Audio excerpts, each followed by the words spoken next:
Daha henüz galip gelen bir baş pehlivan yok.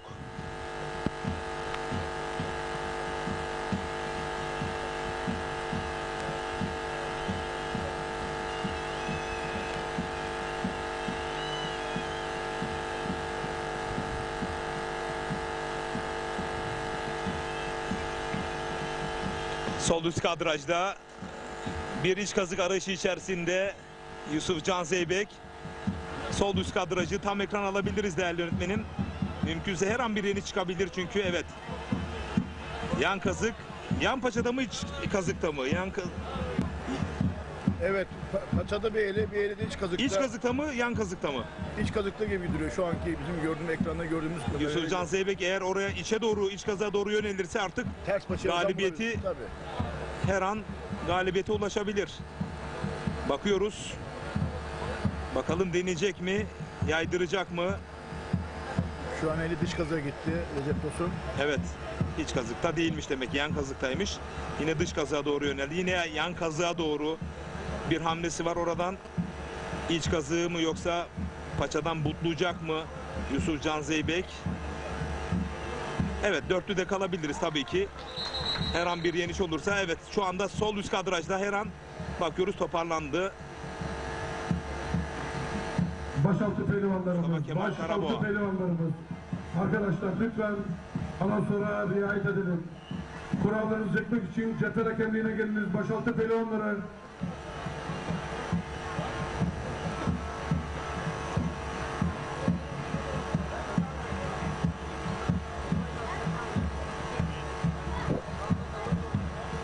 Bakalım bir yeniş söz konusu olacak mı? İlk galibiyeti kim alacak?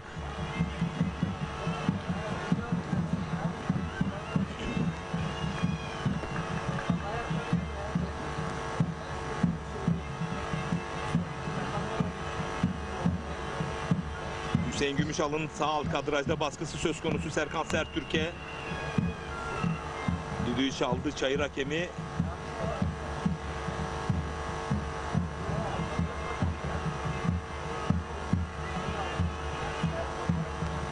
Gözüm sol üst kadrajda. Yeniş olursa değerli yönetmenim tam ekran hemen alalım. Yeniş anında. Evet, şimdi değil. Biz bilgimizi aktaracağız size. Dörtlü ekranda kalabiliriz. Her an bir künde kılçık arayışı olabilir. Daha henüz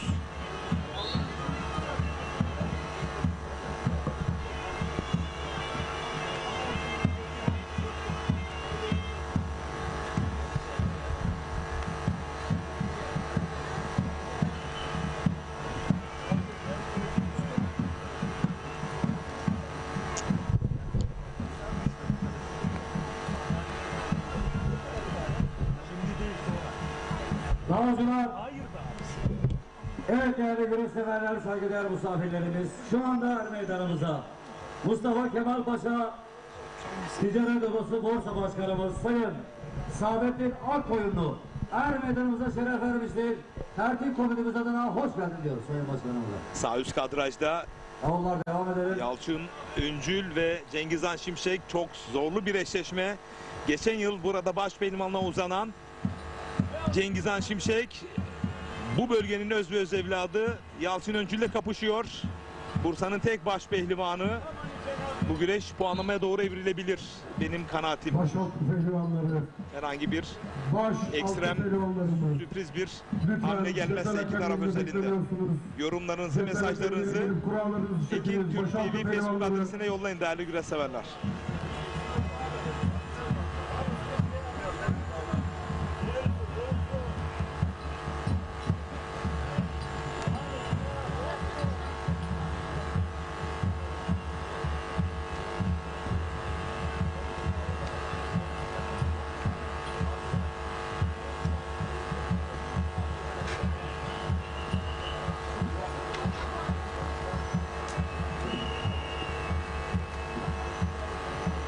Sol alt kadrajda Feyzullah Aktürk Mustafa Batu'yu bastırdı.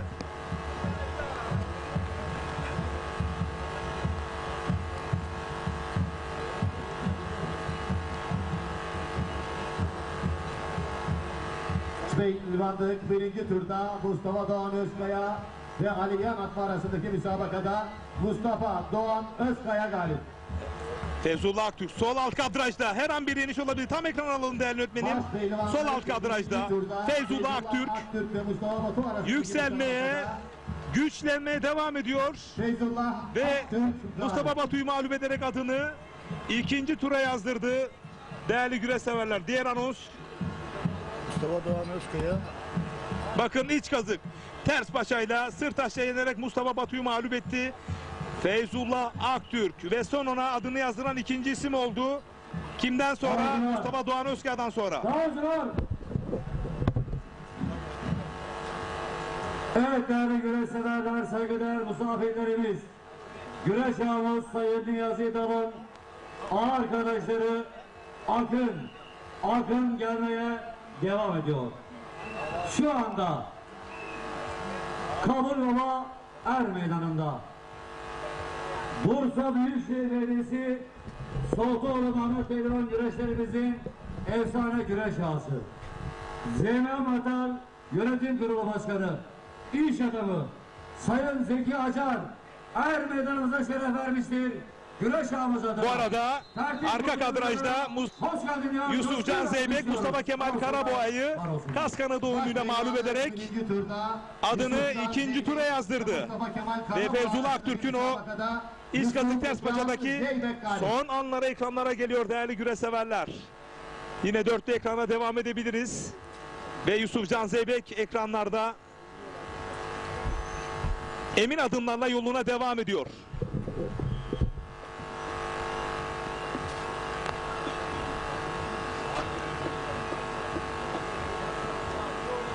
yine ekranlarımızda Cengizhan Şimşek mücadelesi.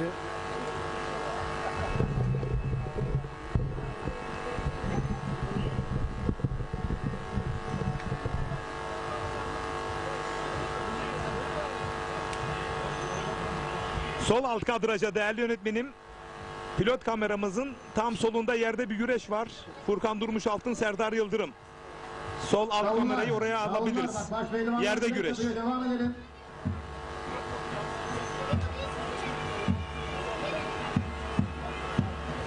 Sol alt kadrajda daha solda. Hayır o değil. Daha soldaki değerli yönetmenim.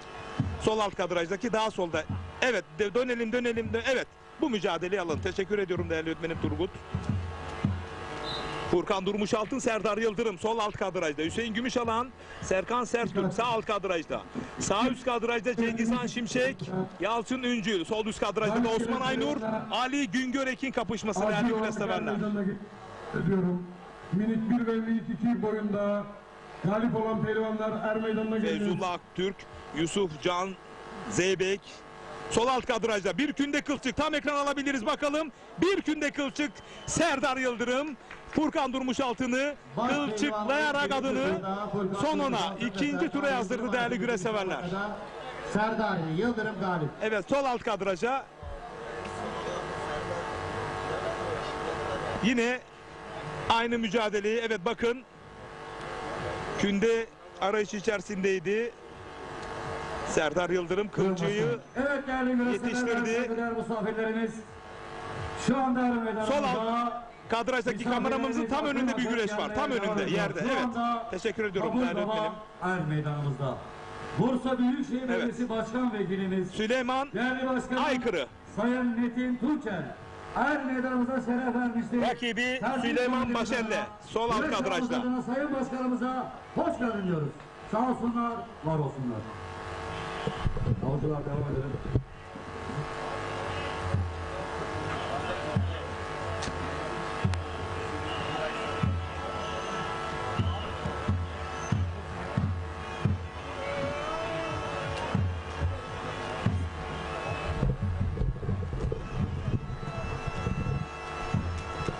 Güreş severlerimiz oldukça yoğun mesaj yolluyorlar değerli öğretmenim.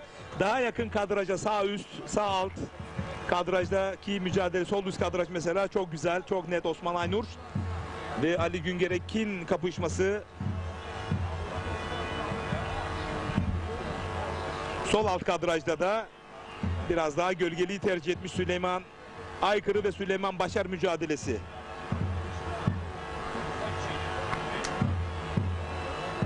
Bu arada TV 264'te ortak canlı yayın ağımızda değerli güreş severler.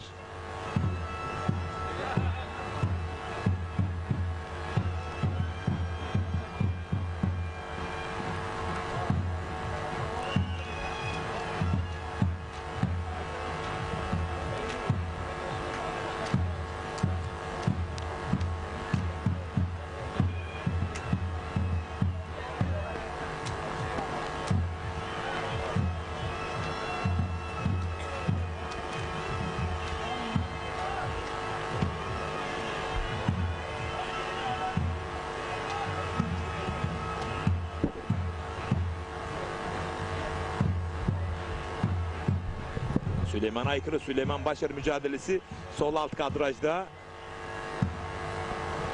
Ayakta devam ediyor. Sol üst kadrajda Osman Aynur'un atakları söz konusu. Hüseyin Gümüşalan sağ alt kadrajda. Serkan Sertürk'ü daldı, bastırdı.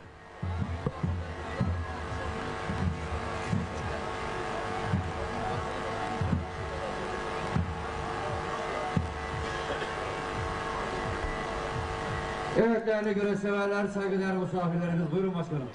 Şu anda Kabul Baba Er Meydanımıza Ercan Okumuş Oku Taş Limite şirketi sahibi Mustafa Kemal Paşa AK Parti İlçe Başkan Yardımcımız Sayın Ercan Okumuş Er Meydanımıza şeref vermiştir. Tertip komutanımıza Osman Aynur sol üst kadrajda sertelense, sağ alt kadrajda Hüseyin Gümüşalan. Her an bakalım bir oyun tatbik edecek mi?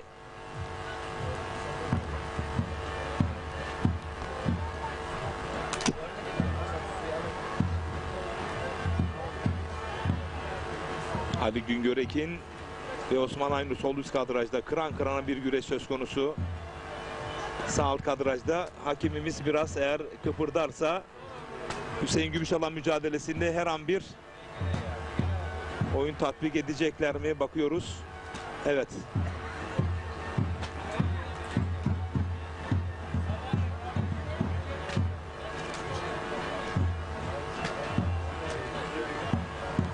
Dağcılar. Bu arada sağ üst kadrajda tek daldı Cengiz Han Şimşek. O da bastırdı Yalçın Öncül'ü.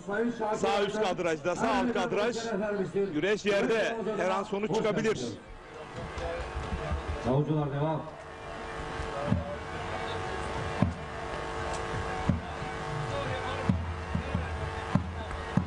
Dağcılar.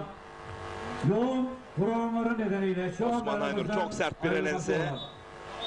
İnter Makine Yazılım Mühendisi Sayın Tuncay Sezgin'e ve Bursa Nilüfer Güreşleri efsane İki tecrübeli baş pehlivan kapışıyorlar. İnter Makine Sönmez Makine Yönetim Kurulu Başkanı iş adamı güreş ağamız Sayın Hakan Sönmez'e hayırlı yolculuklar diliyoruz. Gösterdikleri ilgi alakadan dolayı çok teşekkür ediyor. Hayırlı yolculuklar, iyi bayramlar diliyoruz. Allah'a emanet olun.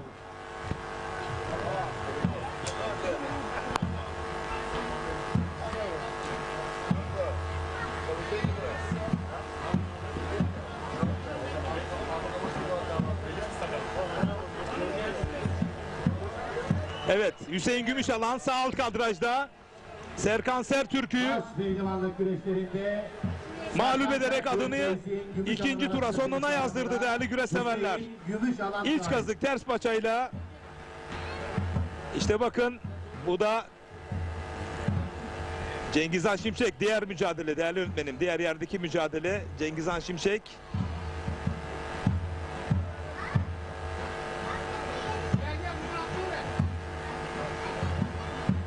Evet üçlü ekran alabiliriz ya da ikili ekran alalım. Çayırda çünkü 3 çift kaldı baş pehlivanlıkta.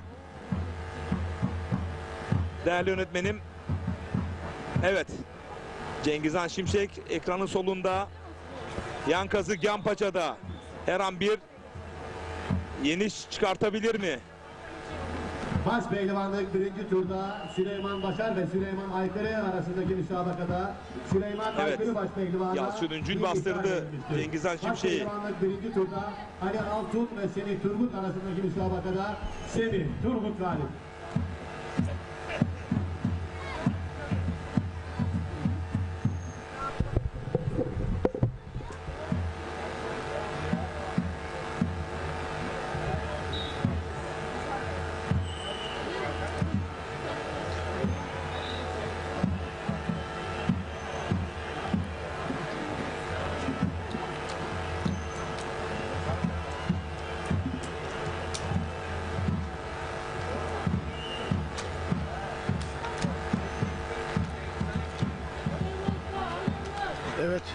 anda Cengizhan Şimşek ve Yalçın Öncül arasındaki mücadele ve yine Süleyman Aykırı ve Süleyman Başar arasındaki mücadeleler devam ediyor. Evet, bu arada bir künde kılçık. Evet, Yalçın Öncül galip. Değerli Baş güreş severler. pehlivanlar birinci tur güreşlerinde Cengizhan Şimşek ve Yalçın Öncül arasındaki müsabakada Yalçın Öncül Yalçın kılçık Öncül yaparak galip. galip geldi. Adını ikinci tura yazdırdı değerli güreş severler. Ve bence günün flash galibiyetiydi. Cengizhan Şimşek'i mağlup etti. Saygıdeğer misafirlerimiz. Güreş ağımız Yalçın Öncül. Sayın Niyazi Dal'ın arkadaşları gelmeye devam ediyor. Şu anda er meydanımızda. Evet. Başak Şu anda sahibi, ekranlarda. İş adamı Sayın Evet, Süleyman Aykırı, Erkan Süleyman Acar, Başar mücadelesi. ayrıca şeref vermiştir. Ekranı ikiye Güreş alabiliriz ağımızda değerli öğretmenim. hoş geldin diyoruz. Diğer tarafta da Osman Aynur mücadelesi. Evet.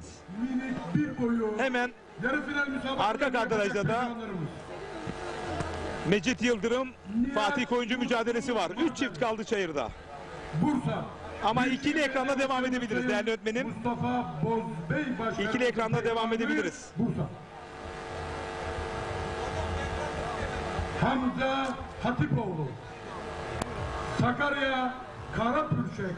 Belediye Başkanımız Sayın Hayır, bu mücadele değil. Ekranın solunda Mehmet Murat Çoruhlu adına Osman güreş Aynur yapıyor. mücadelesini alabiliriz. Ayakta devam ediyor.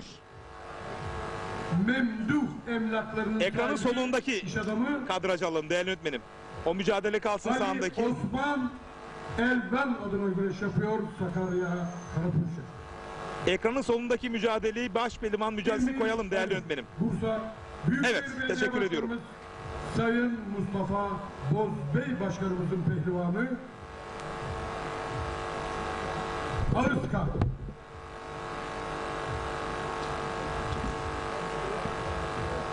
Emir Alp Lermioğlu. Bursa Mustafa Kemal Paşa Belediye Başkanımız Sayın Şükrü Erdem adına güreş yapıyor. Bursa Mustafa Kemal Paşa. Minik iki boyu yarı final müsabakalarını yapacak pehlivanlarımız. Şu ana kadar galip gelen baş pehlivanları Şener Sar anons edecek. Evet, Semih Turgut adını ikinci tura yazdırdı Ali Altun karşısında. Mustafa Doğan Özkaya, Ali Yanatma karşısında galip geldi, adını ikinci tura yazdırdı. Bu arada Çalık güreşleri amı. evet, az önceki Cengizhan Şimşek ve Yalçın Öncül mücadelesinin o son anları ekranlara gelir. Bir daha alabilir miyiz değerli yönetmenim? Güreş severlerimiz Alper Kan. son anları görmek isteyeceklerdir. İşte bakın, Bursa Mustafa Kemal burada Paşa, künde Yalın arayışı Taş içerisindeydi. güreşleri ağası, Kılçığı o da yetiştirmiş. Karaca adına güreş yapıyor. Yalçın Öncül kendi sahabesinin Bursa önünde Kemal Paşa. ikinci tura adını yazdırdı. Hem de Cengizhan Şimşek'i mağlup ederek. Taha Öztürk. Evet, Bursa tekrar, Yıldırım Belediye Başkanı. Semih Turgut, Oktay Mustafa Doğan Yılmaz Özkaya, Yalçın Başkanımızın Öncül, pehlivanı, Serdar Yıldırım, Bursa Yusuf Can Zeybek, Yıldırım. Hüseyin Gümüşelen adını ikinci tura yazdıran isimler oldu. Bursa Büyükşehir Belediye Başkanı Diğer Sayın mücadeleler Mustafa üç tane müsabaka Bey devam Başkan'ın ediyor. Pehlivanı yine Mecit bugün Yıldırım, Fatih meydanımızda Koyuncu arasındaki mücadele devam ediyor.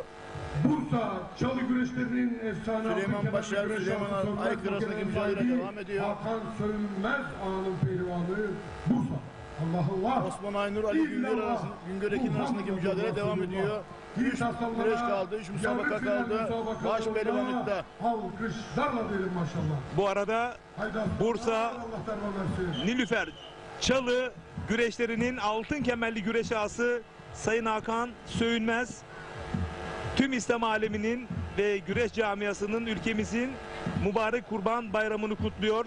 Hayırlar getirmesini Yüce Allah'tan niyaz ediyorum diyor mesajını yollamış Sayın Hakan Söğünmez değerli güreş ağamız. Kendisine şükranlarımızı sunuyoruz, teşekkür ediyoruz.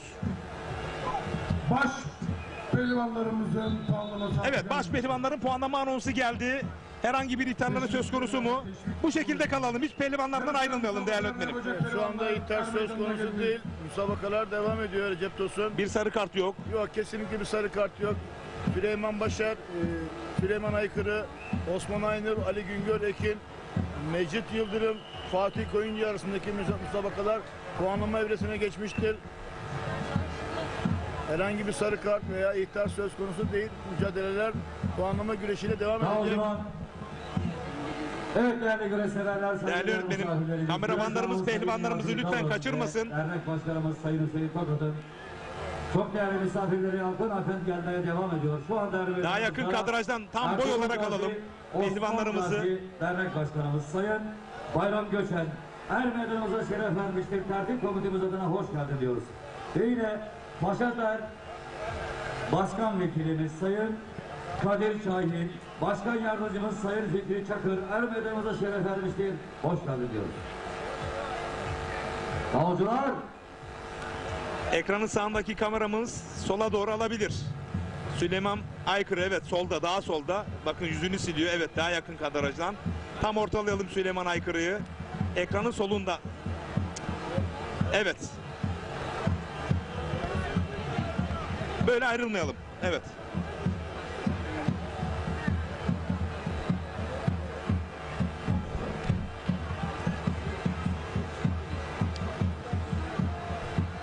Güreş severlerimiz soruyor. İkinci tura kalan baş pehlivanlarımız kimler?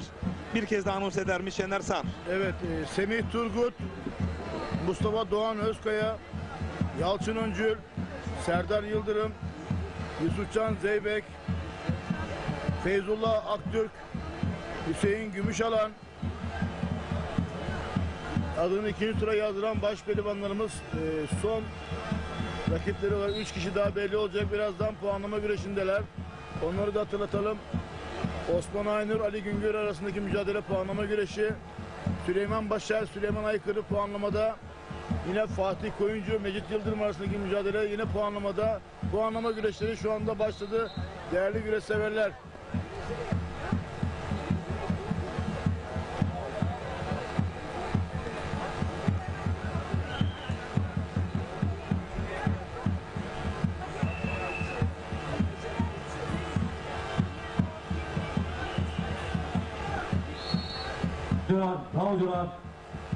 Davulcular, evet değerli güreş severler, saygıdeğer misafirlerimiz şu anda er meydanımızda.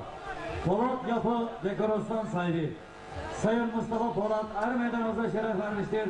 Güreş ağamız Sayın Niyazi Del adına, Tertip Komite Başkanımız Sayın Hüseyin Tokat adına hoş geldin diyoruz. Sağ olsunlar, var olsunlar.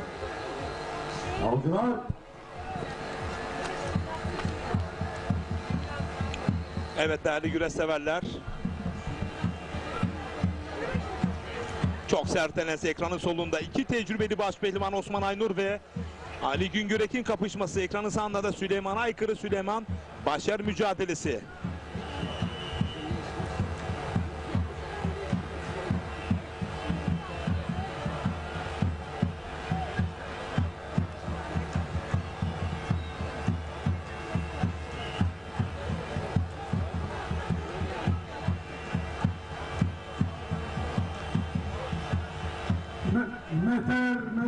Meter.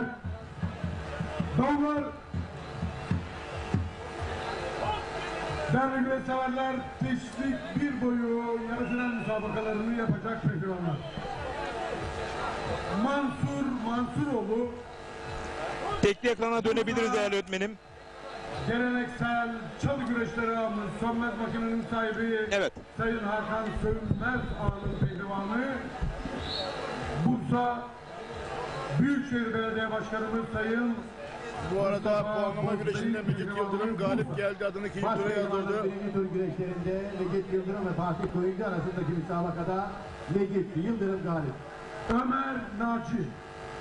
Bursa Mustafa Bu arada Kemalpaşa, iki tecrübeli baş pehlivan Osman Aynur, Ali Güngör arasındaki mücadele devam ediyor.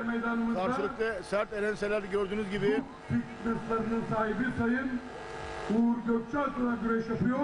Evet, sert elenseler iki taraftan da sağlı sollu Ali Güngörek'inden yine Osman Aynur'dan sert elenseler geliyor. Efe Şafak. Bursa Büyükşehir Belediye Başkanımız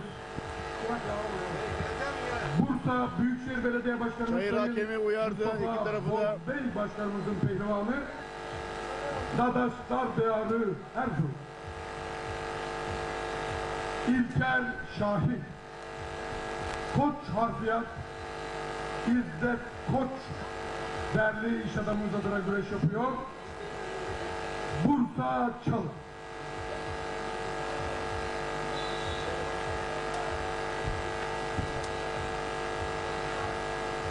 Bu arada Beşlik elenseler iki boyu yarı final müsabakaları. Ali Güngöreki'nin kulağına geldi. Can Kılıç. Tabii ki istem dışı olan bir hareket bu. Bu güreşlerde olabiliyor. Bursa çalı güreşlerimizin Güreşin hızlanmasıyla beraber. Sayın Hakan Sövülmez adına güreş yapıyor. Ama müsabaka gerçekten çetin geçiyor. Büyükşehir Belediye Başkanımız Sayın Mustafa Bu arada Bey'in pehlivanı Süleyman Aykırı mücadelesi ve Süleyman Başar Ömer puan alarak Akalın. evet adını ikinci tura yazdırıyor. İkinci turda Süleyman Başar ve Manisa Süleyman Aykırı Selçuklu'dan arasındaki müsabakada Süleyman Başar galip. Süleyman Aykırı karşısına galip geldi. Adını ikinci tura yazdırdı değerli güreş severler. Sezgin Başkök adına güreş yapıyor. İstanbul. Rüstem Öztürk. Bursa Büyükşehir Belediye Evet, Başkanımız Sayın Başpehlivanlıkta Mustafa son mücadele Bey Osman Aynur ve Özkan. Ali Güngörekin arasında mücadele devam ediyor. Beytullah Sefa Yılmaz. Kocaeli Evet bu arada bir boyunduruk denemesi var. Muhsin Ali Güngörekin Yılmaz eli adına kasnakta. güreş yapıyor. Evet. Tokat.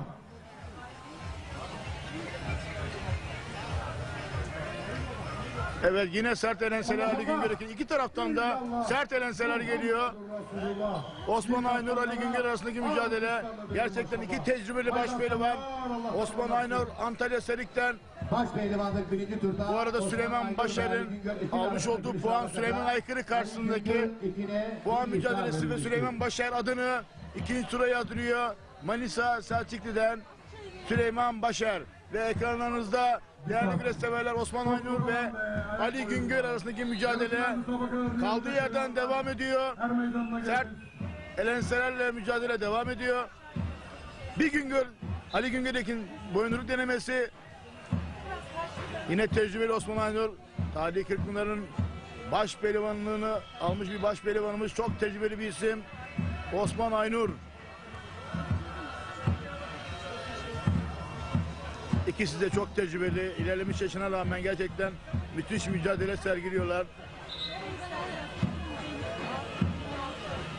Bu arada Süleyman Başar arasındaki ve Süleyman Aykırı arasındaki mücadelede Süleyman Başar galip gelmişti. Değerli yönetmenim tekrar ekranlarınıza getirdi. Ve biz tekrar Osman Aynur ve Ali Güngörekin arasında her an puan çıkabilir. Artık müsabaka süresi bayağı uzadı ve tecrübeli başpehlivanlarımız yorgunluk belirtileri göstermeye başladı. Her an puan çıkabilir değerli güreş severler.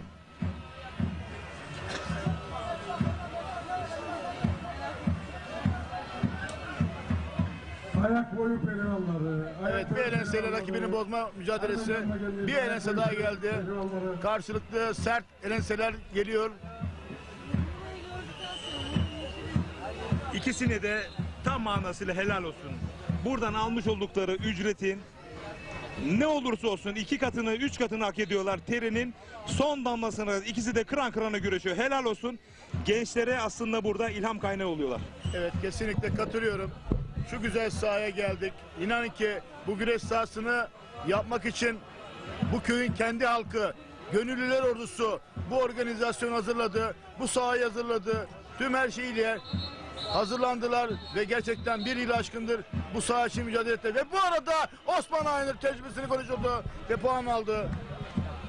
Recep Tosun ve adını ikinci tura yazdırdı Osman Aynur. Gerçekten iki baş pehlivanı da tebrik ediyorum. Hem Osman Aynur hem Ali Güngör Ekin'i. Fazlasıyla övgüyü hak ediyorlar ikisi de. Her şeylerini ortaya koydular. Helal olsun Osman Aynur, helal olsun Ali Güngörekin. Evet Recep Tosun gerçekten bu sahanın bu organizasyonun yapılması için gerçekten bir gönüllüler ordusu burada buranın halkı bu organizasyonu yapmak için kendi ceplerindeki son kuruşuna kadar harcadılar Katkı ve sağladılar, katkı hakikaten sağladılar ve bu organizasyon için her şeyini verdiler. Ben köy halkını yürekten kutluyorum. Gerçekten kolay değil bir organizasyon yapmak ve gözlerimize şahit olduk. Evet bu arada müjdeleri arka arkaya verelim. 10 Ağustos'ta Kocaeli Karamüsel Altın Kemer Diyarı Kocaeli Karamüsel'de büyük yağlı pehlivan güreşleri Sayın Taceddin Aslan değerli güreş ağımız himayelerinde ve Ahmet Çalık belediye başkanımız himayelerinde tertip edilecek. 11 Ağustos'ta da Samsun Vezirköprü Kunduz Er Meydanı'nda olacağız. Değerli güreşseverler, biz kısa bir reklam arası, sadece 3 dakika. Daha sonra tekrar Bursa Mustafa Kemal Paşa Kabul Baba Er Meydanı'nda baş pehlivanların ikinci tur kapışmalarıyla birlikte olacağız. Bizden ayrılmayın.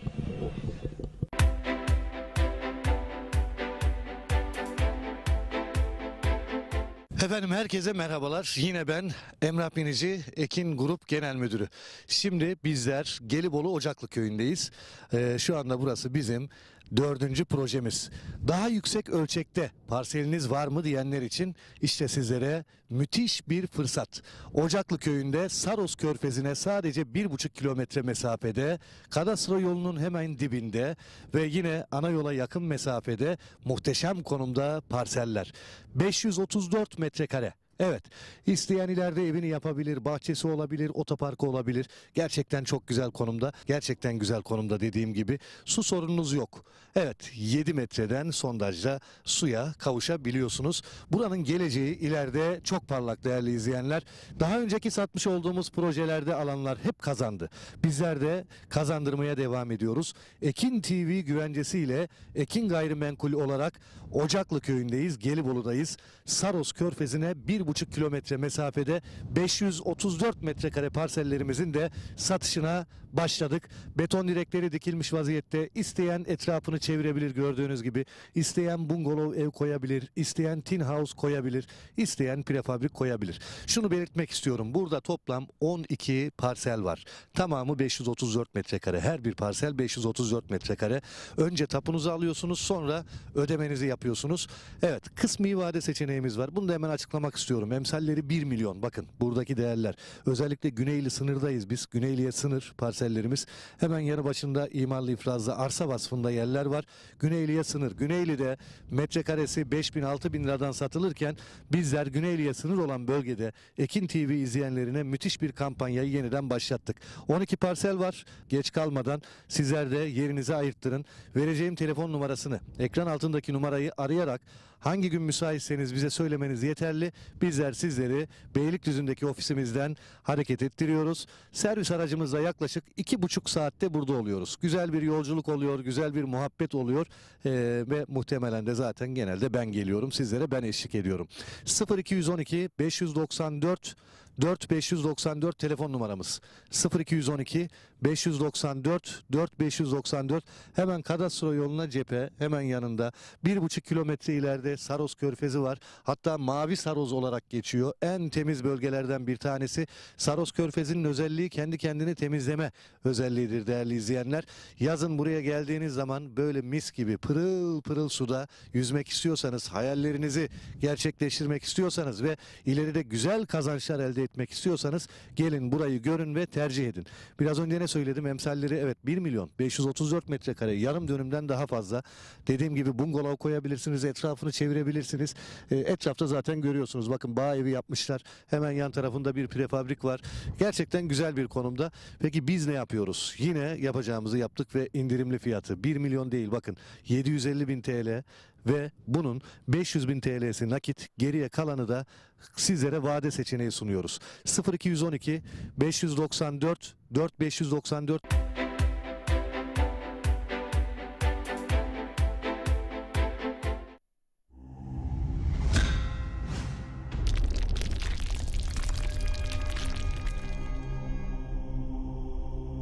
Bizi izlemeye devam edin.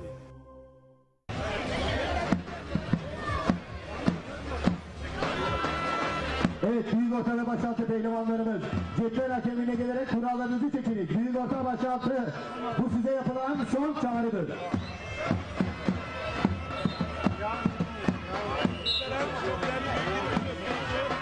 Onları da peyderpeyi canlı yayınımıza alacağız. Çünkü söylemiş olduğumuz gibi bu organizasyonlar hiç de kolay yapılmıyor ama gönüllü, 3-5 gönüllü neferle bugünlere gelindi. Muazzam bir organizasyon söz konusu. Pay sahibi olanları ekranlara getireceğiz. Onlara mikrofonlarımızı uzatacağız. Şu anda alt boylarda kıran kırana mücadeleler devam etmekte. Değerli yönetmenime rica edeceğim. Eğer birkaç güreş ekranlara getirebilirsek onlar da geleceğin birer baş pehlivanları. Şener Sar. Evet, gerçekten alt boylardaki pehlivanlarımız geleceğin şampiyonları. Tabii ki onlar da abileri gibi büyük boylarda, büyük orta, başaltı. Evet. Suat Süren. Bir konuğum olacak değerli yönetmenim. Röportaj hazırlığındayız. Hakemiyle gelerek kurallarınızı çekiniz.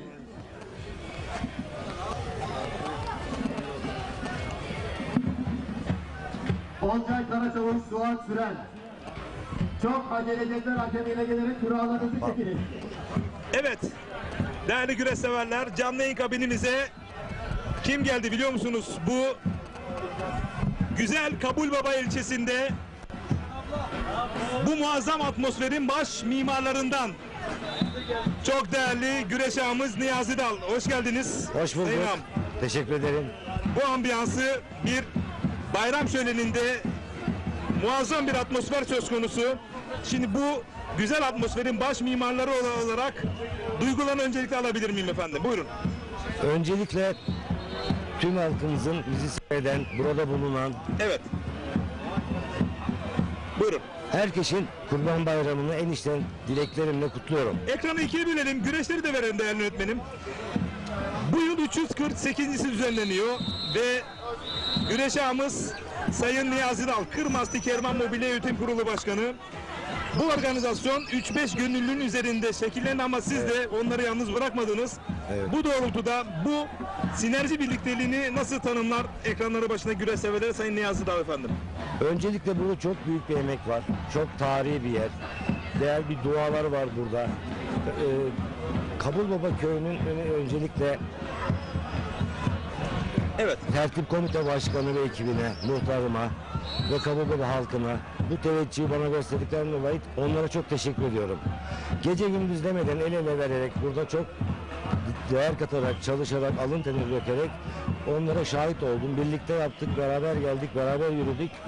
Çok mutluyum. Çok güzel bir atmosfer var. Gördüğünüz gibi her yer dolu. Halkın teveccühü söz konusu. İnanılmaz bir izdiham var. Oturacak bir kişilik yer dahi yok. Bunu nasıl tanımlayalım, nasıl anlatalım? Tanımladığınız çok sevgi. Başta önce bir sevgi var. Buraya bir emek olduğu için burada. Sevgi var burada. Şu anda Sevgi, her ekranlara şey- geliyor. Ekranı ikiye Evet. bölelim alalım. Sayın ağamız da ekranlarda kalsın. Değerli yönetmenim, bu organizasyonlar kolay yapılmıyor. Evet. Şimdi Sayın Hüseyin Tokat olsun, Erhan Köy olsun. Burada çok gönüllü insanlar var. Hatta bir akşam bir abimizle oturduk. Kendisi ameliyat olmuş. Ama Hasan abimiz kendisine sonuna takılı olmasına rağmen traktörle burada odun keserek odun taşımış. Buraya karınca katkı sağlamak adına. Bunu nasıl tanımlayalım? Aynen bunlara şahitim zaten. Bunun bence tek sebebi budur. Onlar alın teri döktüler. Hafta sonları gece gündüz demeden 2 ay boyunca emek harcadılar. Çalıştılar. Orman kestiler, ağaç soydular, tomruk soydular, sattılar, emek verdiler. Bu sevginin, alın terin, fedakarlığın karşılığıdır bu. Güzel bir atmosfer. Ben çok duygulanıyorum. Teşekkür ediyorum tüm gelenlere. Şu anda da güreş severler de ekranlarda. Şimdi burada değerli güreş severler herhangi bir büyük böyle kuruluşların ya da işte böyle büyük şeylerin çok büyük katkısı olan bir organizasyon değil bu.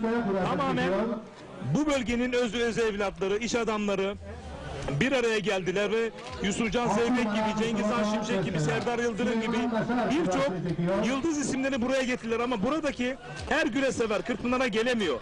Böyle bir durum da söz konusu. Bu birliktelikte kimler destek verdi Sayın Niyazi Dal? Sizin dışınızda siz gerçekten çok büyük bir katkı sağladınız ama sizin dışınızda isimler var mı? Var, çok var. Buyurun. Kemal Paşalı'na çok teşekkür ediyorum. Şimdi isim aslında isimler çok fazla burada ekranlarda afişlerde gördüğünüz gibi tüm esnafımız canı gönülden destek verdiler. Hepsini kutluyorum, hepsini tebrik ediyorum. Bu organizasyonda son olarak Başpehlivanlık kura çekimi var. Kırmasti AVM Yönetim Kurulu Başkanı olarak Sayın Niyazi Dal olarak bu güreşlerin ağası olarak son sözleri nelerdir? Ekranları başında güreş severlerine neler seslenmek istersiniz? Güreş özelinde. Bu atasporumuza sahip çıkmalıyız ve çıkıyorlar da bu birlik, bu beraberliğin daim olmasını diliyorum.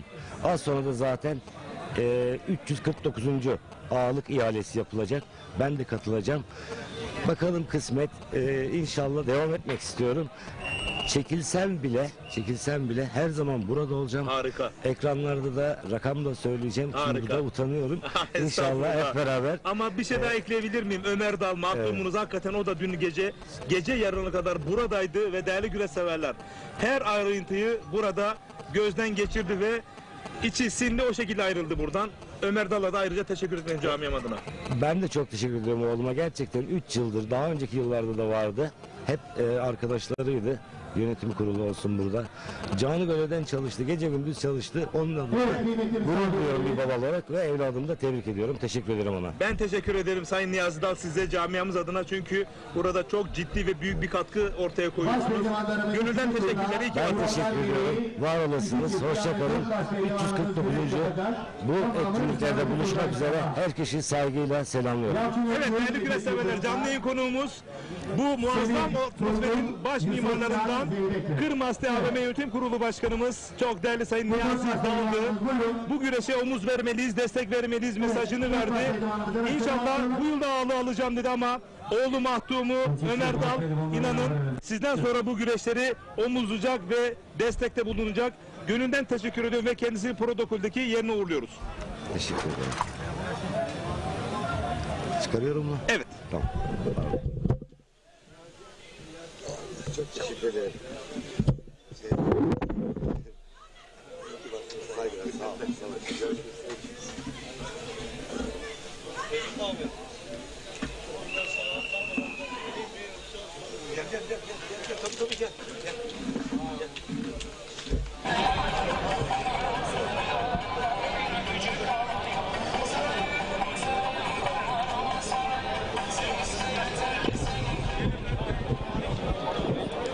Evet, bu arada başaltı pehlivanları, büyük orta pehlivanları da, evet şu anda baş pehlivanlarımız Güreş severler. ikinci turda 4 20 baş pehlivan, yani 2 çift güreşecek. Diğerleri direkt çeyrek finale güreşecekler. Kimler? Yalçın Öncül, Mecit Yıldırım, Semih Turgut, Yusufcan Zeybek kapışmasını izleyeceksiniz. Sonraki turda inşallah. Değerli güreş severler, şimdi bir salavatlayalım bakalım. Sözü cazgırımıza bırakalım. Çünkü baş pehlivanlarımız huzur peşindeyken çok önemli bir konuğum var. Onunla röportajımız olacak. İstanbul Şile. Bursa Büyükşehir Belediye Başkanımız Sayın Mustafa Bozbey Bey pehlivanı.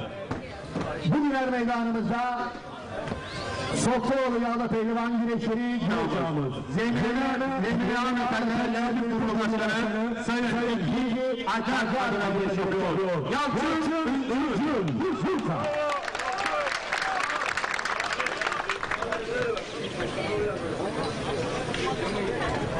Tarihi Türkmen 2023 yılı baş pehlivanı. Yapmış güreşlerle tarafsız tüm ülkemizin beğenini kazanmış olan baş pehlivanımız. Antalya Silsilalı Pehlivan güreşleri güreş yapmış. Veli Demir Otomotiv, Veli Demir Firmaları Yönetim Kurulu Başkanı Sayın Veli Demir adına güreş yapıyor. Yusuf Can Zeybek, Antalya Doğaçlar. Yalova Subaşı Belediye Başkanımız Sayın Turan Canbay Pehlivanı. Bugün her meydanımızda Karatürk Sevgi Şerefimiz Burhan Nakliyatlar sahibi Burhan Yavuz adına güreş yapıyor. Semih Turgut baş pehlivanlar diyarı Karatürk. Pehlivan çıkınca meydana ortalık mümin, kayar ve hasbının altında zemin. Yenmedi, yenemedi kimselere benim yemin. Başka bir güreşte, hız bizim evde. Dağıstanlı'da en büyük Mustafa, güreşte bütün dünyaya tutardı kafa. Bu nasıl sevgidir, bu nasıl bir yata? Gel de bu sırrı çök bizim evde. Allah Allah, illallah, Muhammedur Resulullah baş pehlivanlarımıza ikinci turda hep beraber alkışlarla diyelim maşallah. Allah canım versin. Yapılırken şöyle ekranı ikiye bölelim. Canlı yayın kabinimize çok özel bir konuğumuz var dedik. Kim biliyor musunuz? Bu organizasyonun yaşatılmasında büyük pay sahibi olan Kabul Baba Dernek Başkanımız Hüseyin Tokat. Hoş geldiniz. Şöyle mikrofona da evet yaklaşın, alın. Bu heyecanı bir tarif edebilir miyiz? Bayram tadında bir şölen söz konusu. Bu gurur, bu onur sizin efendim. Buyurun. Çok güzel güreşler izliyoruz. Çok güzel bir organizasyon. Sizin de yayınınızla birlikte öncelikle herkesin Kurban Bayramı'nı en içten dileklerimle kutluyorum. Evet. Bu organizasyonu büyük emek harcıyoruz Recep Bey. Gerçekten yani aylardır bunun için uğraşıyoruz. Elimizden geldiğince güzel bir görsel sunmaya çalıştık. Bu geleneğini yaşatmak, bu geleneğin devamını sağlamak hakikaten çok zor. Büyük bir sorumluluğunuz var. Çok. Bu doğrultuda çok güzel bir ekibiniz var, çok samimi bir ekibiniz var. Az önce Sayın Ağamıza burada söyledim. Dün akşam bizim yanımızda bir abimiz oturdu, ameliyat oldu ve sonrasıyla traktör kamyonunda dağda odun taşıdım dedi. Doğru. Bu nasıl adlanır? Bu tarifi nasıl yapalım? Yani tarif etmek imkansız. Yani bizim Kazılova köyümüzün kendi Pehlivanlarımızın puanlama saati gelmiştir. tırnaklarıyla kazıyarak Hayat boyu pehlivanlarımızın puanlama saati gerçekten gelmiştir. yani böyle ya nasıl söylesem dediğiniz gibi yani sırtında torbayla geldi yani. Biz, Hasan amcamız mı? Tam ismini? Hasan Altın, Hasan amcamız, namı değer Gamburasa. Sonrasında bizim yönetimimizde olan İrfan Azar ayak çatladı. Çatlak ayağıyla geldi bizimle beraber dağda odun kesti yani. Bu şekilde yapıyoruz. Ve bu kesilen odunları bu güreşleri yapılma noktasında pehlivanlara yolluk, burada gelen konuklara ikramlar, Evet. bu organizasyonu yapılma aşamasında şemalarında yani inanılmaz. Ben belki Osmanlı döneminde ya da Cumhuriyet'in ilk döneminde yaşananlar gibi burada bir atmosfer abartmıyorum. Ben 20 yıl önce burada güreş yaptım. Buradaki bu birlikteliği var ya, ben Türkiye'de çok az gördüm. Büyük şehirler, büyük bütçelerle organizasyonlar düzenliyorlar ama maalesef bazen böyle gönülle yapılmış organizasyonun gölgesinde kalıyorlar. Evet Hüseyin Tokat. Amacımız burada dediğim gibi Recep Bey güzel bir görsel sunmak. Bakın buraya gelen seyirci müthiş. İnanılmaz bir kalabalık var. Yani elimizden geldiğince onları mutlu etmeye çalışıyoruz. Ve bu yağlı güreşleri yaşatmaya çalışıyoruz. Evet, kıymetli misafirlerimiz bakınız şu Değerli anda büyüklerimizden baş pehlivanlarımız yağlı Güreş güreşin Federasyonu'ndan özelerinden olan Sayın İbrahim Türkiş'ten geçleri ifade ediyorlar. Geleneksel Güreşler Geçlerin Federasyonu anlamı çok büyük. İbrahim Türkiş'ten de Sizlerden bu koçlukların geçlerine yani bu güreşleri kocaman alkış yakışır alkış. bize biraz destek olmaları gerekiyor. Destek olan büyüklerimiz de var. Sayın Niyazi Dağ gibi. Onlara da birkaç isimleri burada zikredebilir miyiz? Bu sene 3. Şu anda aramızda 3 sene bir üstte tarih var. Bir Niyazi Dağ, Kirmaslı Kervan Mobilyalar sahibi değerli iş adamı. Onun büyük destekleri var. Sonrasında burada baş pehlivanlarımızın üzeri Bu meydanında çok savaş tişörtlerde de gördük. Marlas Güney çok değerli büyüğümüz Onursal Başkanımız Değerli Sayın Çetin Bey, Hacı Mustafa Aydın kendisi amcam Ağabey'e oluyor. Hacı abi mesela Onların büyük destekleri var. Sonrasında Bursa'mızın Mustafa abimize sağ olsunlar. Ömür Bozan, Atakan Kuşku inanılmaz büyük destekleri var. Yine kendi köyümüzden Yıldız Gıda, Sayın Nusret Yıldız. Onların büyük katkılarıyla biz bu güreşleri olabildiğince güzel yaptık. Bunun gibi bir sürü kendi içimizde, bünyemizde bulunan iş insanları var. Eren Atarım, Ertan Özer. Sonra işte daha ne diyeyim, burada MCN Otomotiv. Şimdi bunlar şu an için belki su götürüyor ama yarın önümüzdeki yıl çıta çok yükseldi. Mutlaka büyüklerimizin destekleri olacak. Buradan hem Mustafa Kemal Paşa Belediye Başkanımıza hem Büyükşehir Belediye Başkanı Sayın Mustafa Bey'e ve değerli büyüklerimize seslenelim son olarak. Çünkü mücadeleler başladı. Evet, biz bu güreşleri yapmak için çok çabalıyoruz, çok mücadele ediyoruz ki bakın bu kadar güzel oluyor. Onlar bize verdiğinde, bir destek verdiğinde burada muazzam bir güreş yaparız. Muazzam. Sayın Büyükşehir Belediye Başkanım Mustafa Özbey, Sayın Mustafa Kemal Paşa Belediye Başkanım Şükrü Erdem'e buradan selamlarımı iletiyorum. Bize bu güreşleri festival sırasında yapabilmemiz için daha güzel, daha gösterişli, daha görkemli. Onların desteğiyle çok daha güzelini yapacağımızı düşünüyorum. Bunu da hak ediyorsunuz baba. Hak ediyoruz. Hak ediyoruz yani. Çok teşekkür ederim. Hüseyin Tokat, Çok teşekkür ederiz. ekibine de hepsine çok teşekkür ediyoruz. Evet, ekibimi unutmayın. Yönetim kuruluna buradan çok teşekkür ediyorum. Öyle. Sonrasında buraya gelen, bakın o kadar muazzam bir kalabalık var. Burada yemekleri yapan aşçılarımıza, hepsi kendi içimizde.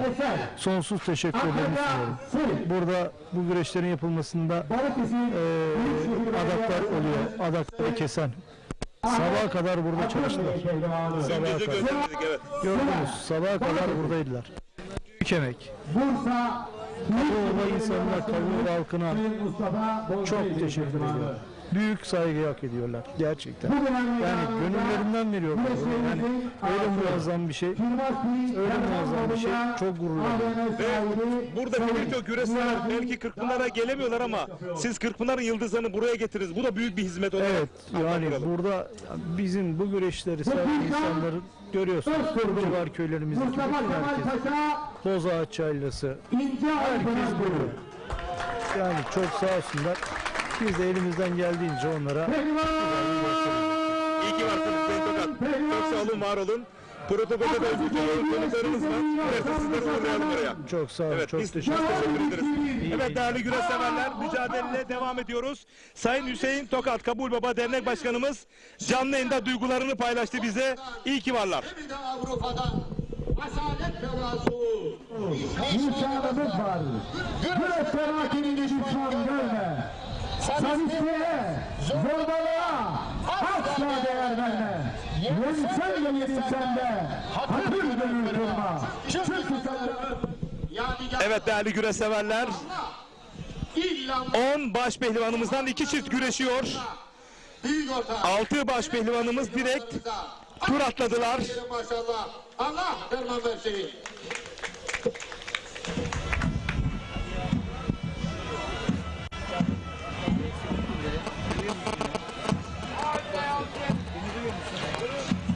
Deste küçük, deste orta ve deste büyük boy pehlivanlarımız her meydanında yerlerinizi alınız. Deste küçük, deste orta ve deste büyük boy pehlivanlarımız her Evet, meydanında baş yerlerinizi pehlivanlık alınız. güreşlerinde Tur atlayanları hemen anons edelim Şener Sar hocam. Tur atlayanları. evet, tur atlayan baş pehlivanlarımız Serdar Yıldırım, Mustafa Doğan Özkaya, Süleyman Başer, Hüseyin Gümüşalan, Feyzullah Aktürk ve Osman Aynur. Şu anda ekranlarınızda Yalçın Öncül, Mecit Yıldırım mücadelesi ve Semih Durgut, Yusufcan Zeybek arasındaki mücadele normal sürede devam ediyor. Değerli güreş severler, adını bakalım çeyrek finale kimler yazdıracak? Bu arada ekranın sağında güreşen Yalçın Üncül ve Mecit Yıldırım. Mecit Yıldırım Fatih Koyuncu ilk turda 1 saat güreş yaptılar. İki arkadaş Evet. beraber geldiler ama kıran kıranı güreş yaptılar. Evet, ben bu sahalarda gerçekten müthiş özveriyle mücadele eden, alın terin son damlasına kadar müsabakada güreş yapan pehlivanlarımızı tebrik ediyorum, yürekten kutluyorum. Çünkü bu sahalarda hep bunları istiyoruz. Son kan damlasına kadar ne olursa olsun, arkadaş da olsanız, kardeş de olsanız, baba da olsanız, oğul da olsanız mücadele etmek gerekiyor. Çünkü buradaki seyirciler sizleri seyretmeye geliyorlar ve buradaki tüm mücadeleleri tabii ki sergilemek gerekiyor. Recep Tosun. Özgür Kabadayı Şile Belediye Başkanımız ekranın sağında. Mecit Yıldırım'ın belediye başkanı 23 Ağustos Cuma günü Şile Belediyesi yağlı pehlivan güreşlerine ev sahipliği yapacak Özgür Kabadayı. Şile Belediyesi'nin çalışkan, güler yüzlü ve mütevazi belediye başkanı Özgür Kabadayı ekranın sağında. Mecit Yıldırım'ın değerli başpehlivanımızın belediye başkanı bu müjdeyi de vermiş olalım. Evet, Şile Belediyesi gerçekten güzel bir organizasyon yapıyor ve yıllardan beri yapıyor. Orada artık bu güreş oturdu. Bu Şile'de tabii ki kimler var? İşte Fatih Koyuncu, Mecit Yıldırım. Mecit Yıldırım da onun pehlivanı.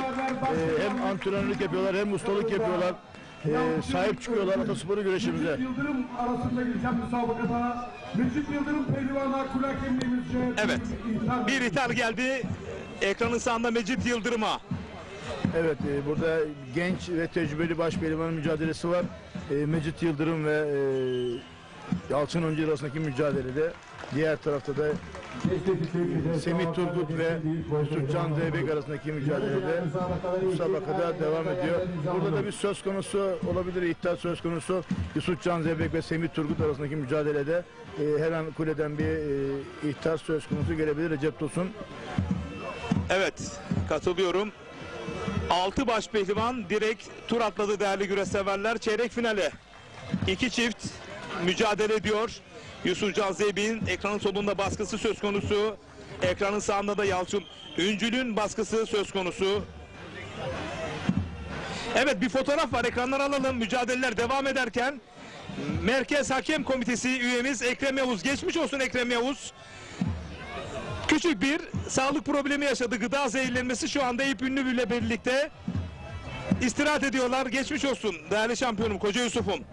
Evet, geçmiş olsun diliyoruz. Bir gıda zehirlenmesi oldu. Ekrem Yavuz MHK üyemiz ve kule hakemimiz Eyüp Ünlü şu anda Mustafa Kemal Paşa Devlet Hastanesi'nde serum tedavisi görüyorlar. Geçmiş olsun diliyoruz. Tabii ki onların yerine şu anda kulede eski başpehlivanımız, ustamız, eski MHK üyesi Kırkpınar Başpehlivanı Sabri Geçer görev yapıyor. Yardımcı oluyor, yine Metin Kılıç cetvel hakemi yardımcı oluyor. Ellerinden şu ana kadar herhangi bir sıkıntı olmadı. Ne kulede ne çayırda hakemlerimiz bitmez. Ne çayırda pehlivanlarımız bitmez. Seyircilerimiz bitmez. Cihat meydanları pehlivansız kalmaz Allah'ın izniyle. Hakemsiz de kalmaz. Evet Cihan, meydanlar pehlivansız kalmaz dediğiniz gibi. Kulede de hakemimiz de kalmaz, hakemsiz kalmaz yani. Hakem illaki var yani. Gerekirse Recep Tosun en son biz çıkarız kuleye. Gerekirse yani o ihtiyaç olursa elimizden geldiğince bu musabakaları devam ettireceğiz. Bitmeli de yerine şu anda Sabri Geçer var, Metin Kılıç var. Onlar da musabakayı en iyi şekilde yönetiyor. Şu anda herhangi bir sıkıntı da olmadı musabakalarda. Nerede? Mustafa Kemal Paşa Kabul Baba Er Meydanı'nda musabakalar kıran kırana devam ediyor. Ekranlarınızda yine başpehlivanların çeyrek final kalmalar mücadelesindeki musabakalar devam ediyor. Yine alt boylarda büyük orta pehlivanları ve diğer kategorilerdeki pehlivanların mücadelesi devam ediyor. Bu arada bir dalma girişimi Yalçın Öncül'den Mecit Yıldırım karşısında, diğer tarafta Semih Turgut ve Yusufcan Zeybek arasındaki musabakada da aynı şekilde devam ediyor. Evet. Şener Sar değerli yorumcum, birlikte anlatıp aktarıyoruz. Bu cumartesi pazar, cuma günü başlıyor. Seka Park Yağlı Pehlivan Güreşleri sporun başkenti Kocaeli'de. Kocaeli Büyükşehir Belediye Başkanımız Sayın Tahir Büyükakın himayelerinde tertip edilecek ve yine Türkiye Geleneksel Güreşler Federasyonu Başkanımız Sayın İbrahim Türkiş beraber ortaklığıyla CV Enerji Yağlı Güreş Ligi'nin 3. etapında birlikte olacağız. Kırkpınar öncesi en büyük prova.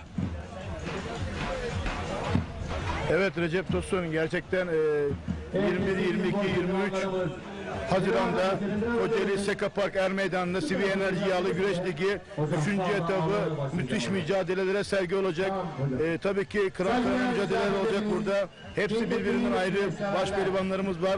Daha önceki etaplarda güreşlerinde puan alamayan başpehlivanlarımız var. Kendini ispat edememiş başpehlivanlarımız var. Hepsi Seka Park'a... Hepsi için bir şans. Hepsi için bir şans. Tabii ki bu organizasyonun en büyük ev sahiplerinden bir tanesi Kocaeli Büyükşehir Belediye Başkanımız Doçent Doktor Tahir Büyükakın ve değerli ekibi Spor Daire Başkanımız Ali Yeşildal, Spor Müdürümüz Alparslan Aslan, ellerinden gelen tüm gayreti gösteriyorlar. Biz kendilerine teşekkür ediyoruz. Ama kuşkusuz ki bu CV Enerji Yağlı Güreş Ligi'nin ana sponsoru Tarık Sarvan, yine Geleneksel Güreşler Federasyonu Başkanımız Sayın İbrahim Türküş'ün büyük özverili çalışmaları var. Biz kendilerine ayrı ayrı teşekkür ediyoruz, saygılarımızı sunuyoruz. Evet, başpehlivanlıkta henüz çeyrek final isimleri tam olarak tamamlanmadı. İki çiftimiz çayırda kapışıyor. Burası Mustafa Kemal Paşa Kabul Baba Er Meydanı. Mustafa Cebeci adına güreş yapıyor. Hüseyin Altınakar Bursa. Bursa Mustafa Kemal Paşa Belediye Başkanımız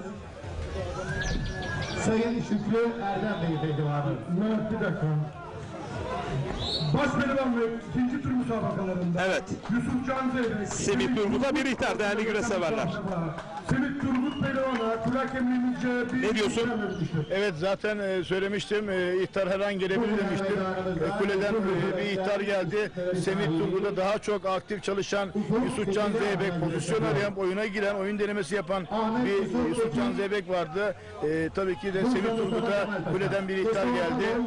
Doğru ve yerinde bir karar. Sakarya Karabükçek Belediye Başkanımız Yine ekranın sağ tarafında Yalçın Öncül ve Mecit Yıldırım arasındaki mücadele yer güreşine devam ediyor. Burada her an bir yeniş çıkabilir. tasarım sahibi Onur Evet, şu anda adına güreş yan yapıyor. kasnakta, yan paçada keçi dikmesi arıyor Yalçın Öncül. Bence kas kanadını arıyor. Karabükçek.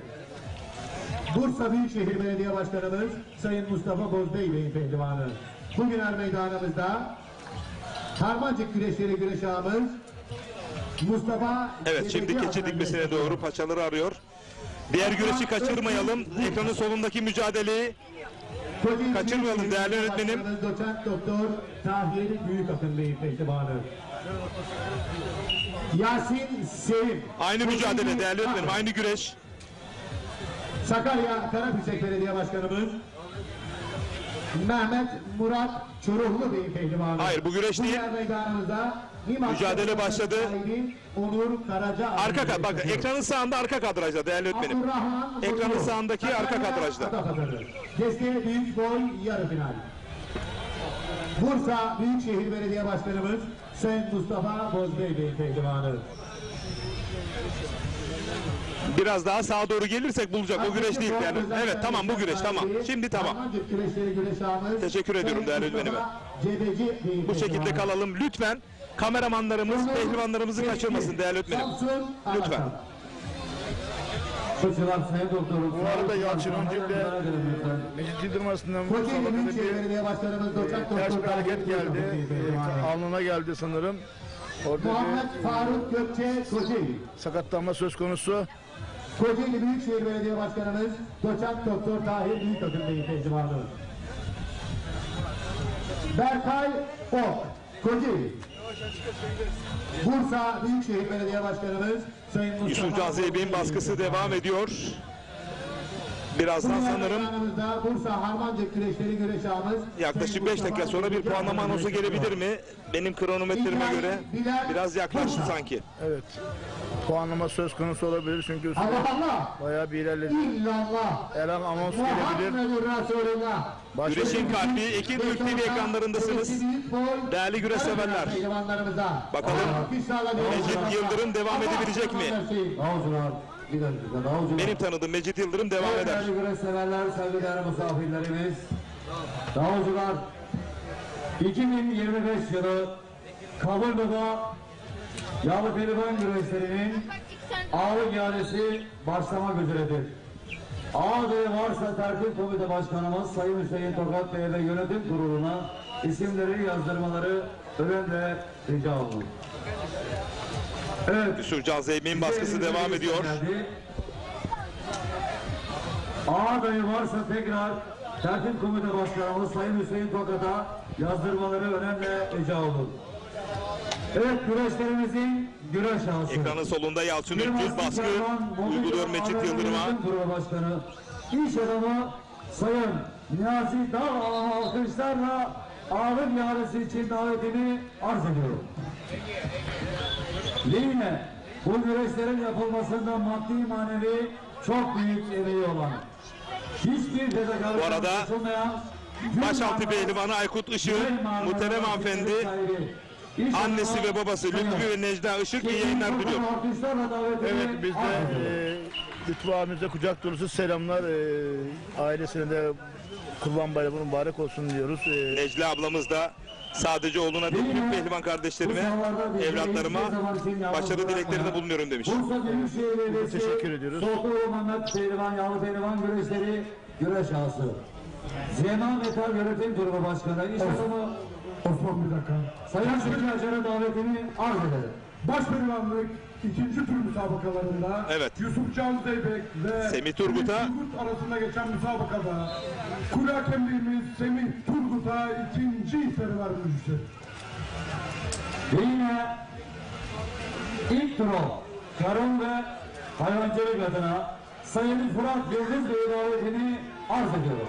Başpehlivanlık Evet. ikinci tur müsabakalarında Mecit Yıldırım ve Yalçın Öpücül arasında geçen müsabakada Mecit Yıldırım Pehlivan'a kule hakemliğimizce ikinci ihtar verilmiştir. Şimdi Türkiye'nin her yerinde Evet, iki ihtarları var. Hem Semih Turgut'un hem de Mecit Yıldırım'ın. Bu arada çok değerli bir büyüğümden mesaj geldi.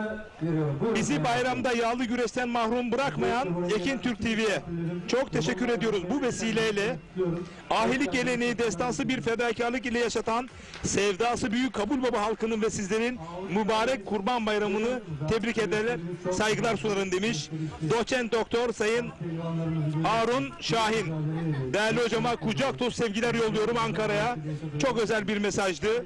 Ahilik geleneği destansı bir fedakarlık yaşatan sevdası büyük Kabul Baba halkına teşekkür ediyor. Şener Sar. Ahilik desteği, evet, bu gerçekten bir... Bu arada Yusufcan Zeybek ekranın sağ kadrajında, sol eli kazıkta, iç kazıkta, sağ eli de iç buttan. Tam ekran alabiliriz değerli öğretmenim tekrarını. Sırt aşağı yenerek adını 3. tura yazdırdı çeyrek finale ve elini öpüyor Semih Turgut'un. Türkiye Avı Güreşi'nin, evet bakın farklı bir kadrajdan, farklı bir açıdan yakaladık yenişi. Yusufcan Zeybek. Arka kadrajda gördüğünüz değerli güreş severler. Yusufcan Zeybek çeyrek finalde 7. isim. Bakın buradan bir anda butlamış ve iç baldıra doğru, iç buta doğru yüklenmiş. Bu Yusufcan Zeybek anlık oyunlarda müthiş el değiştiriyor. Çok büyük bir yıldız. Yağlı güreşte oyunu yapan rakibini yeniyor. Yendikten sonra sırtın yere geldi. Bundan sonra yapacağım bir kontratak yok. Herhangi bir itiraz söz konusu olmaması gerekiyor. Yani hem bunu değerli güreş severler biliyor, hem de değerli pehlivanlarımız biliyor. Kesinlikle yani bu tür hareketler tabii ki hoş değil ama Yusufcan Zeybek'in gerçekten müthiş hareketiyle rakibine çok güzel şekilde açık düşürmesi, galip gelmesi müthiş tabii ki. Bunu da değerli güreş severlerimize anlatmakta bir borç biliriz Recep Tosun. Evet, Yalçın Öncül yeniş arayışı içerisinde. Mecit Yıldırım bütün açıları kapattı. Çok tecrübeli bir başpehlivan Mecit Yıldırım yer güreşinde. Bakalım Yalçın Öncül burada rakibini şu anda keçi dikmesi arıyor. Bakalım atabilecek mi? Hep beraber göreceğiz.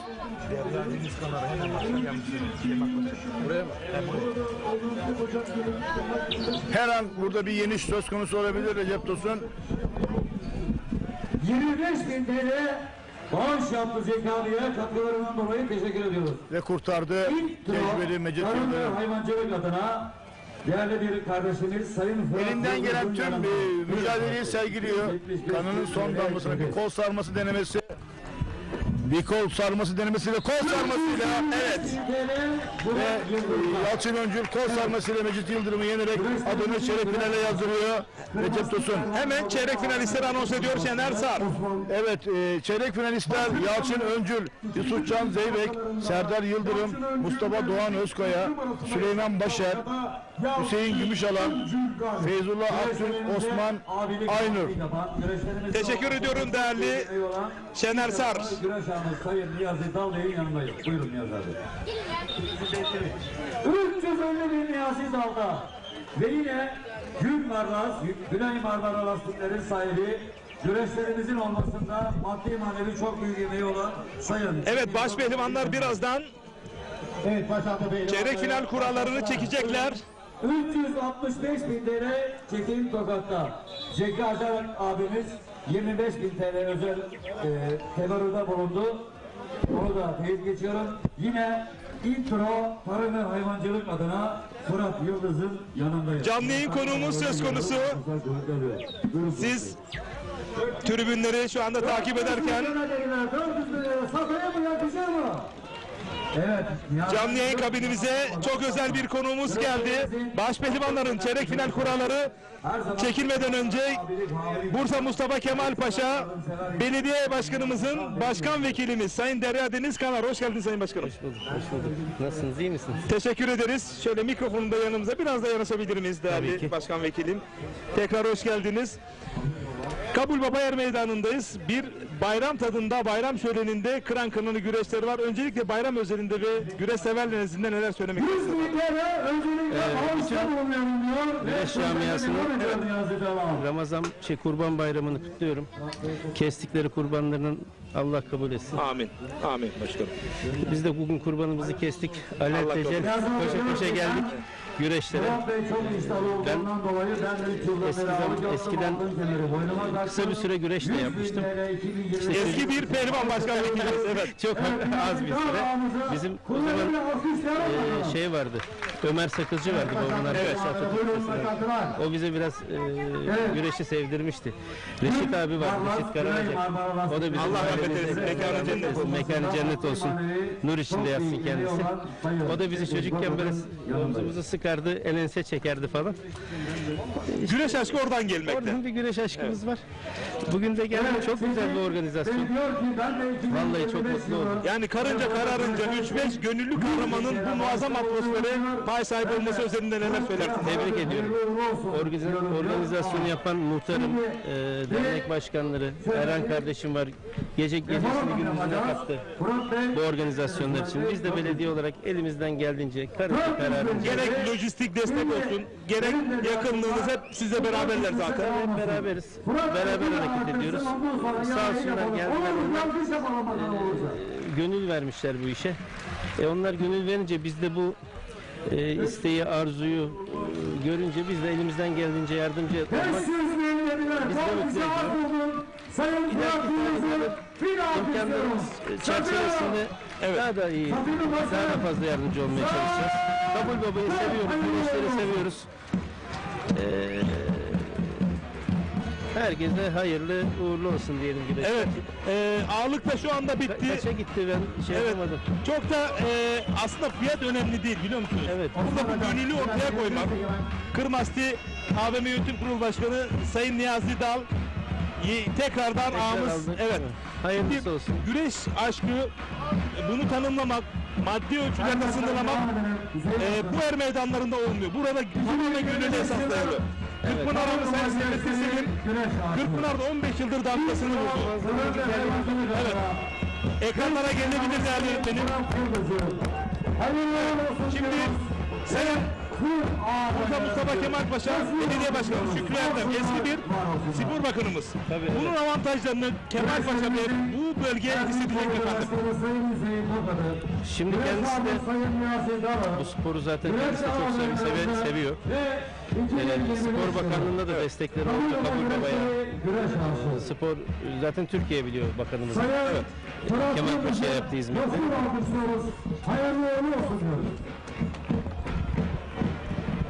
Evet, buyurun. Şu kablo herhalde biraz takılıyor olabilir. Evet, tamam. Buyurun başkanım.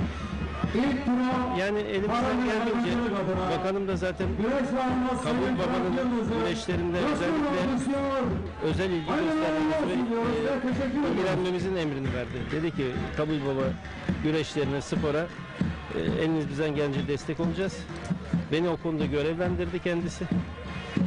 Ben de elimden gelen arkadaşlarla ortak çaba, mücadeleyle yardımcı olmaya çalıştık. Burada Sayın Hüseyin Kodar dedi ki Derya Deniz Kanar Başkanı vekilimiz geldi. Akşama kadar burada başlıyor. Birisi kemer takana kadar burada olacak. Vaktimiz geniş dedi. Buradayım, vaktim bu geniş. çok önemli. Şimdi neden bunu söylüyorum? Bazı siyasetçi büyüklerimiz geliyor, gözle gösterisi yapıp sonra acil yoğun işlerinden dolayı gitmek durumundanıyor. Ama işte öyle yerli ve millilik demde vurulmaz. İşte böyle olur. Başkanım ben öncelikle teşekkür ediyorum. Ben sizlere çok samimiyetinizi teşekkür ortaya ederim. koyduğunuz için. Buradayım. Ben son güreş bitene kadar Allah nasip kısmet ederse buradayız. Takip edeceğiz. Ediyorum da zaten. Büyük de keyif alıyorum işin açıkçası. Gerçekten keyif alıyorum. İnşallah bunun gibi güzel organizasyonları devamı da gelir. Mustafa Kemal Paşa Yalıntaş güreşleri. Orası da belirli bir noktaya gelmiş bir organizasyon. Evet. Bununla alakalı bu yıl olmasa da önümüzdeki yıllarda yine o yanan ateşi körükleyecek misiniz? Sayın Başkanımız eski spor bakanımız. Dolayısıyla tüm spor branşlarının olduğu gibi geleneklerin de çok sıkıya bağlı bir belediye başkanımız. Evet, evet. Onunla alakalı bir tasarruf söz konusu olacak ya da bir planlama. Tabii ki Yalıntaş'a da gerekli destekte olacağız elimizden geldiğince. Ya da çok özür dilerim şöyle de olabilir. Yalıntaş'ta değil ama biz artık Kabul Baba'yı bu bölgenin en önemli güreşleri olarak da destekleyerek biz o misyonu burada devam ettirmek de durumunda da olabilir. Şimdi Kabul Baba'nın muhtarı, dernek başkanı, Kabul Baba halkı güreşe çok düşkün. Şimdi onlar bize gelip taleplerini sunduklarında onların gözündeki ışık ve istek de bizim içimizdeki isteği de arttırıyor. Ben onlara diyorum ki ya arkadaşlar yapalım ama bizim imkanlarımız bu kadar imkanlarımız dahilinde. Başkanım biz boyarız. Biz sıvasını yaparız. Biz harcını kararız. Sen ne kadar elini koyuyorsan biz de koyarız. Biz o enerjiyi onlarda görünce bizim enerjimiz de artıyor. Kayıtsız kalınmıyor. Evet. Yani her şeyi bizden de beklemediler. Yani biz %30 yaptıysak %70'ini onlar organize etti. Çadırların kurulması, otul biçilmesi, temizlenmesi hepsi de kendileri de taşın altına ellerini koydular. Çok takdir ediyorum ben Kabul Baba. Zaten çok kolay aran da geliyor benim kardeşim. Evet. Evet. Peki canlı yayına alacağız. Daha sonra alacağız. Şimdi Bursa Mustafa Kemal Paşa'da başka spor branşları da var. Tamam biz Kabul Baba'yı hep konuşacağız, devam edeceğiz. Sayın Başkanımız diğer spor branşları da yaklaşımlarını buradan ekranlarda söyleyebilir miyiz? Tabii yani biz insanların gözündeki o ışığı, isteği görürsek biz herkese yaklaşırız. Bütün sporların arkasındayız. Yardımcı olmak istiyoruz. Ama tabii bizden de gelip hani başkanım şöyle yapalım, böyle yapalım. Projeler ortaya koyalım. Bu tarz şeylerle gelin her zaman yanınızdayız. Yanlarındayız. Değerli güreş severler. Tabii güreş ve Kabul Baba ayrı. Ayrı. Şu anda ekranlara kadraja gelen Erhan Toy, Kabul Baba Dernek yönetiminde o bir nefer. Onu şu anda ekranda görürüz ama birazdan ben onu röportaja da alacağım. Çünkü böyle geçiştirmek istemem. Gerçekten bir nefer kendisi. Ben şimdilik kendisine teşekkür ederim ama devam etmek durumundayız. Çünkü Sayın Şükrü Erdem, belediye başkanımız diğer spor branşları da destekliyor Kemalpaşa'da. Evet. Şimdi ancak bir mali yük de söz konusu yeni devraldı. Dolayısıyla burada zorluk da çekilebilir. İlk etapta, kısa vadede neler planlıyor Sayın Başkanımız? Kısa vadede şimdi bizim üzerimizde ağır bir yük var. Belediyenin mali yönden. Biz o yükü üzerimizden biraz azaltabilirsek hani diğer spor dallarına, köylerimize, işte fen işlerine biraz oradan kaynak aktaracağız. Hizmet etmek istiyoruz tabii de. Ama biraz vakite ihtiyacımız var. Biraz sabra ihtiyacımız var. Halkımızdan da sabır bekliyoruz. Biz de hizmet için geldik. Hizmet yapmak istiyoruz. Allah utandırmasın. Allah bizi mahcup etmesin halkımıza karşı. İnşallah biz bunları aşacağız. Bakanım da bizim arkamızda. Biz de onun neferleriyiz. Sağda onun eli ayağıyız. Elimizden geleni yapıyoruz. Ama çözeceğiz biz İnşallah. Çünkü Bursa Mustafa Kemal Paşa yani Gazi Büyük Önder Mustafa Kemal Atatürk'ün isminin atfettiği, ya bu burada çok özel bir isim Tabii. çünkü buraya yakışır bir tabii tek ismini verilmiş ilçesi Mustafa Kemal Paşa. Atamıza layık bir nesil olarak da tam ekran alalım değerli yönetmenim. hem Mustafa Kemal Paşa'mızın ismini yücelteceğiz inşallah. Hem atamızı Yakışır ve mutlu yarışır edeceğiz. bir- Yakışır ve belediyecilik yapacağız. Bir şekilde bu işi çözmeye çalışacağız. İnşallah Bursa Mustafa Kemal Paşa önümüzdeki yıllarda sanatsal, sportif ve birçok projelerle ismi anılacak güçlü bir ilçemiz olarak yükselecek inşallah. Projelerimiz var tabii. Önümüzde çok yapmak istediğimiz şeyler var. Spor dalında, işte sanat dalında, işte çocuklarımızın bu yüzme kursları, çeşitli faaliyetleri, bunların hepsine destek olmak istiyoruz. Onun için biraz zaman, dediğim gibi altımızdan biraz zaman istiyoruz. Evet. Bize biraz zaman versinler, sabretsinler. Yollarımızı da yapacağız inşallah. İnşallah. Sayın Başkanım, baş pehlivanlar çeyrek final kuralları için anons edildi. Evet. Çok teşekkür ediyorum. Ben size çok teşekkür ederim. Bizi kırmadınız, buraya kadar geldiniz. Sayın Başkanım'a çok selamlar. Belediye Başkanımıza. İletirim kendisine. Protokoldeki yerinizi uğurlayalım. Siz gün Çok boyu çünkü teşekkür orada ederim. güreşin Ben buradayım, keyfini çıkartın. buradayım. Evet, değerli güreş severler. Bursa Mustafa Kemal Paşa Başkan Vekilimiz Derya Deniz Kanar canlı yayın konuğumuzdu. Kendisini protokole uğurluyoruz. Teşekkür ederim. Hocam bir itiraz bir işlerde acemiyim. Değerli güreşçiler, şu anda Kabul Baba Er Meydanımızda Özçelik Orman Ürünlerinin sahibi değerli iş adamı Sayın Ferit Özçelik şeref vermiştir. Kendilerine tertip komitesi adına hoş geldin diyoruz. Sağ olsunlar, var olsunlar. Evet, başpehlivanlarımız buyurun. Evet değerli güreş severler, başpehlivanlık kuralları çekildi. Çeyrek final kuralları Feyzullah Aktürk Yalçın Öncül ile Serdar Yıldırım Süleyman Başar ile Osman Aynur Yusuf Can Zeybek ile Hüseyin Gümüşalan Mustafa Doğan Özköy ile eşleştiren çeyrek final mücadeleleri Kabul Baba güreşlerinde Pehlivanlık çeyrek final. Öncelikli olarak siz kıymetli misafirlerimizden bu 8 tane yiğit Türk aslanına şöyle bir moral alkış istirham ediyoruz. Alkışlar sizlerden, güreşler baş pehlivanlarımızdan inşallah. Bursa Büyükşehir Belediye Başkanımız Sayın Mustafa Bozbey Bey pehlivanı. Bugün her meydanımızda Sokol Dünyalı Pehlivan Güreşleri güreş ağamız. CM Metal Yönetim Kurulu Başkanı Sayın Zeki Acar Beyefendi adına güreş yapıyor. Yalçın Öncül, Bursa. Değerli güreş severler, 3 defa Avrupa şampiyonu oldu. Ardından dünya üçüncüsü oldu. Yavru güreşte de adeta fırtına gibi esiyor. Akhisar Belediye Başkanımız Manisa Akhisarlı milli güreşçi Feyzullah Aktürk, alkışlıyoruz şampiyonumuzu. Akyazı Belediye Başkanımız Sayın Bilal Soykan Bey pehlivanı. Bugün her meydanımızda Antalya Çelik Yağlı Pehlivan Güreşleri güreş ağamız. Deli Demir Otomotiv Belediye Filoları Yönetim Kurulu Başkanı Sayın Deli Demir adına güreş yapıyor. Serdar Yıldırım, Sakarya Karapürçek. Balıkesir Büyükşehir Belediye Başkanımız Sayın Ahmet Akın adına güreş yapıyor. Süleyman Başar, Manisa Akhisar Selçuklu. Tarih Kırkpınar'ın 2006 yılı baş pehlivan birincisi.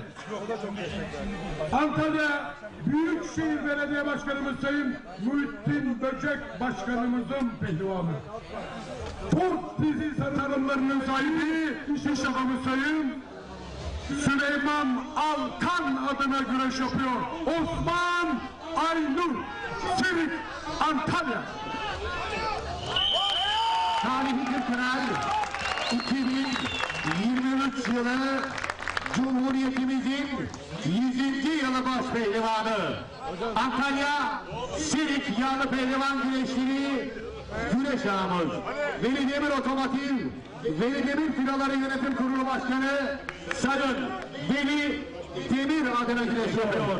Yapmış olduğu güreşlerle taraflı tarafsız tüm seyircimizin beğenisini kazanmış olan bir baş pehlivanımız. Cumhuriyetimizin 100. yılı baş pehlivanı Yusuf Can Zeybek, Antalya Dualler. Antalya Büyükşehir Belediye Başkanımız Sayın Muhittin Böcek Bey pehlivanı. Mustafa Doğan Özkaya, Çorum Mecitüzü.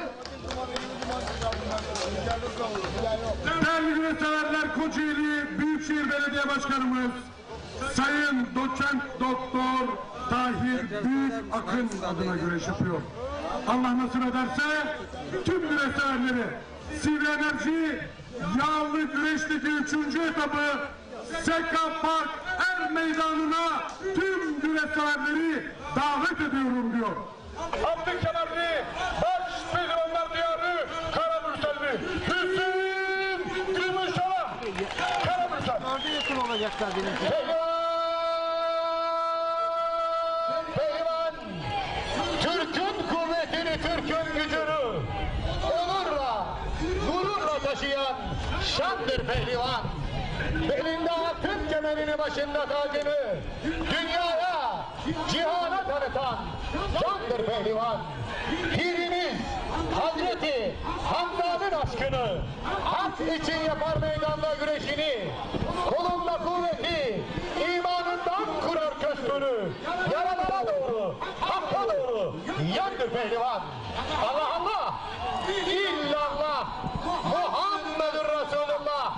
Baş pehlivanlarımıza çeyrek finalde hep beraber alkışlarla diyelim maşallah. Allah derman versin. Evet değerli güreş severler, baş pehlivanlar özelinde çeyrek final için Allah Allah nidaları yükseldi. Bursa Mustafa Kemal Paşa Kabul Baba Er Meydanı'nda. Şu anda da huzur peşrevindeler. Hemen eşleşmeler özelinde Şener Sar bir kez daha anons ediyor. Evet, baş pehlivanlık çeyrek final mücadelesinde Feyzullah Aktürk, Yalçın Öncül ile mücadele edecek. Serdar Yıldırım, Süleyman Başar ile mücadele edecek. Osman Aynur, Yusuf Can Zeybek ile mücadele edecek. Mustafa Doğan Özkaya, Hüseyin Gümüşalan'la mücadele edecekler. Bakalım hangi baş pehlivanlarımız adını yarı finale yazdıracak. Kimler çıkacak hep beraber göreceğiz. Kıran kırana mücadeleler var. Yine eşleşmelerde yine müthiş eşleşmeler var. Bakalım Kabul Baba'da baş pehlivan altın kemerinin sahibi kim olacak değerli güreş severler. Evet, Feyzullah Aktürk, Serdar Yıldırım ekranlarda. İşte bu mücadele, bu pehlivanın mücadelesi güreş severler büyük bir heyecanla bekliyor. Hüseyin Gümüşalan'da. Evet, Gökhan Güreş'in yeni koca Yusuf'u. Serdar Yıldırım'da mutlaka kalalım değerli öğretmenim. Kaçırmayalım kameramanımız. Kaçırmasın, Hüseyin Gümüşalan mücadelesi ekranlarda kalsın. Dörtlü ararak pencereyi açacağız. Süleyman Başar. Süleyman Serdar Yıldırım'la kapışacak. Süleyman Başar. Büyük orta pehlivanı Emre Karabacak. Büyük orta pehlivanı Emre Karabacak. Lütfen cephel hakemliğine geliniz.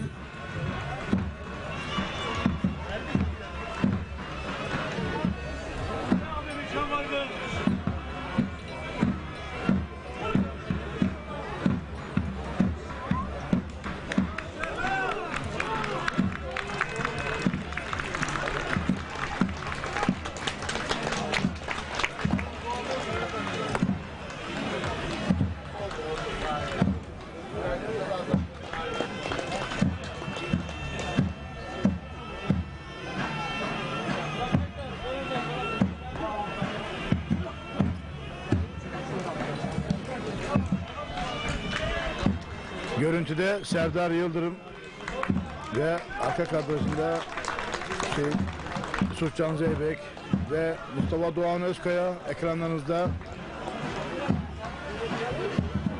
Kara Panter Mustafa Doğan Özkaya ve Koca Yusuf lakaplı Hüseyin Gümüşalan, Kocaeli Büyükşehir Belediyesi baş pehlivanı ve yine Serdar Yıldırım ve bu arada Osman Aynur ve Yusuf Can Zeybek müsabakası başladı.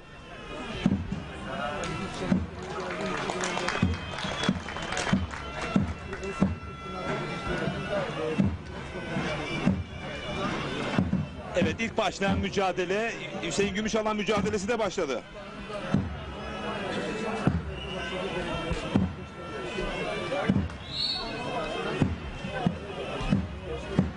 Selamun aleyküm.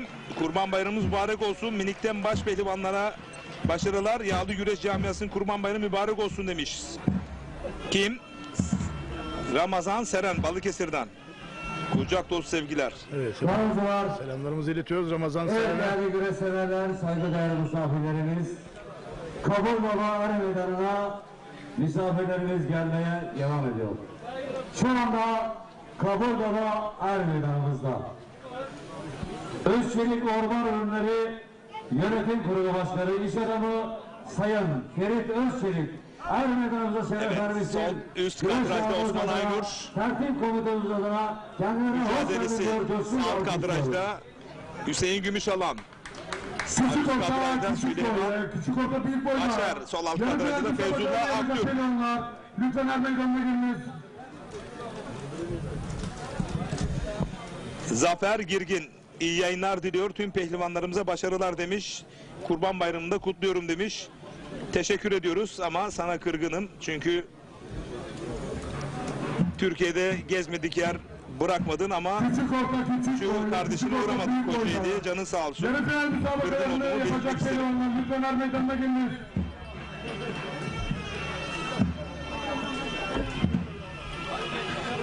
Evet değerli güreş severler, Serdar Yıldırım, Süleyman Başar sağ üst kadrajda.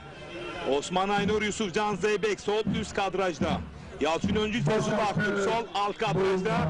Ve Hüseyin Gümüşalan, Mustafa Doğan Özkaya sağ alt kadrajda. Şu anda çeyrek finalin en uzun boylusu Hüseyin Gümüşalan ve çeyrek finalin en kısa boylusu Mustafa Doğan Özkaya kapışması. Çok ilginç. Misafirlerimiz gelmeye devam ediyor. Bakalım Şu anda yorumlarınızı alabiliriz değerli güreş severler. Ekin Türk TV sosyal medya portalından yorumlarınızı yollayabilirsiniz. Hiçbir zaman için Yarı finale kim ya da kimler kalır? Ömür boza sahip Er Meydanı sosyal medya portalından da Atakan Kuşku. bizlere mesajlarınızı yollayabilirsiniz. Kendilerine hoş geldinler, coşkuyla alkışlıyoruz. Yeter, devam. Yusuf Can Zeybek ekranın sol üst kadrajında. Evet kepçeledi. İlk galibiyeti elde etti Yusuf Can Zeybek sol üst kadrajda. Değerli yönetmenim tam ekran olarak getirecektir mutlaka tekrarını. Küçük büyük boy. Baş pehlivanlık güreşlerinde Yan kazık yan paçada bir anda kepçeledi. Bakın yan kazık yan paçada bekledi. Oradan işte bakın kepçelemiş. Net bir galibiyet Yusuf Can Zeybek'ten. Adını yarı finale yazdıran ilk baş pehlivan oldu. Bursa Mustafa Kemal Paşa. Kabul Baba Er Meydanı'nda 3 çift kaldı çayırda. İkiliye dönebiliriz. Sonra tekrar ara ara diğer müsabakayı ekranlara getirebiliriz değerli yönetmenim. Hüseyin Gümüşalan mücadelesini de ekranlara tutabiliriz. Çünkü Mustafa Doğan Özkaya mücadelesinde her an her şey olabilir. Evet, küçük orta büyük boy pehlivanları. Bu güreş de gerçekten Küçük orta çok büyük boy. çekişmeli ve çetin geçişe benziyor. Her an dediğiniz gibi bu müsabakada bir sonuç çıkabilir. Evet. Ekranı solunda Feyzullah Aktürk. Gaziantep Şahin Bey'de Orhan Okulu'yu. Manisa Akhisar'da Ali Gürbüz'ü mağlup ederek şu anda Türkiye Alı Güreş kamuoyunda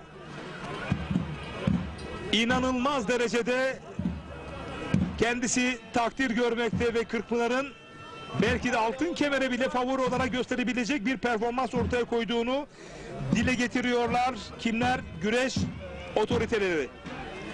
Feyzullah Aktürk milli güreşçimiz ekranın sol kadrajında. Sevgili kardeşim iyi yayınlar diliyorum. Tüm İslam aleminin bayramını tebrik ediyorum. Bayram tadında güreşler izlettirdiğiniz için demiş. Ekin Türk TV'ye de size de teşekkürler demiş. Yalova Tavşanlı altından Erol Demirel. Bakış kıraathanesinden izliyorlarmış. Selamlar. Evet, kucak dolusu selamlar. Ekin Türk ayrıcılığıyla değerli güreş severlere burada yayınları anlatıyoruz. Değerlendirmelerde bulunuyoruz. Teşekkür ediyoruz bizleri izledikleri için. Bu arada bir tepki alması var Yalçın Feyzullah Türk'ten. Gerçekten minder güreşinde müthiş başarılar yaparak yağlı güreş yapmayı hiç de sırıtmadı ve müthiş başarılar elde etti. Gerek Şahin Bey'de gerek Akhisar güreşlerindeki yapmış olduğu flash güreşlerle dev isimleri yendi ve gerçekten şu anda favoriler arasında. Evet, teşekkür ediyorum bu bilgilendirmen için. Deniz'den Profesör Doktor Murat Başar ve babam İbrahim Başar ile birlikte izliyoruz demiş. İyi yayınlar demiş. Değerli hocama teşekkür ediyoruz. Denizli'ye. Fatih Yıldızhan ve Abdullah Yıldızhan. Bir gözümüzde de kadraj dışındaki Bilal Kahraman mücadeleleri de anlatacağız. Kimin? Süleyman Başar'ın Serdar Yıldırım'la mücadelesini de Şener Sağ dikkatle takip etmek üzere. Gerçekten dikkatle takip ediyoruz. 3 musabaka var şu anda. 3 çift var baş pehlivanlıkta. Gerçekten de benim tam istediğim derecede bir musabaka yapıyorlar ve özleri bir şekilde mücadele ediyorlar ve kıran kırana hem Hüseyin Gümüşalan hem Mustafa Doğan Özkaya üzerinde hem Serdar Yıldırım hem de Süleyman Başar üzerinde yine Yalçın Öncül ve Feyzullah Aktürk mücadelesi kıran kırana geçiyor. Ne mutlu ki bayramın 2. günü Mustafa Kemal Paşa Kabul Baba'dan biz siz değerli güreş severler sizlere bunları aktarıyoruz. Bu heyecanı sizlere ortak oluyoruz. Ne mutlu sizlere bizlere diyoruz ve müsabakalar devam ediyor tüm hızıyla. Sakarya Murat Yalvaç'tan iyi yayınlar demiş. Fatih Gamze Kuroğlu. Kolaylıklar diliyorum. Serdar Yıldırım güreşi neden göstermiyorsunuz? Evet, göstereceğiz ama değerli öğretmenim, güreş severimiz de haklı. Arada bir evet getirelim. Bu şekilde dönüşünü yapalım. Takdir edersen değerli yönetmenim. Fatma Gamze Kuroğlu'na katılıyorum. İsmet Yılmaz iyi bayramlar demiş. Mustafa Cebeci adına Finali Yusuf Can ve Feyzullah yapar demiş. Harun Gökçe İzmir'den iyi yayınlar, iyi bayramlar demiş. Harun Gökçe, Hamit Kıratlı ile beraber izliyoruz demiş. Selamlar, saygılar. Kotan adına güreş yapıyor. Yine bugün er meydanımızda altın kemerli başpehlivanlar diyarı Karamürselli iş adamı sayın Yasin inşaatlarının sahibi sayın Yasin Özkaplan. Evet, aynı kadrajda Hüseyin Gümüşalan'ı da görebiliyorsunuz ekranın solunda. Rakibini bastırdı. Bir yeniş çıkabilir mi? Bayram Ali İslamoğlu. Antalya Büyükşehir Mustafa Doğan Özkaya mücadelesi. Muhittin Böcek Başkanımızın pehlivanı. Evet, Antalya. değerli yönetmenim hemen bir çözüm buldu ve üçlü kadrajı aldı. Teşekkür ediyorum değerli yönetmenime. Allah Allah, illallah, Muhammedur Resulullah. Ben Mustafa Doğan Özkaya üzerinde bahsetmek istiyorum. Yer güreşini çok iyi yapabilen bir güreşçi. Yerde de çok dayanıklı. Fiziğine rağmen müthiş yerde mücadele ediyor. Bunu da belirtmek isterim değerli güreş severlere. Bakalım sürpriz bir sonuç çıkacak mı? İlk yarı finalist Yusuf Can Zeybek değerli güreş severler.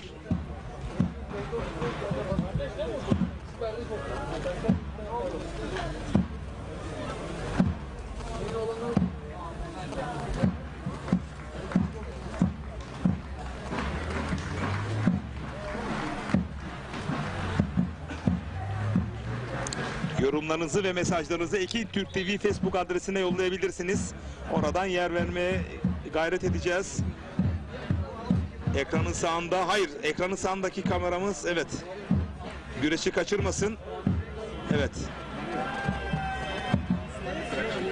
Feyzullah Aktürk mücadelesi. Yalçın Öncül'le orta kadrajda Süleyman Başar ve Serdar Yıldırım. Ekranın solunda da Hüseyin Gümüşalan, Mustafa Doğan Özkaya.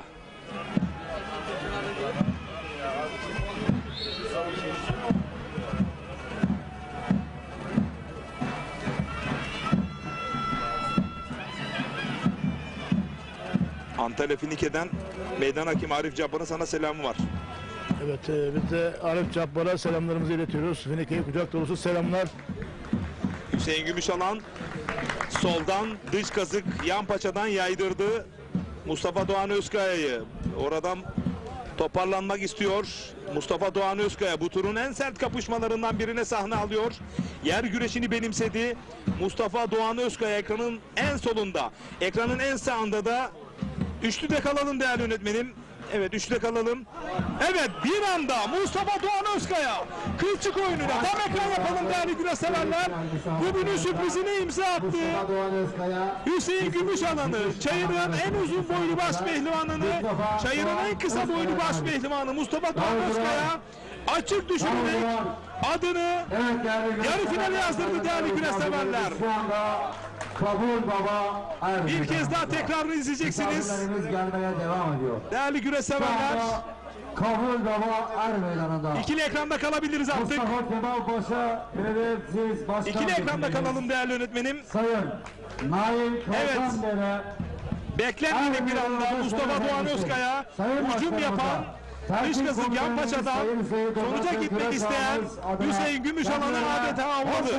Sayın Başkan Vekilimizi coşkuyla alkışlıyoruz. Sahanın en kısa pehlivanı, en baş pehlivanı, en uzun baş pehlivanına galip geldi. Müthiş oyunuyla yoluna devam ediyor. Adını yarı finale yazdırdı Mustafa Doğan Özkaya. Bu arada bir kürde kılçık Feyzullah Aktürk kürde atmak isterken Yalçın Öncül kılçık oyunuyla o da adını yarı finale yazdırdı Mustafa Doğan Özkaya'dan sonra. Türk ve Yalçın Üncül arasındaki müsabakada Arka arkaya galibiyetler Üncül galip. söz konusu.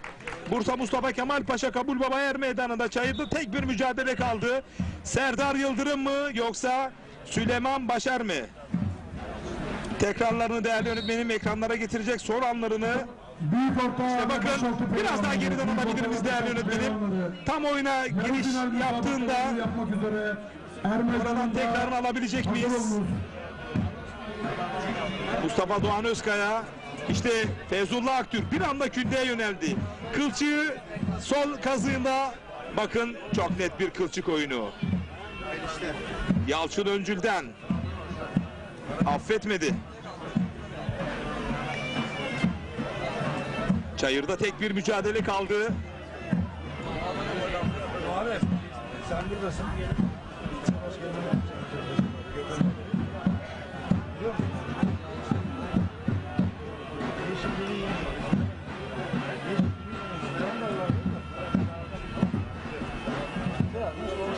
Çağıracak, o zaman çağıracak.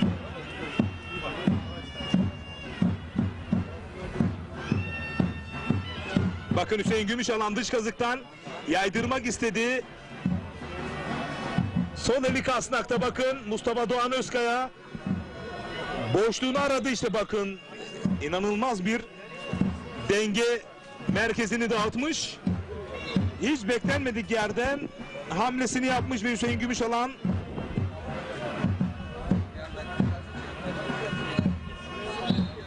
bu yapmış olduğu hamle sonrasında mağlup oldu Hüseyin Gümüşalan ve Mustafa Doğan Özkaya yarı finalde.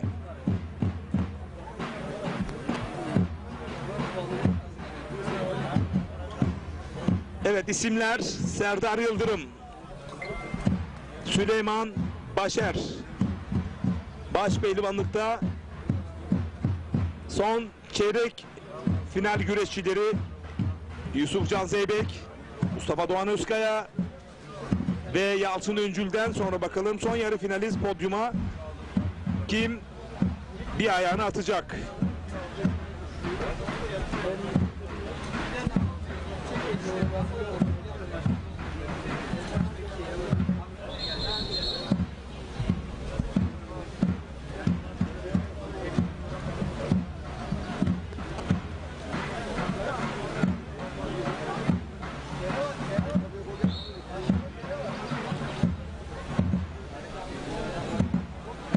Ankara Büyükşehir Belediye Başkanımız Sayın Mansur Yavaş Bey'in destekleriyle Keçiören Belediye Başkanımız Sayın Doktor Mesut Özarslan himayelerinde birinci geleneksel tahakkül kara kucak güreşleri 24-25 Ağustos Ankara Keçiören'de yapılacak. Yarı final. Birinci olan baş pehlivana son model bil araba verilecek. Keçiören Belediye Başkanım Sayın Doktor Mesut Özarslan tüm sporcu, antrenör ve halkımızı Keçiören Er Meydanı'na davet ediyor ve aynı zamanda da tüm İslam aleminin Kurban Bayramı'nı kutluyor. Ankara Keçiören Belediye Başkanımız Sayın Doktor Mesut Özarslan. Dağdaşlar Diyarı Erzurumlu Yunus Emre Karabacak. Hocam bir saniye bir es verir misin? Sayın Kaymakamım yoğunluğu nedeniyle aramızdan ayrılıyor. Evet, günün anısına Güreşağımız Sayın Niyazi Dal, evet Mustafa Kemal Paşa Kaymakamımız Sayın Ahmet Altıntaş'a bir plaket takdim ediyor. Teşekkür ediyoruz bu güzel tabloyu, bu anıyı alkışlıyoruz. Bu mücadele sanırım puanlamaya doğru artık evrildi diyebilir miyiz Şener Sar? Evet, musabaka yani o dengeli gidiyor ve herhangi bir risk alınmıyor iki taraf özelinde de. Başlarken tabii ki biraz atak güreş oldu ama daha sonrasında güreş dengelendi. Sanki iki tarafta güreşi puanlamaya götürmeyi düşünüyor. Çünkü daha önceki yapmış olduğu musabakalarda Süleyman Başar, Serdar Yıldırım'a karşı üstünlüğü söz konusuydu. Canlı olarak tabii ki musabakayı takip etmiştim. Ama bu sefer Serdar Yıldırım pek karışmıyor Süleyman Başar'a karşı. Çünkü Süleyman Başar'ın da yerde hem boyundurup ve sarma kılıcı çok iyi. Bu arada Ömer Oğuzhan değerli büyüğüm bugün gerçekten güzel, hoş gelen güreşler oluyor. Tüm pehlivanlarımızı kutluyorum demiş değerli Ömer abimiz. Antalya'dan Mehmet Bahçe iyi yayınlar ve iyi bayramlar demiş. Teşekkür ediyorum değerli büyüğüme. Kirmasti Kervan Yönetim Kurulu Başkanı. Güreşlerimizin altın kemerli güreş ağası Sayın Niyazi Dal Bey'in pehlivanı Bekir Can Öz Turgut Mustafa Kemal Paşa İnce Ali Pınar Köyü Bursa.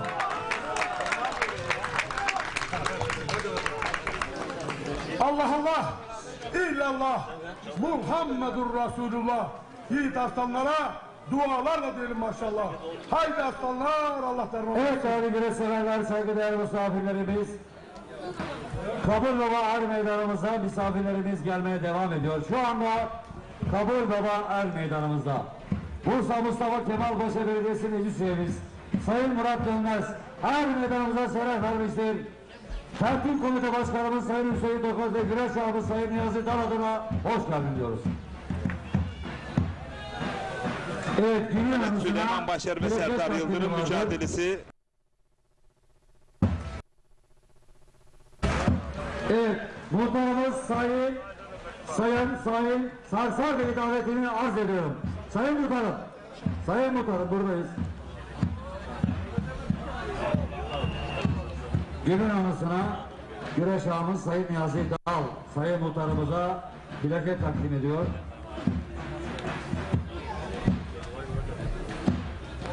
Evet, yine plaketini almak üzere Sayın Hasan Altın'ı davet ediyoruz.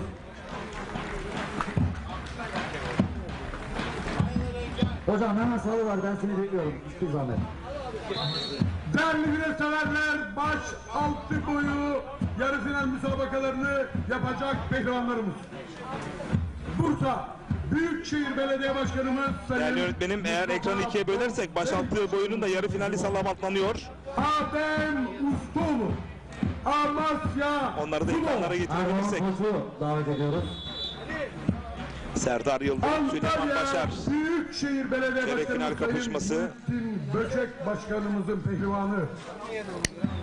Aydın Balık Ağları'nın sahibi, ünlü iş adamı Aydın İnce adına bugün Er Meydanımızda güreş yapıyor. Milli güreşçi Tolga Turhan, Antalya. Salih Menderes'i davet ediyoruz. İsimleri de alabiliriz isterseniz, dilerseniz tabii ki. Evet, bu arada baş altında yarı final Adem Ustaoğlu, Tolga Turan, Okan Yavaş'la yine Balıkesir'le Aykut Işık arasındaki yarı final mücadelesi birazdan başlayacak. Boy salımı devam ediyor. SM Metal'in sahibi Sayın Zeki Acar ağamızın pehlivanı. Okan Yavaş. Bursa Mustafa Kemal Paşa Çaltılıbük. Ertan Azar Bey'i davet ediyoruz. Balıkesir Büyükşehir Belediye Başkanımız Sayın Ahmet Akın Başkanımızın pehlivanı. Aykut Işık Balıkesir. Muharrem Uçar'ı davet ediyoruz. Allah Allah, illallah, Muhammedur Resulullah. Yiğit aslanlara alkışlarla. Evet, plaketini almak üzere Haydi Sayın aslanlar, Nusret Allah Yıldız'ı davet ediyoruz. Bu arada baş pehlivanlıkta 20. dakikaya girdik. Recep Tosun, Süleyman Başar ve Serdar Yıldırım arasındaki mücadele. Muhtemelen bu müsabakada puanlama gibi gözüküyor. Bu arada bu mücadeleler ekranlardayken çok özel bir mesaj geldi. Şener Sar, kim biliyor musunuz? Bu güreşe tam yarım asır hizmet etti. Gerek as başkanlık yaptı, gerek yönetim kurulu üyeliği yaptı. Türkiye Güreş Federasyonu'nda yağlı güreşe çok büyük katkılar sağladı ve pehlivanlara ilk gri pasaportun verilmesi noktasında projeler üretti. Ankara'da, Genelkurmay'da, Karagücü'nde birçok pehlivanı orduda güreştirdi. Onları orada barındırdı. Güreş hayatları belki bitecekti ama onlara dedi ki gelin siz milli oldunuz. Gelin siz iyi pehlivansınız. Onlara ordumuzun Karagücü'nün kapılarını açtı.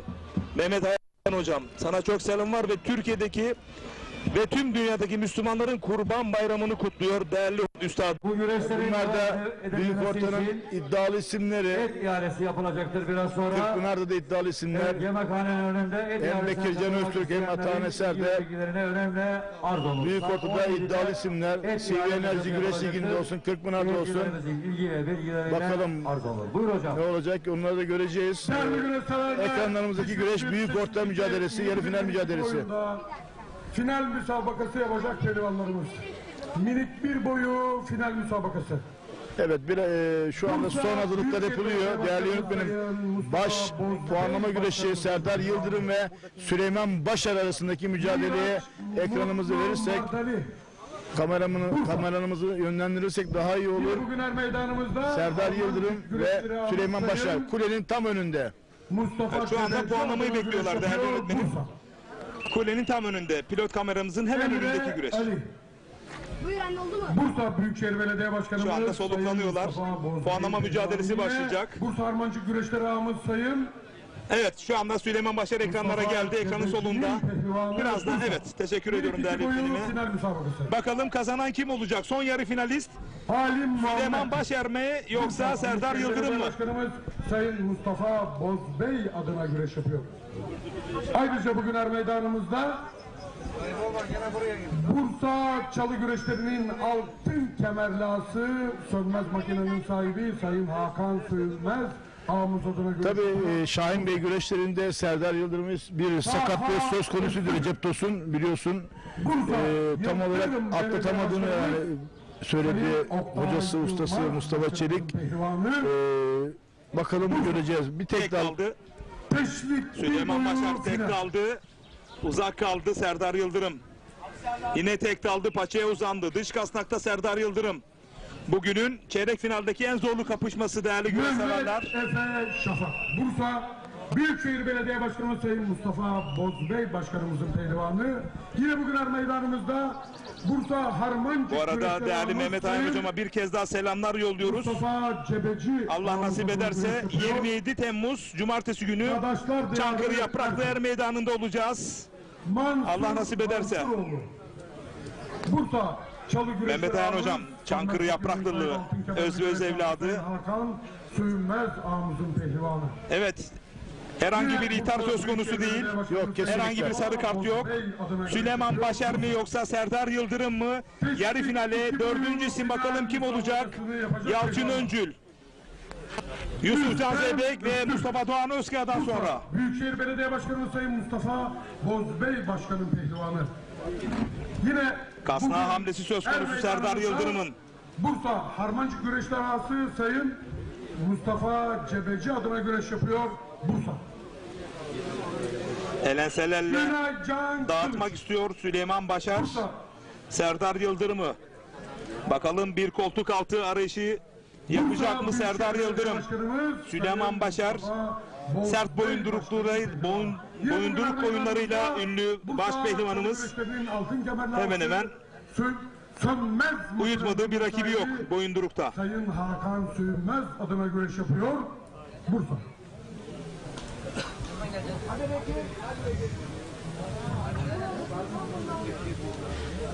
Allah Allah! Atakları söz konusu. Muhammedur Resulullah. Yiğit aslanlara Soldan güreşebilen ender yetenekli baş pehlivanlardan biri Serdar Yıldırım. Sol tarafı çok meziyetli. Göğüs çaprazından budadı. Evet budadı. Bakıyoruz. Payanda yaptı. Evet. Sol sağ kalçasının üzerinden göğüs çaprazından budadı. Sağ kalçasının üzerinden payandayla dönüş yaptı Serdar Yıldırım. Kul hakemleri böyle diyor. Cengiz Zengin. Bir kez daha tekrarını alacağız değerli güreş severler. Süleyman Başar galip. Bakın işte tam buradan budadı sağ kalçasının üzerinden payanda. Lütfen. Evet değerli güreş severler. Bursa Mustafa Kemal Paşa Kabul Baba Er Meydanı'nda yarı finalistler. Yalçın Öncül, Süleyman Başar, Yusufcan Zeybek ve Mustafa Doğan Özkaya. Kısa bir reklam arası veriyoruz. Daha sonra tekrar Kabul Baba Er Meydanı'nda Ekin Türk TV ekranlarında birlikte olacağız. Bizden ayrılmayın.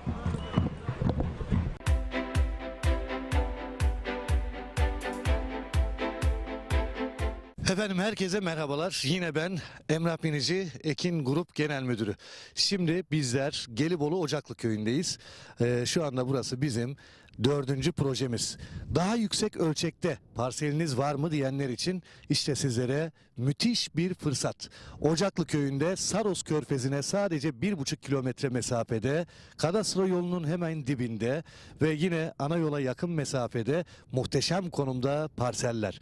534 metrekare. Evet, isteyen ileride evini yapabilir, bahçesi olabilir, otoparkı olabilir. Gerçekten çok güzel konumda, gerçekten güzel konumda dediğim gibi. Su sorununuz yok. Evet, 7 metreden sondajla suya kavuşabiliyorsunuz. Buranın geleceği ileride çok parlak değerli izleyenler. Daha önceki satmış olduğumuz projelerde alanlar hep kazandı. Bizler de kazandırmaya devam ediyoruz. Ekin TV güvencesiyle Ekin Gayrimenkul olarak Ocaklı Köyü'ndeyiz, Gelibolu'dayız. Saros Körfezi'ne 1,5 kilometre mesafede 534 metrekare parsellerimizin de satışına başladık. Beton direkleri dikilmiş vaziyette. İsteyen etrafını çevirebilir gördüğünüz gibi. İsteyen bungalov ev koyabilir. İsteyen tin house koyabilir. İsteyen prefabrik koyabilir. Şunu belirtmek istiyorum. Burada toplam 12 parsel var. Tamamı 534 metrekare. Her bir parsel 534 metrekare. Önce tapunuzu alıyorsunuz, sonra ödemenizi yapıyorsunuz. Evet, kısmi vade seçeneğimiz var. Bunu da hemen açıklamak istiyorum. Emsalleri 1 milyon. Bakın buradaki değerler. Özellikle Güneyli sınırdayız biz. Güneyli'ye sınır parsellerimiz. Hemen yanı başında imarlı ifrazlı arsa vasfında yerler var. Güneyli'ye sınır. Güneyli'de metrekaresi 5.000-6.000 liradan satılırken bizler Güneyli'ye sınır olan bölgede Ekin TV izleyenlerine müthiş bir kampanyayı yeniden başlattık. 12 parsel var. Geç kalmadan sizler de yerinizi ayırttırın. Vereceğim telefon numarasını, ekran altındaki numarayı arayarak hangi gün müsaitseniz bize söylemeniz yeterli. Bizler sizleri Beylikdüzü'ndeki ofisimizden hareket ettiriyoruz. Servis aracımızla yaklaşık 2,5 saatte burada oluyoruz. Güzel bir yolculuk oluyor, güzel bir muhabbet oluyor ve muhtemelen de zaten genelde ben geliyorum. Sizlere ben eşlik ediyorum. 0212 594 4594 telefon numaramız. 0212 594 4594 hemen kadastro yoluna cephe, hemen yanında 1,5 kilometre ileride Saros Körfezi var. Hatta Mavi Saros olarak geçiyor. En temiz bölgelerden bir tanesi. Saros Körfezi'nin özelliği kendi kendini temizleme özelliğidir değerli izleyenler. Yazın buraya geldiğiniz zaman böyle mis gibi pırıl pırıl suda yüzmek istiyorsanız, hayallerinizi gerçekleştirmek istiyorsanız ve ileride güzel kazançlar elde etmek istiyorsanız gelin burayı görün ve tercih edin. Biraz önce ne söyledim? Emsalleri evet 1 milyon 534 metrekare, yarım dönümden daha fazla. Dediğim gibi bungalov koyabilirsiniz, etrafını çevirebilirsiniz. Etrafta zaten görüyorsunuz. Bakın bağ evi yapmışlar. Hemen yan tarafında bir prefabrik var. Gerçekten güzel bir konumda. Peki biz ne yapıyoruz? Yine yapacağımızı yaptık ve indirimli fiyatı 1 milyon değil, bakın 750.000 TL ve bunun 500.000 TL'si nakit, geriye kalanı da sizlere vade seçeneği sunuyoruz. 0212 594 4594.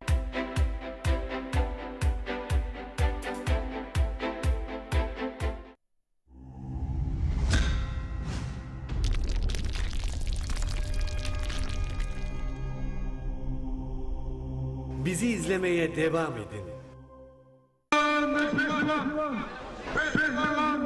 Evet değerli güreş severler, tekrar Bursa Mustafa Kemal Paşa Kabul Baba Er Meydanı'ndayız. Alt boylarda yarı finaller ve finaller salonunda birazdan da baş pehlivanlık yarı final salavatlaması yapılacak. Biz reklam arasında farklı bir gelişme oldu. Hemen bilgilendirelim. Puanlama güreşinde Süleyman Başar değerli öğretmenim ekranlara getirecek. Göğüs çaprazından budama oyunuyla rakibini aştığı konusunda kul hakemi Cengiz final müsabakası yapan pehlivanlarımıza şöyle yeniş kararı verdi.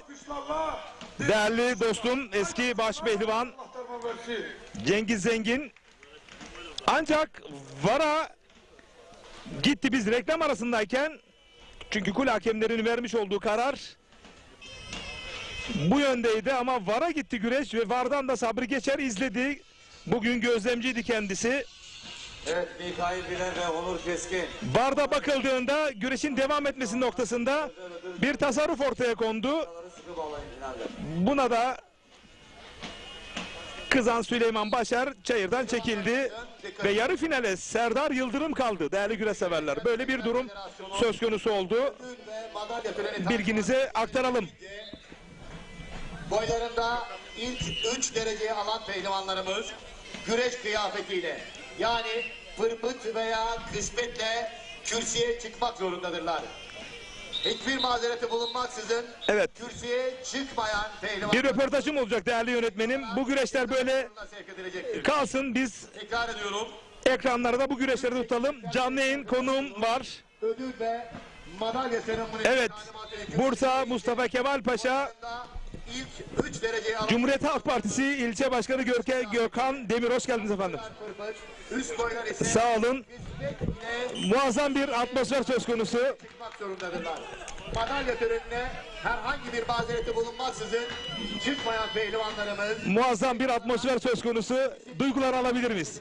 Pehlivanlarımızın ilgi ve bilgilerine arz olun. Cengiz Hocam, baş pehlivanlarımızın kura çekimi. Ekrem Hocam. Şimdi oldu. Evet. 348. tarihi yağlı güreşlerimiz Kabul Baba. Harika bir ortam, güzel bir ortam. İnşallah 349. sezon daha görkemli, daha güzel, daha neşeli geçecektir inşallah. Ama tarih kokuyor. Hakikaten öyle. Gençlerimiz şu anda dörtlü ekranda muazzam bir mücadele ortaya koyuyorlar. Bayram tadında bir güreş var ve güreş severlerimiz de muazzam bir ilgisi var. Evet. Zaten bu topraklar güreşe aşık topraklar. Evet, baş pehlivanlık Güreşler yapıyorlar, güreşler kalkıyorlar. Özellikle bu coğrafyada. İnşallah bu tarihimizi devam ettiririz. İnşallah. Daha güzel noktalara getiririz yağlı güreşlerimizi. İnşallah Şükrü Erdem gibi bir eski spor bakanımızın başkanlığı söz konusu Mustafa Kemal Paşa'da. Bu çok büyük bir umut vaat ediyor ve büyük bir beklenti söz konusu. Beklentileri olmaları güzel çünkü en azından eski spor bakanımız var arkamızda. Sporu en iyi bilenlerden bir tanesi. Türkiye'de sporu en iyi bilenlerden bir tanesi. 2 numara Mustafa Doğan Özkaya, Serdar Yıldırım Paşa'da bir destek olması. 3 numara Serdar Yıldırım, için, Bursa için de, Büyükşehir için de önemli bir noktadır. Ben özellikle son 5 yılda Bursa'nın yükselen bir değeri olarak Mustafa Kemal Paşa'yı ben iddialı buluyorum. Sosyal, sanatsal ve özellikle sportif projelerle gümbür geleceğini, izlenimleri ortaya koydu Sayın Başkanım. Tabii yani 5 yıllık strateji planlarımızda da aynı şekilde geçen hafta açıklandı. Onun toplantıları yapıldı. Önümüzdeki daha 4 sene 10 ayımız var. Bu 4 sene 10 ay içerisinde çok güzel noktalara getireceğiz. Sporda, sosyal hayatta, kültürel hayatta Mustafa Kemal Paşa gençlerinin, Mustafa Kemal Paşa insanının beklentilerinin daha üstünde bir noktaya getireceğimizi düşünüyoruz. Özellikle Başkan Vekilimiz Derya Deniz Kanar, normalde biz şöyle alışkınız, siz de buradasınız, iyi ki varsınız. gün başı gelir, şöyle bir pozlar verilir, sonra da gidilir ama Tabii. siz buradan hiç ayrılmadınız. Bu memnuniyet verici. Tabii. Yani biz geldiler, heyet, komite heyeti geldiler, desteklerini istediler. Tabii dedik yani elimizden ne geliyorsa yapmak bizim boynumuzun borcudur. Biz de elimizden geleni yaptığımızı düşünüyoruz ama tabii eksik kaldığımız yerler vardır. İnşallah bir sonraki 349. yağlı güreşlerde Başpehlivanlık yarı finalde destekler veririz diye arzuluyoruz, umuyoruz, ediyoruz. Bunu hak ediyor değil mi? Hak Kabul ediyor. baba. Fazlasıyla hak ediyor. Tabii tarih var. Yağlarımızı 800 alalım. sene 349. yıl diyoruz yani. Evet. Tarih değil. İnşallah Kemalpaşa Belediye'miz de mali düzenleme yaptıktan sonra hem buraya hem de Yalıntaş güreşleri çok özel bir yer Bursa'da güreşte.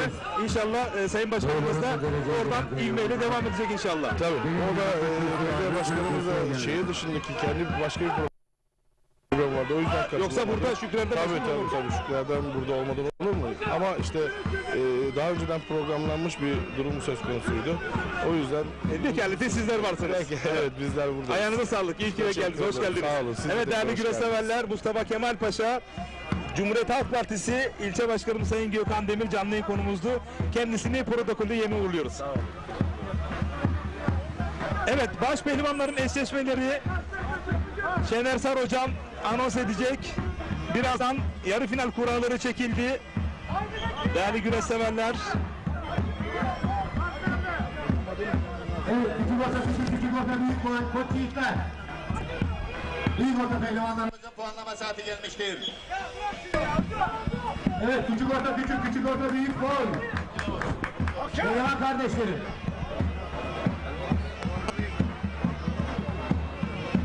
Alt boyların kıran kırana kapışmaları var. Ekin Türk TV farkıyla izliyorsunuz. Yarı finalde Yalçın. Değerli güreş severler, Bursa Mustafa Kemal Paşa Kabul Baba Er Meydanı'nda bayram coşkusuyla kıran kırana mücadeleler var. Ve Bursa Mustafa Kemal Paşa Kabul Baba dernek üyemiz çok değerli Erhan Toy. Hoş geldin değerli üstadım. Hoş bulduk üstad, sizler de hoş geldiniz. Bugünkü bu organizasyona omuz veren, ter planlayan, gayret eden Erhan Toy. Duyguları nelerdir? Vallahi özellikle sizlere de teşekkür ederim. Böyle coşkulu bir ortam olduğundan dolayı gerçekten çok mutluyuz. Bunu yapmak için büyük emekler sarf ettik. Arkadaşlarıma emekleri için teşekkür ediyorum. Pehlivanlara da teşekkür ediyorum. Kıran kırana güreşler oluyor. İnşallah bu geleneği göreneği yaşatmak için bundan daha fazlasını yapmak için elimizden geldiğince çalışmaya devam edeceğiz. Evet böyle kalalım dörtlü ekranda değerli yönetmenim. Evet sağ ol, kadrajda bir yeni söz konusu. Çok hummalı bir çalışmaydı. Aylar önce başlamıştı bu seriler. Ve bu noktada artık yavaş yavaş finaller söz konusu. Final. O emek, o yorgunluk şimdi yerini ne aldı? Bursa Büyükşehir Belediye Başkanımız Gurur aldı. Gerçekten çok gururluyuz. Burada bu ortamı başarabildiğimiz için çok mutluyuz ve gururluyuz. Ben yönetim kurulu bütün köylülerimize 7'den 70'e emeği geçen herkese gerçekten çok teşekkür ederim. Bizler de sizlere teşekkür ediyoruz. İyi ki varsınız. Mümkün olduğu kadar sizlere daha çok yer ayırmak arzusunda, çünkü ülkede bir ilk Evet. 3-5 kahramanın yapmış olduğu çalışma sonrasındaki meyveler işte ekranlarda. Evet. Elinize sağlık, elinize sağlık. Sözlerinizi alalım dilerseniz. Gelen değerli büyüklerimize birer teşekkür ediyoruz. Tabii ki belediye başkanlarımız, başkan yardımcılarımız, sayın kaymakamımız, değerli güreş ağalarımız, hepsine çok teşekkür ederiz. Verdikleri desteklerden dolayı değerli sponsorlarımıza da çok teşekkür ediyorum. İnşallah bunu daha iyi şekilde ileriye götürmek için devam edeceğiz. İnşallah. Çok sağ olun. Çok sağ olun. Teşekkür ederim. Öncüler Komisyon sahibi Evet değerli güreş severler. adına güreş yapıyor. Baş pehlivanların Kayan, Samsun, Ladik. yarı final Pehlivan. ben sözü Şener Sarı'na bırakacağım ve baş pehlivanların yarı final eşleşmelerini edecek. Evet değerli güreş severler. Hiç kimse göz dikmesin. Evet değerli güreş severler, baş pehlivanlıkta yarı finalde eşleşmeler belli oldu. Yalçın Öncül, Hemşinli Akif Bilime, Mustafa Doğan Özkaya ile Yusuf Can Zeybek, Serdar Yıldırım ile mücadele edecekler. Hep beraber göreceğiz. Allah Allah. Diğer alt boylar devam ediyor. Final güreşleri devam ediyor. Ve küçük orta büyük boy final pehlivanlarımızda. Alkışlarla diyelim maşallah. Allah derman versin. Küçük orta, küçük boy, küçük orta, büyük boy final müsabakaları ve alt boyların final müsabakaları şu anda ekranlarınızda. Değerli güreş severler, birazdan baş pehlivanlık yarı final güreşi salınacak. Eşleşmeler belli olmuştu. Az önceki müsabakada baş pehlivanlık müsabakasında Süleyman Başar ve Serdar Yıldırım arasındaki mücadelede VAR'dan pozisyon incelenerek güreşin olmadığına dair karar çıktı ve sonrasında Süleyman Başar da müsabakaya bildiğimiz kadarıyla çıkmadı ve Serdar Yıldırım yoluna devam ediyor. Serdar Yıldırım yarı finalde Yusuf Can Zeybek ile eşleşti. Yalçın Öncül, Mustafa Doğan Özkaya yarı finaliyle müsabaka devam edecek. Nerede? Mustafa Kemal Paşa Kabulbaba'da Er Meydanı'nda Aydın müsabakalar devam edecek. 61 plakalara sahibi. Lütfen çok acele. Bu arada MHK yöneticimiz Ekrem Yavuz şu anda hastaneden geldi ve müsabakaya devam ediyor. Bir serum tedavisi yedi, gıda zehirlenmesi oldu Ekrem Yavuz'un. Şu anda kulede görev yerinde kendisi. Tekrar geçmiş olsun diliyoruz. Evet değerli öğretmenim, ikili ekranı alabiliriz ve kulede de Ekrem Yavuz'u şöyle kule hakimimizi bir ekranlara getiren bir geçmiş olsun dileklerinde bulunalım. Kulede.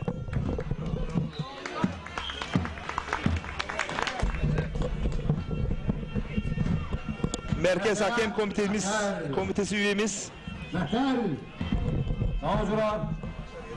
Saygıdeğer misafirlerimiz, kıymetli güreş severler. İşte Ekrem Yavuz, Türkiye Adı Güreşi'nin Koca Yusuf lakablı. Geçmiş olsun değerli kardeşim, güzel kardeşim. Neyse ki çok şükür tekrar aramızdasın. Bakın normalde gıda zehirlenmesinin evine gidip serum takviyesi alması lazım. İşte görev aşkı bu Ekrem Yavuz. Seni ayakta alkışlıyorum, helal olsun sana. Güreş ağamız. ZMM Materya Yönetim Kurulu Başkanı Allah Sayın Zeki seni ve hepimizi ailelerine ve sevdiklerine bağışlasın. Yalçın Üncül, Bursa. Evet, baş pehlivanlar salıp atlanıyor değerli yönetmenim, onu ekranlara getirelim. Şimdi sözü biz cazgırımıza bırakalım. Büyükşehir Belediye Başkanımız Sayın Muhittin Böcek Bey'in pehlivanı. Mustafa Doğan Özkaya, Çorum Mekitüzü Yukarı Sakarya Akyazı Belediye Başkanımız Sayın Bilal Soykan pehlivanı. Bugün meydanımızda Antalya Serik Yağlı Pehlivan Güreşleri güreş ağamız. Veli Demir Otomotiv, Veli Demir Filoları Yönetim Kurulu Başkanı Sayın Veli Demir adına güreş yapıyor. Serdar Yıldırım, Sakarya Karaköy. Tarihi Gülpınar 2023 yılı baş pehlivanı. Cumhuriyetimizin 100. yılı baş pehlivanı. Antalya Serik Yağlı Pehlivan Güreşleri güreş ağamız. Veli Demir Otomotiv, Veli Demir Filoları Yönetim Kurulu Başkanı Sayın Veli Demir adına güreş yapıyor. Yusuf Can Zeybek, Antalya Duraylar. Pehlivan! Yüreklerde kök bağlayıp yaşayan Ataspor'u güreştir, gönül verdiğim, ezelden öğrene müjde taşıyan Ataspor'u güreştir, gönül verdiğim, Orta Asya'dan sarı sazlı kandan gelir mayası, er meydanlarında her pehlivanın baş pehlivan olmaktır rüyası. Er meydanlarımızdaki zümrüt çayırların yağmur boyası, Ataspor'u güreştir, gönül verdiğim, Allah Allah, illallah, Muhammedur Resulullah. Haydi benim öpün efendim seyircim, baş pehlivanlarımıza yarı finalde alkışlarla diyelim maşallah. Allah derman versin. Dernek Başkanımız Sayın Hüseyin Sokrat, Sayın Başkanımız Hüseyin Sokrat,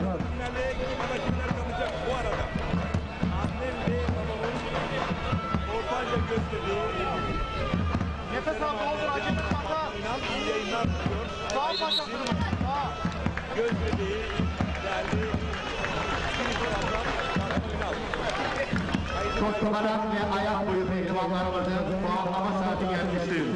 Top koparan ve ayak boyu pehlivanlarımızın puanlama saati gelmiştir. İyi ki varsın ablamız. Üçüncü. Emir Al Nermioğlu. Bu arada Salih Kaya iyi yayınlar diyor. Güreşin hakkını verenler sosyal medya portalı yöneticisi Ekrem Yavuz'a da geçmiş olsun dileklerinde bulunmuş. Teşekkür ediyoruz. Tekirdağ'dan Serhat Yavuz iyi yayınlar dilemiş. Marmaris'ten değerli Karaca dostum iyi yayınlar demiş. Emir Ali. Sağ olsun. Bursa İyi bayramlar demiş. Pehlivanı ikinci ve şampiyon. Miraç Mutlu Mardari Bursa Büyükşehir Belediyesi'nin pehlivanı birinci olmuştur. Madalyalarını takdim etmek üzere Sincan Sarnıç güreşlerimizin efsane altın kemerli güreş ağası Sayın Ozan İnceağ'ın davetini arz ediyoruz.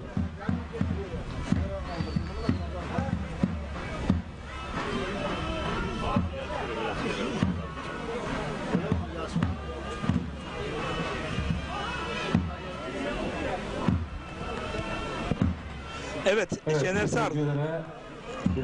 Yarı final özelinde kimler finale kalır bir öngörün var mı? Neler söyleyeceksin? Evet, gerçekten Yalçın Öncü ile Mustafa Doğan Özkaya mücadelesi var burada. Ben şimdi burada tabii ki %51, %49 Mustafa Doğan Özkaya diyorum. Yusuf Demir'i, Yusuf Can Zeybek'le Yalçın öncü final yapar demiş. Yusuf Can Zeybek'le Yalçın öncü final yapar demiş. Yani onun tercihi tabii ki de yani ama genel anlamda yapmış olduğumuz müsabakalara baktığımızda tabii ki bizim nazarımızda Mustafa Doğan Özkaya bir tek önde gözüküyor.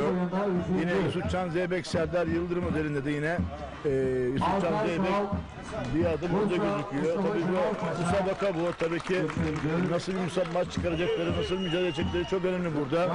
Yapacakları maçın neticesi ne olur bilemeyiz ama bir öngörümüz varsa da tabii ki %51 Mustafa Doğan Özkaya, %51 Yusufcan Zeybek diyorum, finalin adı diyorum ama tabii her an her şey olabilir. Yağlı güreş bu. Bizim düşüncelerimiz bu şekilde. Değerli güreş severlerimizin de tabii ki görüşleri bizim için çok değerli. Onlara da saygı duyuyoruz. Hep beraber göreceğiz birazdan müsabakalar başladığında.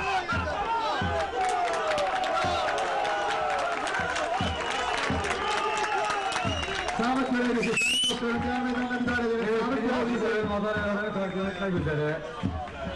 Akıncılar Halk Özel Servis Yönetim Kurulu Başkanı, Bursa Harmanca Güreşleri Güreş Ağamız Sayın Mustafa Cebeci'yi davetini arz edelim. Buyurun Sayın Ağam. Orayı boşaltın. Evet. Çocuklar orayı boşaltın. Baş pehlivanlar şu anda sakatlanan bir genç kardeşimizin yanında.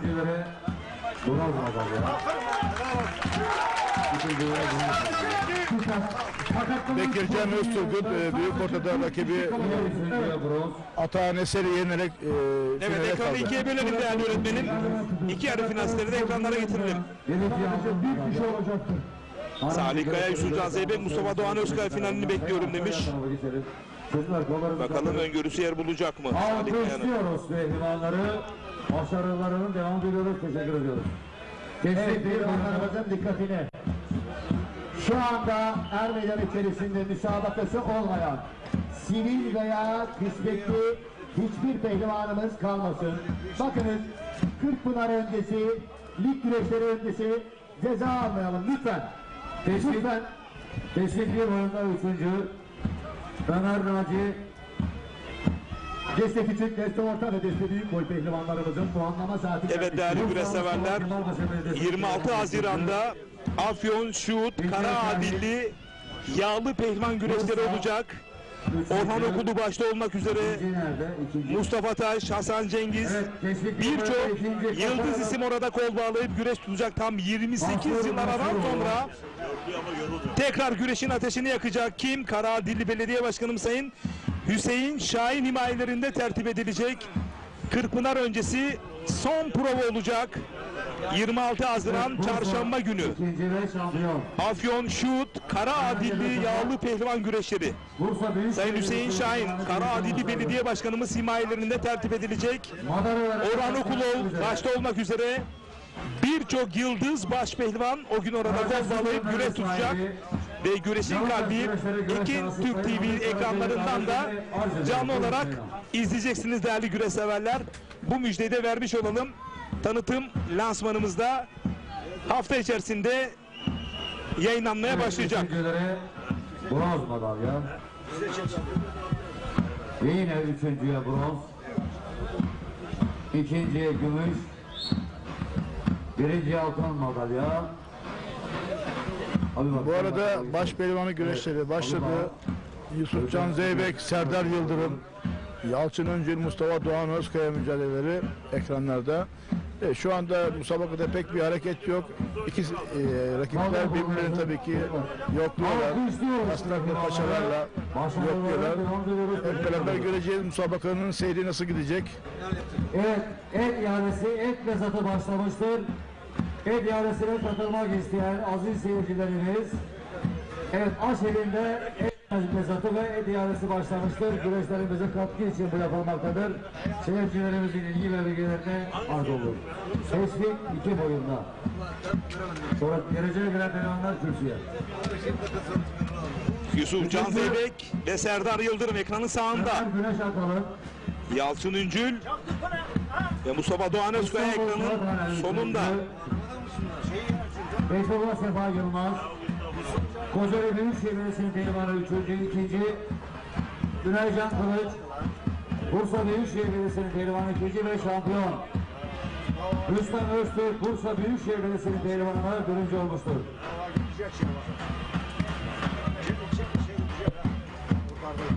Evet, şu pehlivan kardeşlerim bak, bu alanı boşaltıyoruz. Güreşçilerimizin madalyalarını takdim etmek üzere. Bursa Büyükşehir Belediyesi Sofuoğlu Mehmet Pehlivan Güreşleri Güreş Sahası. Zema Metal Yönetim Kurulu Başkanı İş Adamı Sayın Zeki Acar Ağam'ın davetimi arz ediyorum. Buyurun Sayın Ağam. Pehlivanlarımızın dikkatine.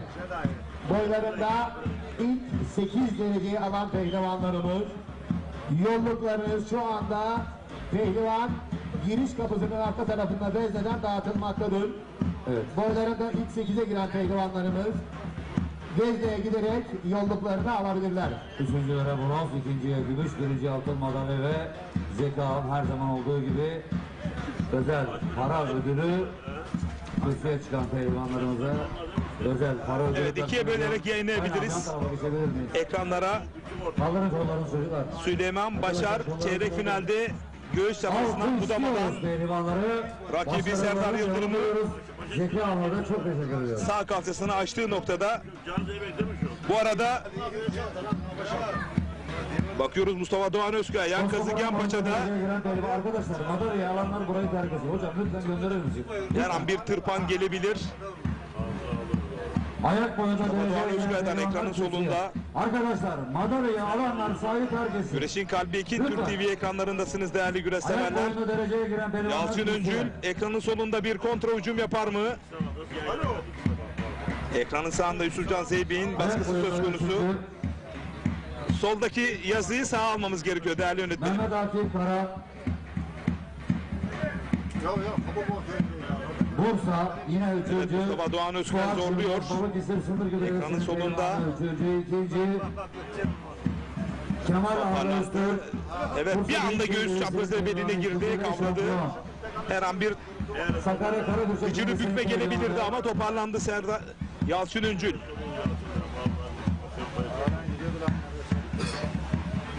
Ferhat Duman, Sakarya Karabürçek Belediyesi pehlivanı şampiyon olmuştur. Madalyalarını takdim etmek üzere. Evet, adıyla maruf. Sarı güreşlerimizin geçmiş dönem güreş şahsı. Evet, sağ kadrajda Yusuf Can Zeybek, Serdar Yıldırım iç kazık ters paçayla net bir galibiyetle adını finale yazdıran ilk baş pehlivan oldu değerli güreş severler.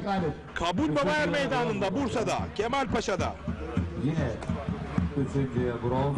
Bakalım finaldeki rakibi kim olacak?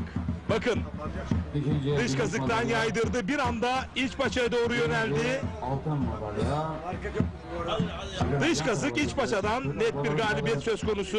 Alkışlıyoruz pehlivanları. Başarıları. Yusufcan Zeybek'ten bakın farklı açıdan da ekranlara getiriyoruz. Mehmet Muhammed Taşçı o da çayırların deneyimli A klasman hakemlerinden aynı kadrajda. Ali kardeşim çayırlara tekrar çıktı. Başarılar. Ve tek bir mücadele kaldı.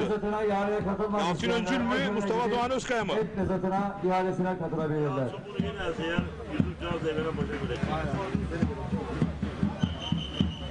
Destek küçük boyda dereceye giren pehlivanlar kürsüye. Destek küçük boy kürsüye. Destek küçük boyda 3.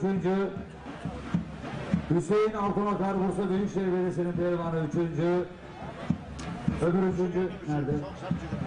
Efe Şahan Çokbacere kürsüye. Efe Şahan Balıkesir Büyükşehir Belediyesi'nin pehlivanı 3. 2. Yalçın aynı oynayın, öteki de aynı oynayın. Ahmet Yusuf Metin, Bursa Mustafa Kemal Paşa Belediyesi'nin pehlivanı 2. ve şampiyon. Uğurcan Humar, Bursa Büyükşehir Belediyesi'nin pehlivanı 1. olmuştur. Madalyalarını takdim etmek üzere. Mustafa Kemal Paşa Belediye Başkan Yardımcımız. Evet, Yalçın Öncül ve Mustafa Doğan Özkaya kapışması. Kalkansever Başkanıma davetini arz ediyorum. Buyurun başkanım.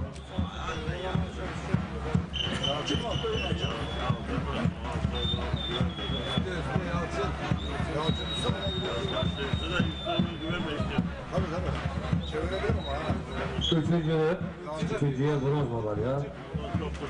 Süleyman Başar Üçüncüye bronz madalya. verilen kararın VAR'dan geri dönmesi neticesinde çekildi. Evet, paça paçaya her an gelebilir. Yalçın Öncül mü, Mustafa Doğan Özkaya mı? Finaldeki Yusufcan Zeybek'in bakalım rakibi kim olacak? Havalandırdı. Bir iç çangal gelebilir mi? Deniyor. İç çangalı deniyor. Havalandırdı. Bakalım paçayı çok güçlü yakalamış Mustafa Doğan Özkaya.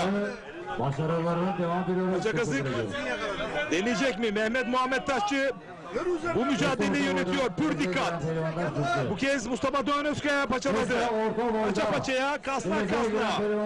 Bakalım kontra bir hücum çıkacak mı? Hayır. İkisi de risk almadı. Arkadaşlar burayı boşaltın. Rica ediyorum. Boşaltın burayı. Çocuklar madalyasını... Ayağı araya sokuyor ya. Tamam sen dur. Çok tehlikeli. Dış kasnakta. Ayağını taktı Mustafa Doğan Özkaya. Bir kas kanadı. Hayır, evet, vazgeçti. Deste orta boyda dereceye giren pehlivanlar kürsüye. Deste orta boyda 3. Abdurrahman Mullu Sakarya Karabüçek Belediyesi'nin pehlivanı 3. Bilalcan Bakkal Sakarya Karabüçek Belediyesi'nin pehlivanı 3. 2. Yasin Sevim Kocaeli Büyükşehir Belediyesi'nin pehlivanı 2. ve şampiyon. Şimdi gidiyor tamam. Evet, ilk paçayı yakaladı. Her an aktarabilir iç kepçeyle. Yalçın Öncül iç kepçeyle. Mustafa Doğan Özkaya ve Yalçın Öncül arasında geçen müsabakada Yalçın Öncül galip. Büyük orta final pehlivanları. Evet, Yalçın Öncül finalde Yusufcan Zeybek'in rakibi. Mustafa Kemal Paşa Belediye Başkan Yardımcımız. Bakın farklı açıdan ekranlara getirdik. Arz ederim. Buyurun başkanım. Evet, büyük orta final pehlivanları. Büyük orta final pehlivanları Er Meydanı'nda yerlerini almış. Akabinde başaltı pehlivanlarımız. Farklı açıdan.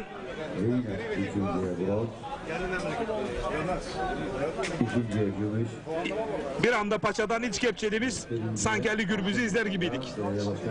Evet, Ali Gürbüz'ü gerçekten izler gibiydik. Recep Tosun tabii ki güzel bir oyun bu. Denenen bir oyun bu. Tabii ki bunu almak tabii ki kombine bir oyun bu. Kasnak paça iç ayağı içeri sokup septirmeyi yapmak kombinasyondur bu. Bunu herkes yapamaz tabii ki. Bunu en iyi yapan Türkiye'de Ali Gürbüz. Ali Gürbüz'e özel bir oyun bu. Hızlı bir şekilde sahayı boşaltın. Deste büyük boyda 3. Deste büyük.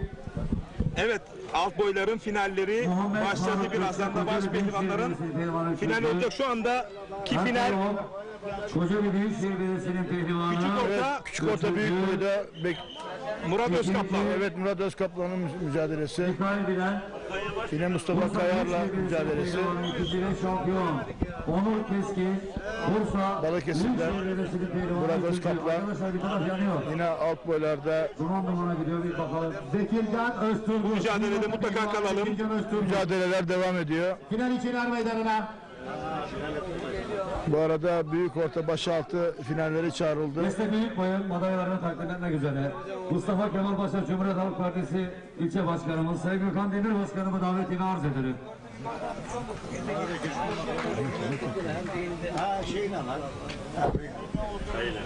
Tonbaştır Bahadır, çok acele görev yerinize geliniz. Tonbaştır Bahadır.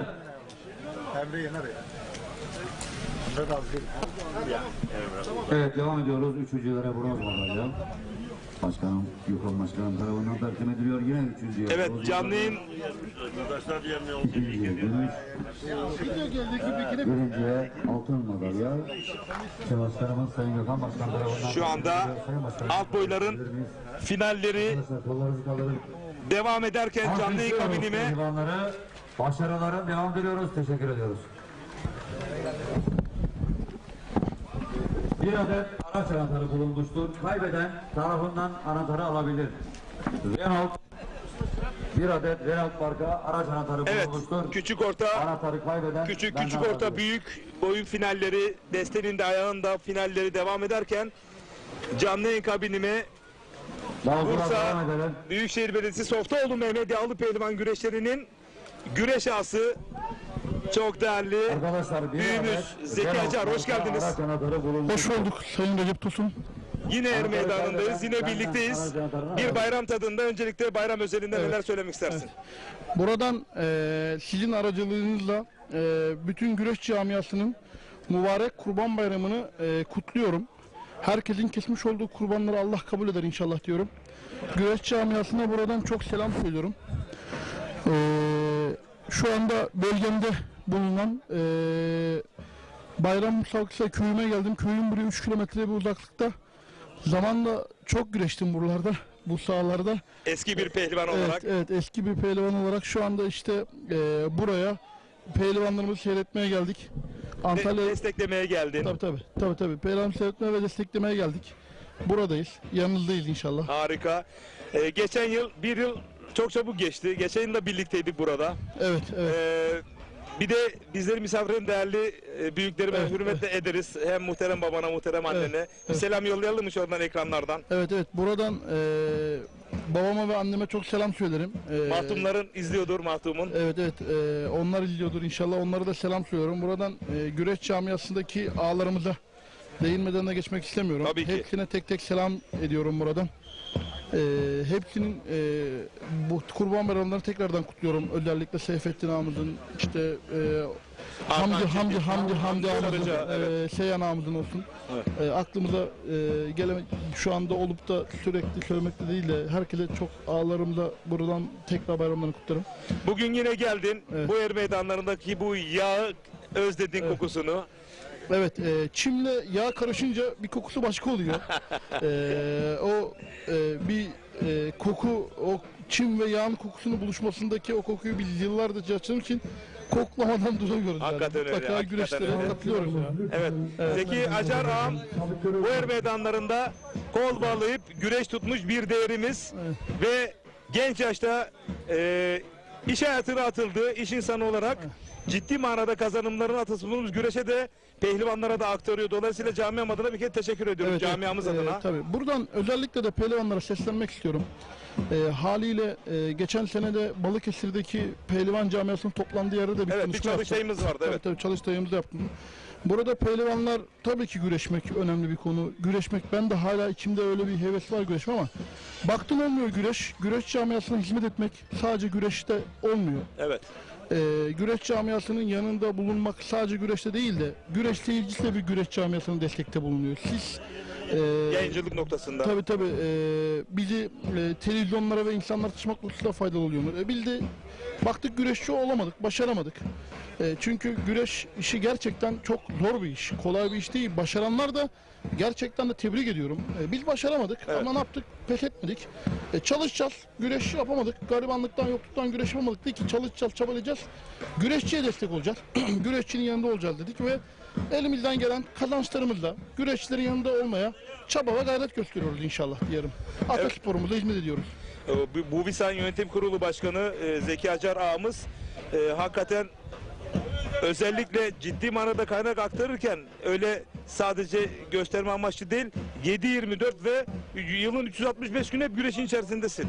Şimdi ayrıca bir de seni tanımak isteyen güreş severlere bir Zeki Acar kim? Bir bahsedebilir misin? Ben tanıyorum ama. Evet. Zeki Acar 1988 doğumlu. Burada 3 kilometre uzaklıkta Uğurlupınar köyüne doğmuş. Bu toprakların öz evladı. Evladıyız. Evet. Hatta geçen sene de seni bizim köyümüze misafir ettik. Kabul ettiniz. Köyümüzü yörük kültürünü tanıttık. Yeme içme olsun. Burada büyümüş. İnanılmaz misafirperverlik ortaya kondu. Samimiyet oradaydı. Evet. Evli çocuk babasıyım. Güreş camiasına bu yakın köyde olduğum için burası çok eski bir tarihi bir güreş. Kalbol güreşleri. Sanırım 300-400 yıllık var yani. 348. Çok eski. Evet, çok eski. Biz de buralarda güreştik. Eskiden çörekle güreşilirmiş. Dedelerim diyordu. Çörek aldık falan diye. Neyse. Burada güreştik, olmadı. Ama bir hırs yaptım. Dedim ki güreşçi olmadım ama güreş camiasına destek olacağız. Çalıştık, çabaladık. Helallikten, doğruluktan, dürüstlükle. Samimiyet çok önemli bir kelime. Samimiyet olmak lazım. Bir de bu güreş camiasının kültürünü özellikle dile getirmek istiyorum. Bir insan, herhangi bir insan güreş camiasında güreşçi olsun, mayasında güreş kültürü olsun. O adam kal artık. Ne yaparsa yapsın, dürüst yapar, güvenilir yapar. Çünkü bu güreş, yağlı güreş cesaretle yapar. Tabii, cesaretle yapar. Cesaret yapar. Yağlı güreş kültürü müthiş bir kültürdür. Yani yağlı güreşin altyapısını aslında gitsin adam Cumhurbaşkanı olsun ya. Ciddi diyorum yani. O kadar diyorum. Çünkü bu kültür güzel bir kültür. Bunu gençlerimizi aşılamak için elimizden gelen gayreti, elvereyi, çileyi yapıyoruz. Şu an işte Bursa'da 10 kişi çalışan bir firmam var benim. 2 tane firmam var hatta. 20 kişi üretim yapıyoruz. Özellikle vinç sektöründe bu vinç olarak, Bursa vinç sanayi sistemleri olarak ağır tonajlı vinçler yapıyoruz. Çalışıyoruz, kazanıyoruz. Güreş camiasına da destek oluyoruz diyelim. Bu şekilde yapıyorsunuz. Evet, ben veda edeceğiz seninle ama ben de birkaç cümle söylemek istedim senin özelinde kabul edersen. Zeki Acarlar kolay yetişmiyor. Çamura bizi kalsın. Yok. Bu er meydanlarında kol balığı güreş tutmuş bir yiğidimiz. Ülkemizin uluslararası alanda da kazanımları noktasında ciddi sorumluluk alıyor. Zeki Acarlar kolay yetişmiyor. Biz her zaman yanındayız. Eyvallah, sağ olun. Biz de çalışıp çabalayacağız. Bol bol gayret yapacağız. Güreş camiasının yanında olacağız. Güreşçinin, sadece güreşin değil, vatanın milletin bizde bir ferdiyiz. Siz de bilirsiniz. Deprem bölgesinde neler yaptık. İşte o güreş kültürünün sayesinde oluyor bunlar bayağı. Bu kültür mükemmel bir kültür. Ve bir de bizim çok önemli bir sözümüz var. Bunu da özellikle söylemek istiyorum. Er Meydanı sözü bir markadır. Er Meydanı özel bir sözdür. Bütün siyasetçiler de bütün herkes Er Meydanı kelimesini kullanır. Ben diyorum ki vatana millete fayda olmak istiyorsan buyurun Er Meydanı'na. Hodri Meydan. Hodri Meydan çalışın. Çabalayın. Yüreğine sağlık, evet. Gönlüne sağlık Zeki Acar. Hakan Erdal burada. Ona da selamlarımızı yollayalım. Evet. Protokolde konuklar var. Sen de onlarla birlikte finali izleyeceksin. Son sözlerini alalım. Bir kez daha bayramını kutlarım dilersen o şekilde veda edelim. Recep Tosun giderken gene köyümüze uğra. Köyümüzü güzel yürütürüz. Söz vermeyelim ama muhterem babanla anneni mutlaka görüp elini öpmek isterim. İnşallah. Buyurun gelin beklerim inşallah. Buradan Güreş Camiası'na tekrardan çok selam söylüyorum. Herkese selamlar olsun. Hayırlı bayramlar. Saygıyla, sevgiyle, esenlikle kalın diyorum. Çok teşekkür ediyorum. Evet. Değerli güreş severler, değerli öğretmenim Alfoyların final mücadeleleriyle ekranları başına güreş severleri baş başa bırakalım.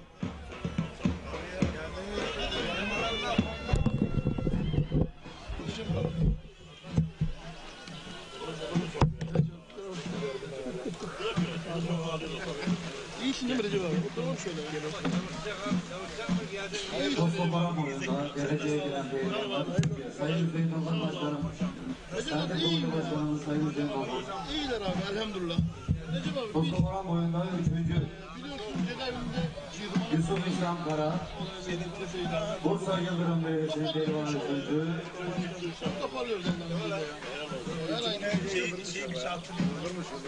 Batın Arslan Balıkesir Susurlu 3. 2. Hamza Orhan, Bursa 2. ve şampiyon Sakarya Karabücek Belediyesi Pehlivanı Fahrettin Adil Çelik şampiyon olmuştur. Sayın Başkanım Hüseyin Tokat,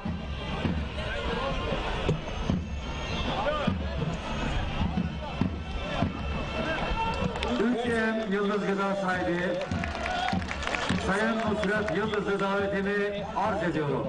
Buyurun efendim.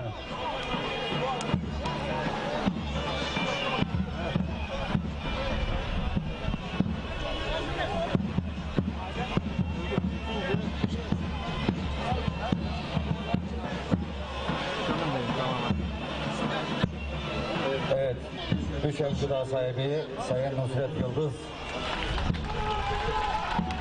Toskoboran boyun madalyalarını takdim ediyor. 3.'ye bronz madalya, yine 3.'ye bronz, 2.'ye gümüş madalya, 1.'ye altın madalya Nusret Yıldız tarafından takdim ediliyor.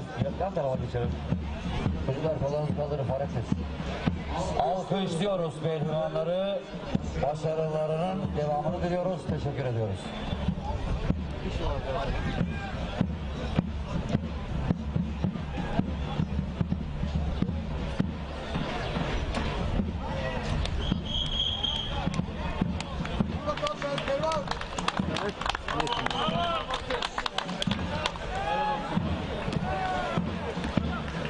Boyları biten pehlivan var mı arkadaşlar?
Şu anda alt boylarda kıran kırana mücadeleler finallerde. Evet bakın, Deste büyük boyda, ekranın solunda da büyük orta finali var.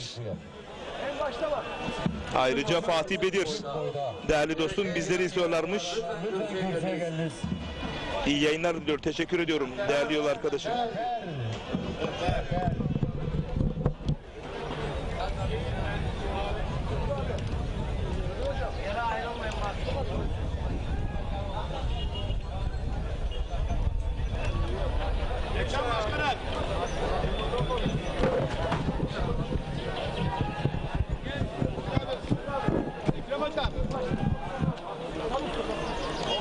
yapacak. Yunus Emre Karabacak, Bekircan Özturgut arasında mücadele. İkisi de bu boyun iddialı isimleri. Görmüş olduğunuz Bu arada yarı finalin yarışının son anları güreşin hakkını verenler sosyal medya portalında şu anda izleyebilir güreş severler. Evet, bu güreşlerin yarı final güreşlerinde baş altı boyunun sosyal medya platformumuzda Ekin Türk'ün izleyebilirler, değerli güreş severler izleyebilirsiniz. Evet, final müsabakası. Amasya Sulu. Evet, bu arada ekranı ikiye bölerek başaltı finalini de ekranlara getirebilir miyiz değerli yönetmenim? Evet. Hayır, başaltı finalini. Evet. Üçlü yapalım, başaltı finalini ekranlara getirelim. Bu bir sandviç. Başaltı finali Adem Ustaoğlu Softoğlu Mehmet Pehlivan, Yağlı Pehlivan güreşleri ve güreş ağımız. Okan Yavaş arasında mücadele. Akar adına güreş yapıyor. Aslı nesli bu toprakların evladı. Okan Yavaş, Bursa, Mustafa Kemal Paşa şampiyon. Evet, Bursa bölgesinin şampiyon pehlivanı, başaltı pehlivanı Okan Yavaş. Ahmet Bey yapacaktır. Bu arada küçük orta büyük boyda Murat Özkaplan küçük orta büyük boyda birinci oldu. Murat Özkaplan. Evet, ekranı ikiye bölerek başaltı salavatlamasını ekranlara getirebiliriz değerli yönetmenim. Biraz sağ kadraja kaldı, şöyle sola doğru dönsün, salavatlanıyor. Evet.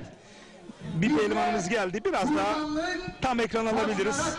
Evet, harika, tamam. Yakarlar ki Allah'a böyle kalsın değerli yönetmenim. diye.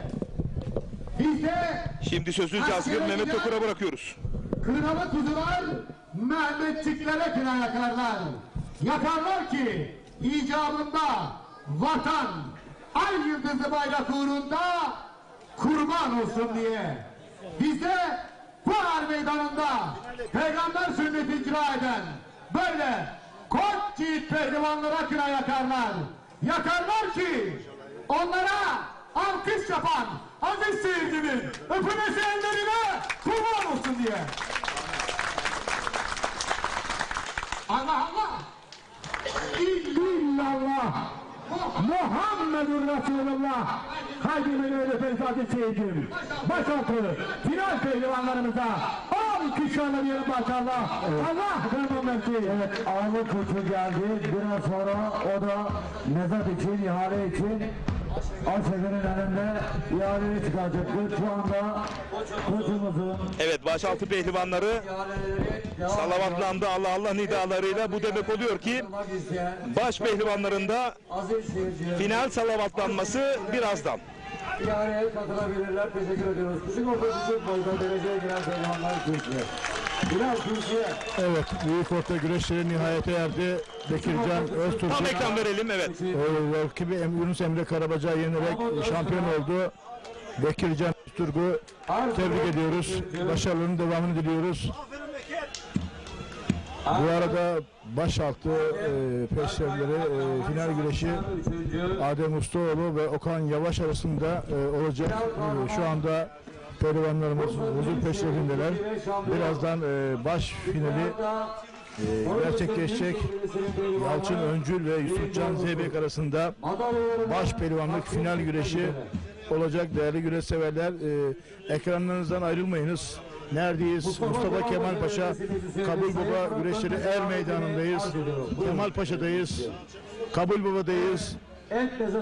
Gerçekten 3-5 neferin kendi aralarında mücadelesiyle, kendi imkanlarıyla zorlayarak, köylünün halkını toplayarak organize etmiş olduğu bir yağlı güreş organizasyonu ve 300 küsürdür yapılıyor bu organizasyon ve her bayramın ikinci günü Mustafa Kemal Paşa Kabul Baba köyünde yapılıyor. Gerçekten burası her şeyini kendini vermiş, sahasıyla, çevresiyle, tribünleriyle bir köy, ufak bir köy ama bence büyük bir köy. Yüreklerini vermişler, her şeylerini vermişler. Bu organizasyonu yapmak için ellerinden gelen tüm gayreti göstermişler. Ben burada emeği geçenleri ayrı ayrı kutluyorum, tebrik ediyorum.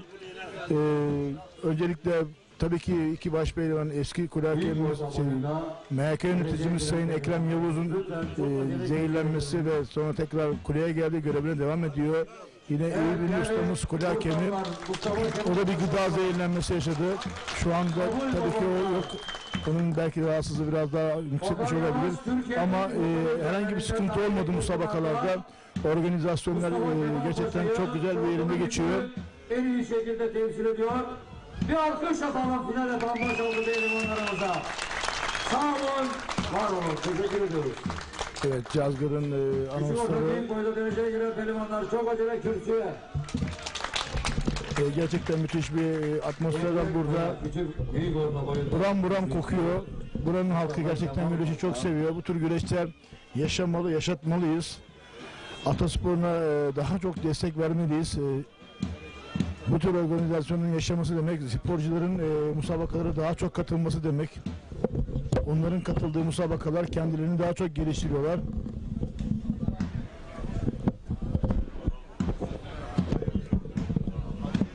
Başaltı finali başladı. Adem Ustaoğlu tecrübeli bir baş pehlivan, başaltı pehlivanı, milli güreşçi. Yine rakibi Okan Yavaş. O da CV Enerji Yağlı Güreş Ligi olsun ve Kırkpınar Başaltı'nın iddialı bir ismi Okan Yavaş. Arasındaki mücadele ekranlarınızda değerli güreş severler.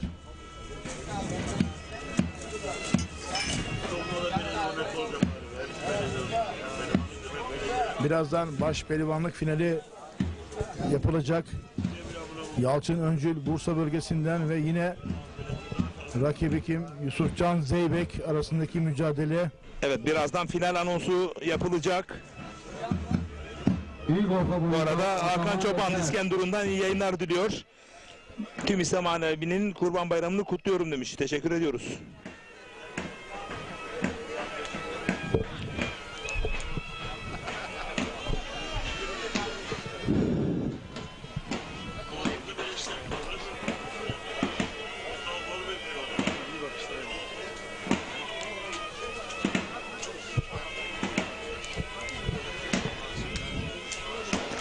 Çayır'da tek bir mücadele kaldı. Başaltı finali alt boylarında.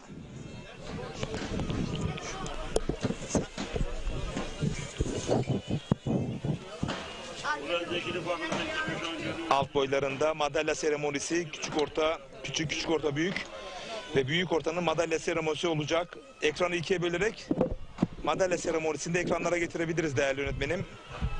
Çünkü fazlasıyla hak ettiler. Aileleri de merakla bekliyorlardır.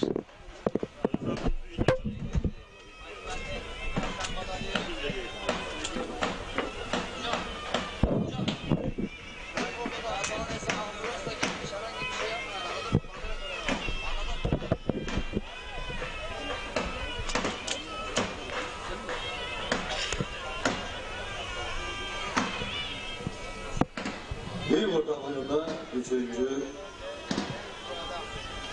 Mustafa Kemal Paşa Belediye Başkanımız Sayın Şükrü Erdoğan Pehlivan'a Nehir Çoban'ın da selamı var ve iyi bayramlar diliyor değerli güzel yeğenime selamlar İskenderun'a. Baş pehlivanlarımız ikinci final müsabakası için Evet, baş pehlivanlar final anonsunda şu anda. Bursa Gençlik Spor İl Müdürlüğü'nün pehlivanı, Rahmi Aksoy pehlivanı,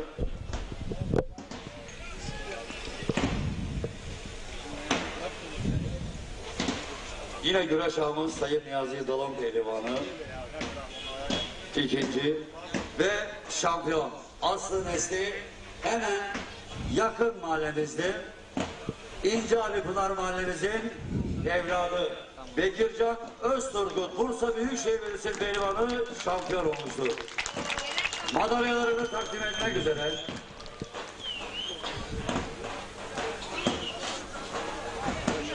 Mustafa Kemal Paşa AK Parti İlçe Başkan Yardımcımız Sayın Ercan Okumuş'u davetini arz ediyorum. Evet, baş pehlivanlarımız final müsabakası için her meydanına gelelim. Baş pehlivanlar, koç yükler. Evet, baş pehlivanlar final anonsunda büyük ortanın madalya seremonisinden sonra ekranı ikiye böleriz. Evet, üçüncüye bronz. Baş pehlivanların final anonsunu da ikinci gümüş. Cazgır olarak ustam Sebahattin Erdoğan yapacak. Altın madalya. 300 minareyi. Sayın Başkanım yan tarafa geçelim. Lütfen kaldırın kollarınızı bekliyor. Alkışlıyoruz pehlivanlarımızı. Başarıların devam ediyoruz. Teşekkür Umut ediyorum ki 300 minareyi salavatlar. Şener Sar ne diyeceksin? Evet, rahmetli Peli ustamızı rahmetle, minnetle anıyoruz. Evet, madalya seremonisi bitti. Şu anda Cazgır Sebahattin Erdoğan'ı o bölgeye alabiliriz değerli öğretmenim. Hayır, alt boylarında küçük orta büyük boyun. Evet. Şimdi salavatlayacak. Evet. Evet, 300 milyar Yalçın Üncül ve seyircimizi coşturur, bize de duygulandırır. Biz de dinleyeceğiz değil mi susarak? Kesinlikle tabii ki cazgırlara söz geçtiği zaman biz hemen dinlenmeye çekiliyoruz. Çünkü onlar salavatlama sırasında onları değerli güreş severler, izleyicilerimiz izlesinler. İkinci ve Murat Özkaplan. Antalya Konyaaltı Belediyesi'nin pehlivanı şampiyon olmuştur. Madalyalarını takdim etmek üzere. Kabul Baba Mahalle Muhtarımız Sayın Sarsar Muhtarımı davetimi arz ediyorum. Buyurun muhtarım. Evet, baş pehlivanlıkta Yalçın Üncül ve Yusufcan Zeybek finali. Üçüncülere bronz madalya. Yine üçüncüye bronz. İkinciye gümüş. Birinciye altın madalya. Sayın Mahalle Muhtarımız tarafından takdim ediliyor. Sayın Muhtarım yan tarafa geçelim. Evet. Alkışlıyoruz pehlivanları. Başarılar devam ediyoruz. Teşekkür ediyoruz. Ve şimdi sözü baş pehlivanların finalini salavatlamak üzere Cazgır Sebahattin Erdoğan'a bırakıyoruz.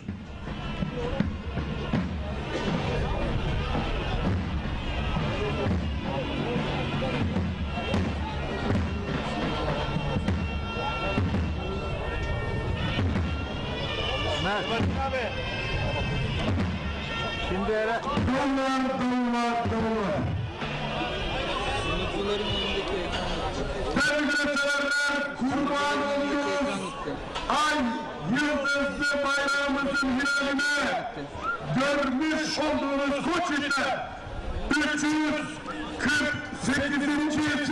bugün yapılan fişine filan Kabul Baba Tertip Komitesi'nin yönetim kurulunun burada bugün tertiplediği güreşlerde güreş yapacaklar baş güreşlerinin finaline.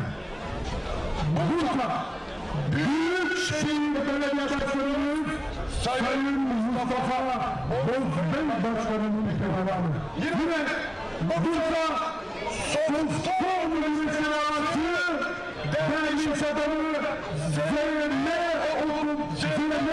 makinelerinin sahibi değerli iş adamımız Sayın Zeki Acar adına güreş yapıyor. Tüm Bursa'na, tüm temel sasanlarına bugün er meydanımızda güreş yapıyoruz diyor. Yalçın Üncül Bursa. Değerli güreşçiler, Antalya Sevik güreşleri ağırlık. Belediyenin otomatik, belediyenin firmaları sahibi değerli iş adamımız Sayın Demir Bey'in adına bugün her meydanımızda güreş yapıyor. Tarihçilerin 2023 yılı baş pehlivanlık birincisi, Cumhuriyetimizin 100. yılının baş pehlivanı Yusuf Can Zeybek, Antalya Merkez Kur'an'da. Başkanlarlık Sınır Müsabakası, Bursa Bölgesi Hakemlerinden Sayın Kadir Gül Hocam'ın verecekliği arz olur. Evet. Geçme Mehmet Köprüsü'nden bırak götürsün su seni. Yapma çakal gölgesinde bırak yesin aslan seni. Hacı amca oturma haramzade sofrasına bırak uyusun kuru ekmesini. Suyun durgun akanından insanın yere bakanından kork. şeker koymazsan kazana, valla baba parası çabuk biter. Biraz da evlat kazana. Rast giderse işin, valla mermere geçer şişin. Eyvallah rast gitmezse işin, pamuk helvası yerken kırılır şişin.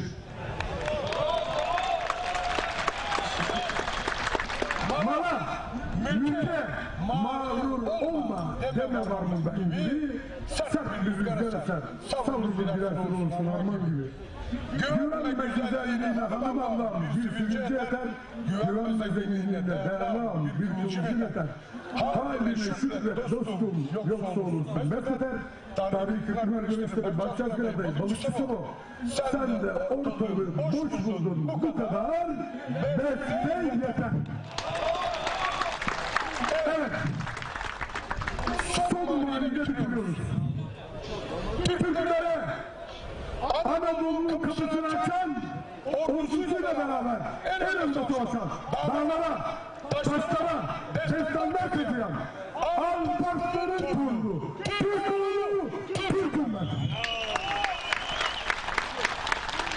Bir çağ açıp bir çağ kapatan, gemileri karadan yürütüp ezberler bozan, din İslam'a sancaktarlık yapan Fatih Sultan Mehmet Han'ın torunu, Türk oğlu, Türk'üm ben.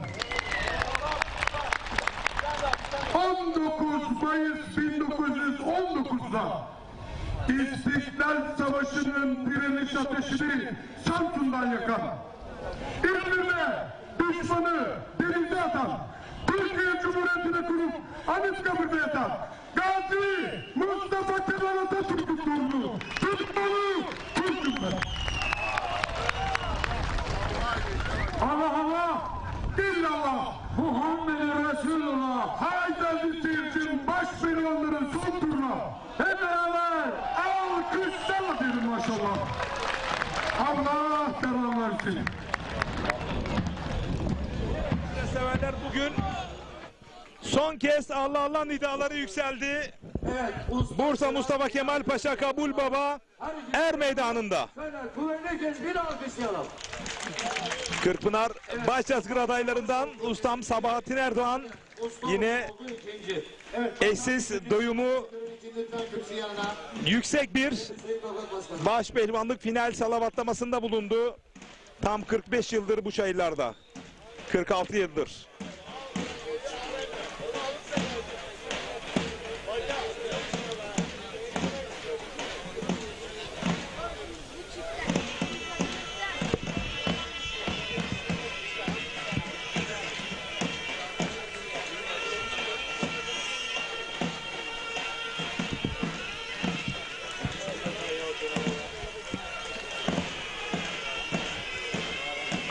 Balıkesir Büyükşehir Belediye Başkanımız Sayın Ahmet Akın'ın pehlivanı Aykut Işık 3. Antalya Büyükşehir Belediye Başkanımız Sayın Muhittin Böceğin pehlivanı Tolga Turan 3. Evet, Bursa Büyükşehir Belediye Başkanımız Sayın Mustafa Bozbey pehlivanı Adem Mursoğlu 2. Ve Bursa Büyükşehir Belediye Başkanımız Aslı Nesli bu toprakların özel adı. Bursa Büyükşehir Belediye Başkanımız Sayın Mustafa Bozbey'in pehlivanı Mustafa Kemal Paşa Çaltılı Büyük'ten Orkan Yavaş 1. olmuştur. Madalyalarını takdim etmek üzere güreşlerimizin güreş ağası Kirmaslı Kervan Mobilya AVM sahibi Sayın Niyazi Dal Bey'i ve Bursa Büyükşehir Belediyesi Sotoğlu Mehmet Pehlivan güreşleri güreş ağamız. Seymen Metal Yönetim Kurulu Başkanı, iş adamı. Bahar meydanlarına bizleri hiçbir zaman yalnız bırakmayan Sayın Zeki Acar'ı davetini arz ediyorum.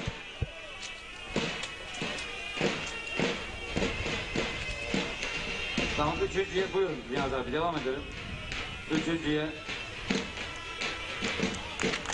Evet Niyazi abi, 3.'ye.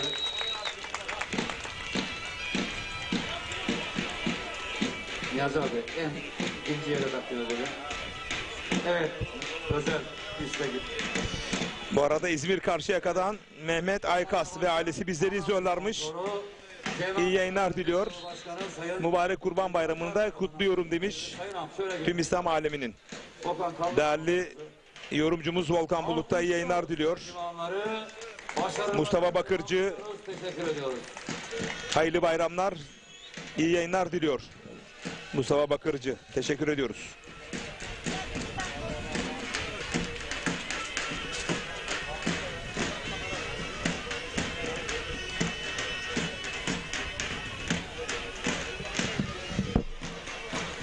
Evet, baş pehlivanların final mücadelesi başladı değerli güreş severler. Kim baş pehlivan olur? Soru bu. Yorumlarınızı ve mesajlarınızı Ekin Türk TV Facebook adresine yollayın. Yer verelim.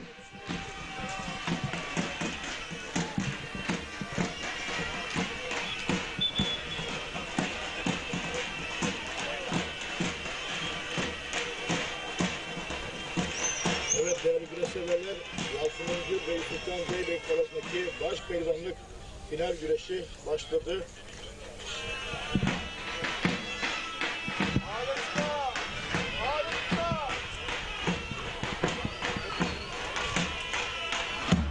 Evet, Yalçın Öncül. Zonguldak'tan Halit Kaya iyi yayınlar diliyor. Yine Hakkı Yiğit değerli büyüğümüz Zonguldak'tan iyi yayınlar dilemiş. Teşekkür ediyoruz.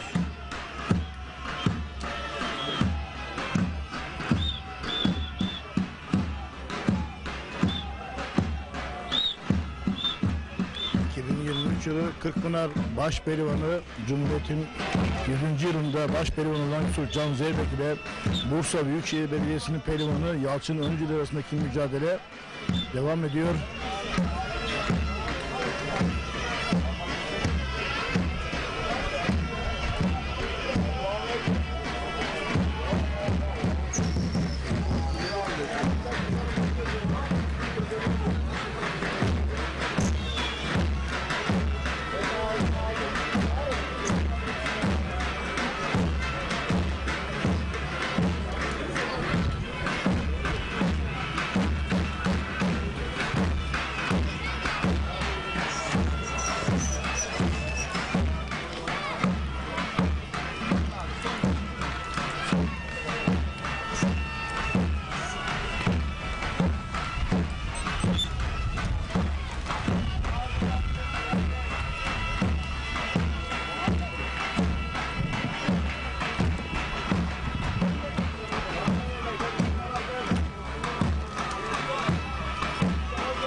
Mücadele bakalım hangi aralıkta yükselecek, sonuca odaklı mı yoksa puanlamaya doğru evrilir mi?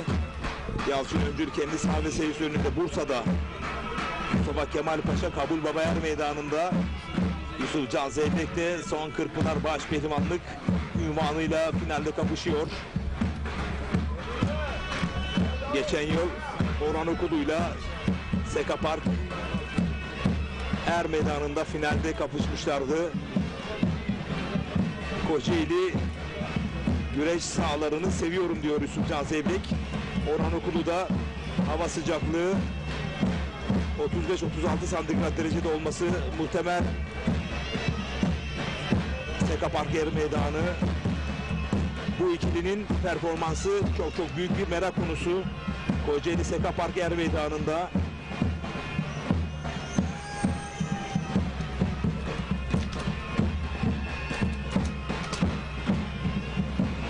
Bir nevi Seka Park güreşlerinin provası Recep Tosun.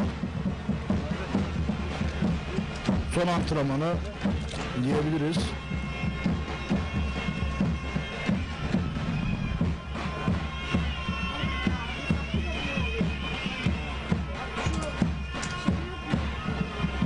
Tabii ki kendini göstermek zorunda. CV Enerji Güreş Ligi'nde ilk iki etabında istediği başarıyı ulaşamadı Yusuf Can Zeybek, gerek Orhan Okulu. Tabii ki bütün varlığını yoğunu burada sergileyecekler. Seka Park'ta 21, 22, 23 Haziran CV Enerji Yağlı Güreş'teki 3. etabı. Kocaeli Sekapark Er Meydanı'nda yapılacak. Buradan tüm bizi izleyen güreş severlere, izleyicilerimize buradan bu bilgiyi verelim. Sekapark Er Meydanı'nda bu müthiş heyecanı, bu müthiş müsabakaları kaçırmayınız diyoruz. Ömer Oğuzhan, değerli büyüğüm, %50 görüyorum demiş bu finali.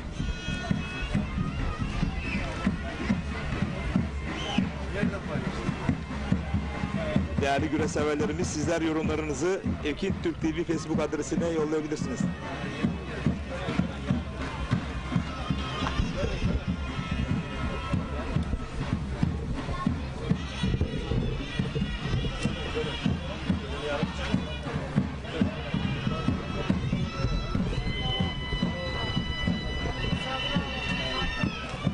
Yorumlarınızı, mesajlarınızı Ekin Türk TV Facebook adresine yollayın. Kim baş pehlivan olur? Yalçın Öncül mü? Yusufcan Zeybek mi?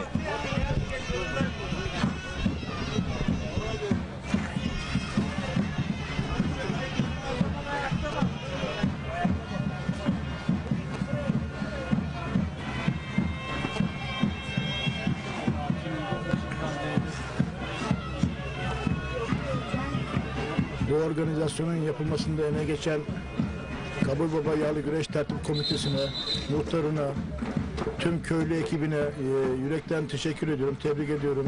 Bizleri çok iyi şekilde ağırladılar, ilgi alaka gösterdiler. Bu tür organizasyonların yapılmasında gerçekten çok zor. Kendi köy halkı bu tür bu şampiyonları, Kırkpınar'ın favori isimlerini Kabul Baba Er Meydanı'nda kol bağlatıyorsa ne mutlu. Ama çok büyük zorluklarla, çilelerle bu organizasyonu yaptılar. Bakın şu anda bir centilmenlik örneği. Yalçın Öncül ve Yusufcan Zeybek arasında birbirine... Bir alkış yapalım finalini sorumuzu formas pehlivanlarımıza alkış. Alkışlar evlerin arkasındasın. Çok teşekkür ederiz. Musabakada yapsalar sert de geçse musabaka ama sonunda bir centilmenlik var yağlı güreşte. Sakatlandığı zaman, bir şey olduğu zaman birbirlerine yardımcı oluyorlar. Baş pehlivanlarımız, pehlivanlarımız, Ataspor'un ne kadar değerli bir spor olduğunu buradan anlatabiliriz. Centilmen bir spor olduğunu, dualı bir spor olduğunu anlatabiliriz. Kesinlikle. Türk'ün sporu, ananevi sporu, güreş, yağlı güreş olduğunu, bu spora ne kadar çok değer vermemiz gerektiğini, sahip çıkılması gerektiğini düşünenlerdenim, savunanlardanım. Milli bir sporumuz Recep Tosun.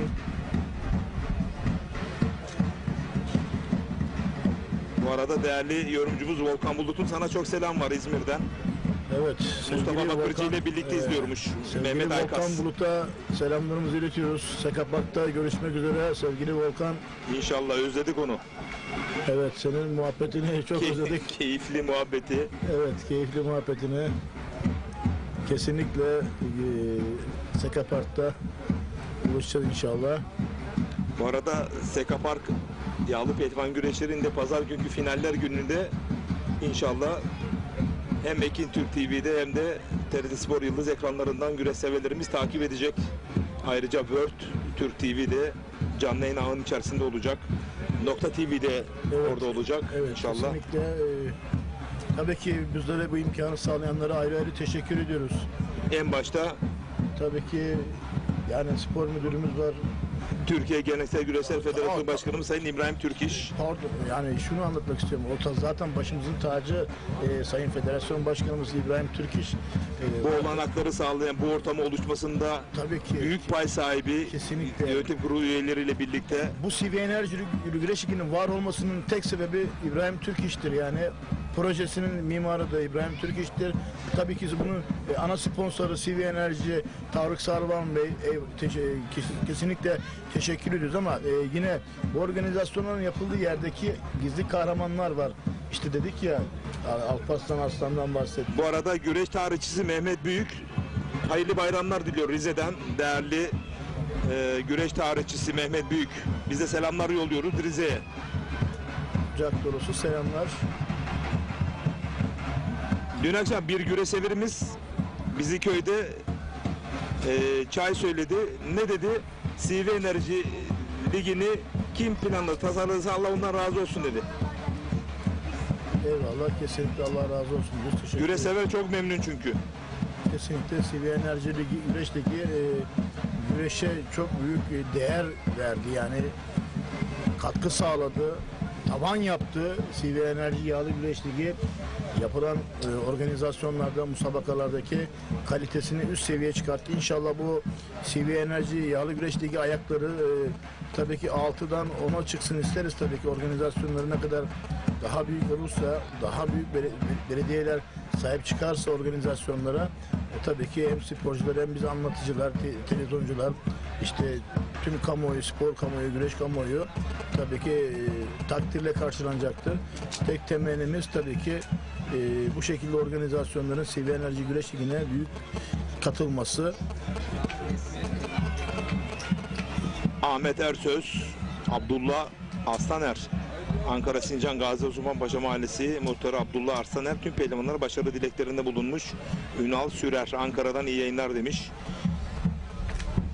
Erdal Cesur değerli büyüğümüz bu organizasyona bizler teşekkür ediyoruz demiş. Bizler sana teşekkür ediyoruz.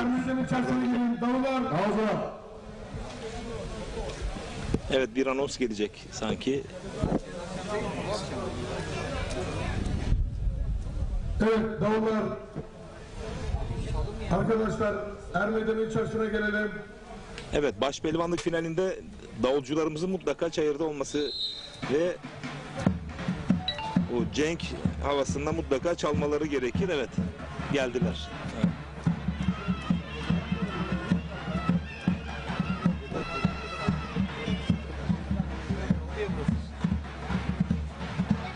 Kesinlikle doğru ve yerinde bir uyarı Recep Tosun. Yani işte bu açığı kim gördü? Sabahattin Erdoğan gördü. Evet, yani burada bu çayırdaki yerinizi alın, davul zurnayı çalın. Pehlivanların final müsabakası var. Kesinlikle. Çünkü final müsabakası bu. Olmazsa olmazı bu. Muammer Pınar Ordu Kumru'dan Yücel Ordu Çadarlı'dan selamlar demiş. Çanakkale'den Şükrü Orhan iyi yayınlar diliyor.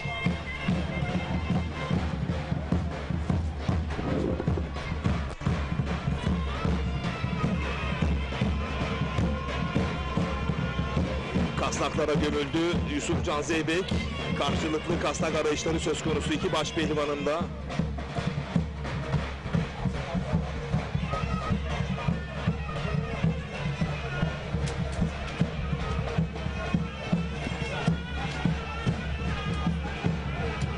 Ahmet Ersöz, Şener Usta yorumculukta kraldır demiş. Teşekkür ederim. Ahmet Ersöz nereden mesaj yolladığını yazmamış. Evet, Bursa'da kendisi. Ama niye gelmedi bugünkü musabakaya? Ahmet Yılmaz, Gaziantep Nizip'ten selamlar demiş. Teşekkür ediyorum. Evet, biz teşekkür ediyoruz. Bizi izledikleri için, bizi takip ettikleri için, Ekip Türk TV'yi takip ettikleri için ayrıca teşekkür ediyoruz. En güzel şekilde izleyicileri anlatmaya çalışıyoruz.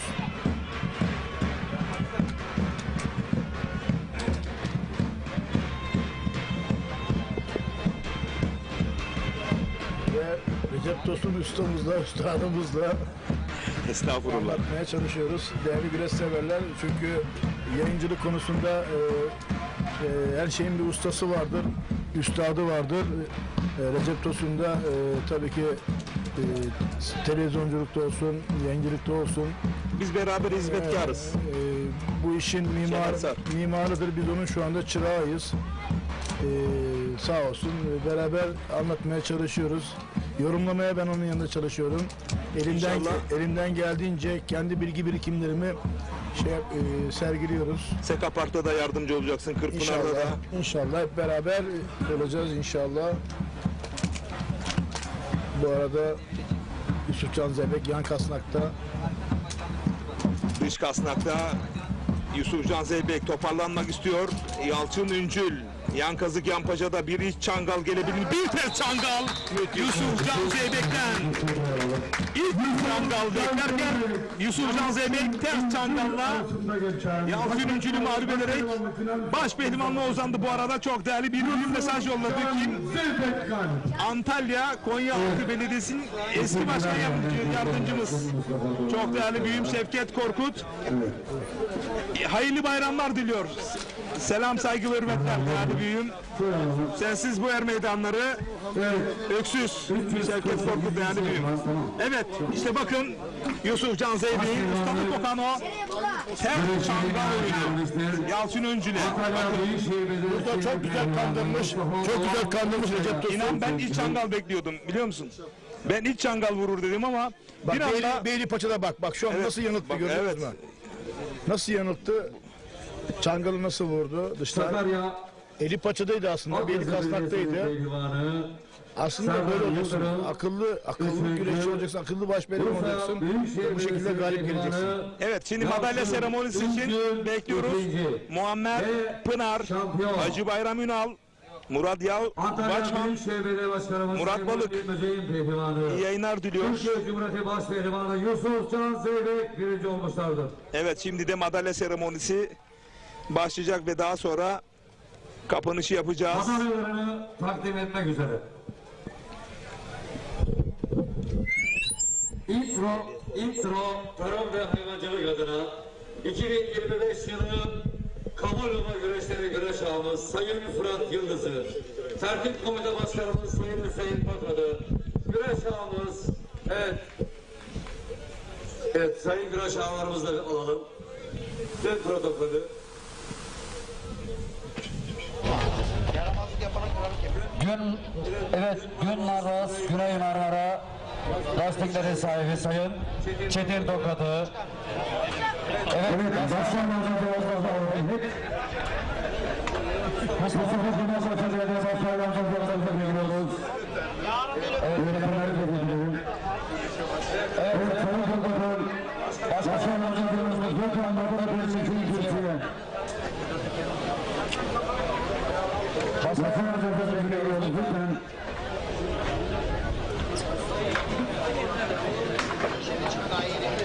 Bakalım oldukça yorucu başpehlivanlarımız Yusufcan Zeybek eğer kendini yorgun hissetmeyip iyi hissederse kapanışı Yusufcan Zeybek'le yapmayı planlıyoruz.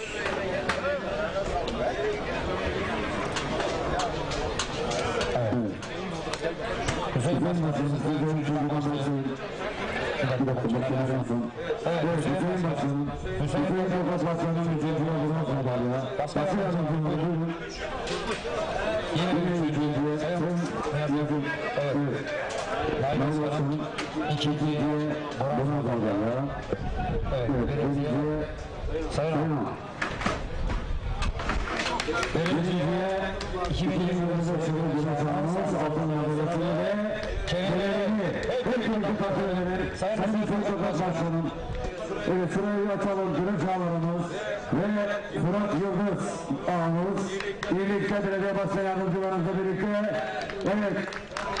altın kenarı takdir ediyoruz ve diyoruz ki Çanakkale Hayros güreşler beki paydos. Evet. Her ne kadar suçu senedikse afola, bütün kazalar beyalar üzerinden kafola, daima ceplerimiz 200 TL'lik bankına aladılar. Bu üzere diyoruz. Hepinize hayırlı akşamlar, hayırlı bayramlar diliyoruz. Allah'a emanet olun, hoşça kalın, güneşle kalın diyoruz. Allah'a ısmarladık, Allah'a emanet olun. Evet, Yusufcan Zeybek'in zaferiyle sonuçlandı. Bursa Mustafa Kemal Paşa, Kabul Baba yağlı pehlivan güreşlerinde gün sonunda.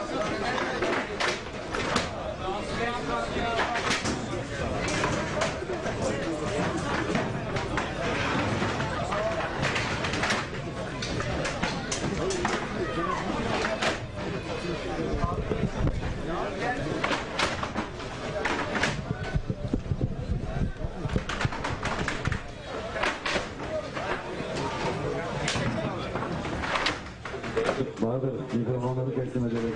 Çok teslim ettin mi? İleriye mi kaldı Bahadır? Ben vermeyeceğim.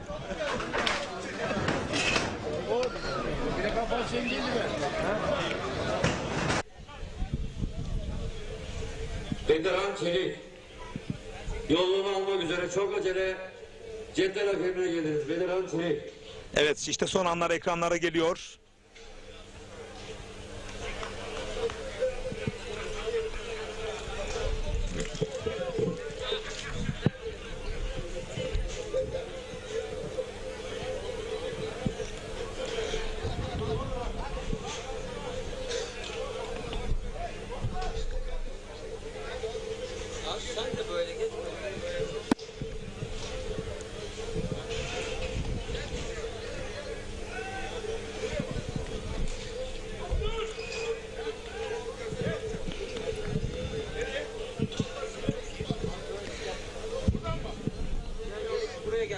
Evet Osman Aynur da burada.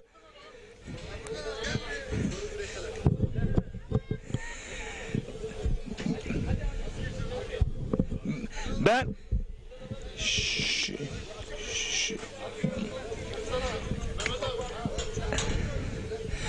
Osman Aynur ve Yusufcan Zeybek. Evet çok yoruldu ama kendisini kapanış için alacağız.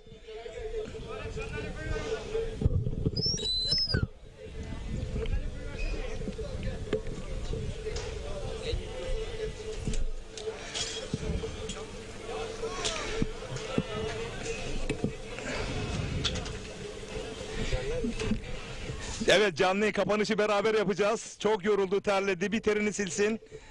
Osman Aynur da burada. Yağlansın, önemli değil şampiyonum, önemli değil. Dökmüş olduğunuz alın teri bizim için daha kıymetli. Osman Aynur seni de yanına alalım. Evet değerli güreş severler. Kapanışı birlikte yapacağız. Kimle? Son Kırkpınar Türkiye Cumhuriyeti baş pehlivanı ve bugün de Kabul Babayer Meydanı'nda baş pehlivanlığa uzandı Yusufcan Zeybek. Tebrik ediyorum. Teşekkür ederim abi. Çok sağ olun. Yorucu oldu ama final çok ekstrem bir oyunla oldu. Ben hiç çangal beklerken dış çangalı gösterdin. Neler söyleyeceksin final özelinde? Tabii her zaman çalıştığımız oyunlar. Ustalarımızın göstermiş olduğu oyunlar. Osman Öner olsun, Recep Usta olsun.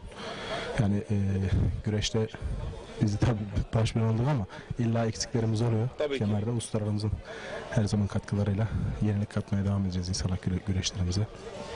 Şimdi Yusufcan Zeybek sezona durgun başladığı söz konusuydu ama gelmiş olduğun noktada hep zaten üst düzey kapışmalar ortaya koydun. Sekapar'da geçen yıl finalde kendini gösterdin ve Kırkpınar'da altın kemeri kuşandın. Sekapar güreşleri de yine aynı performansı bekliyor musun? Hedef kitlen orası oldu mu? Ya tabii bizim hedef kitlemiz Edirne Tarihi Kırkpınar güreşleri. İnşallah bu sene de bütün hazırlığımızı, bütün her şeyimizi ona göre yönelik çalışıyoruz. Ona göre hazırlıklarımızı gideriyoruz ustalarımızla, Osman abiyle. Takım arkadaşlarımız Ali abi olsun, Batu olsun, Recep abi ustamız olsun.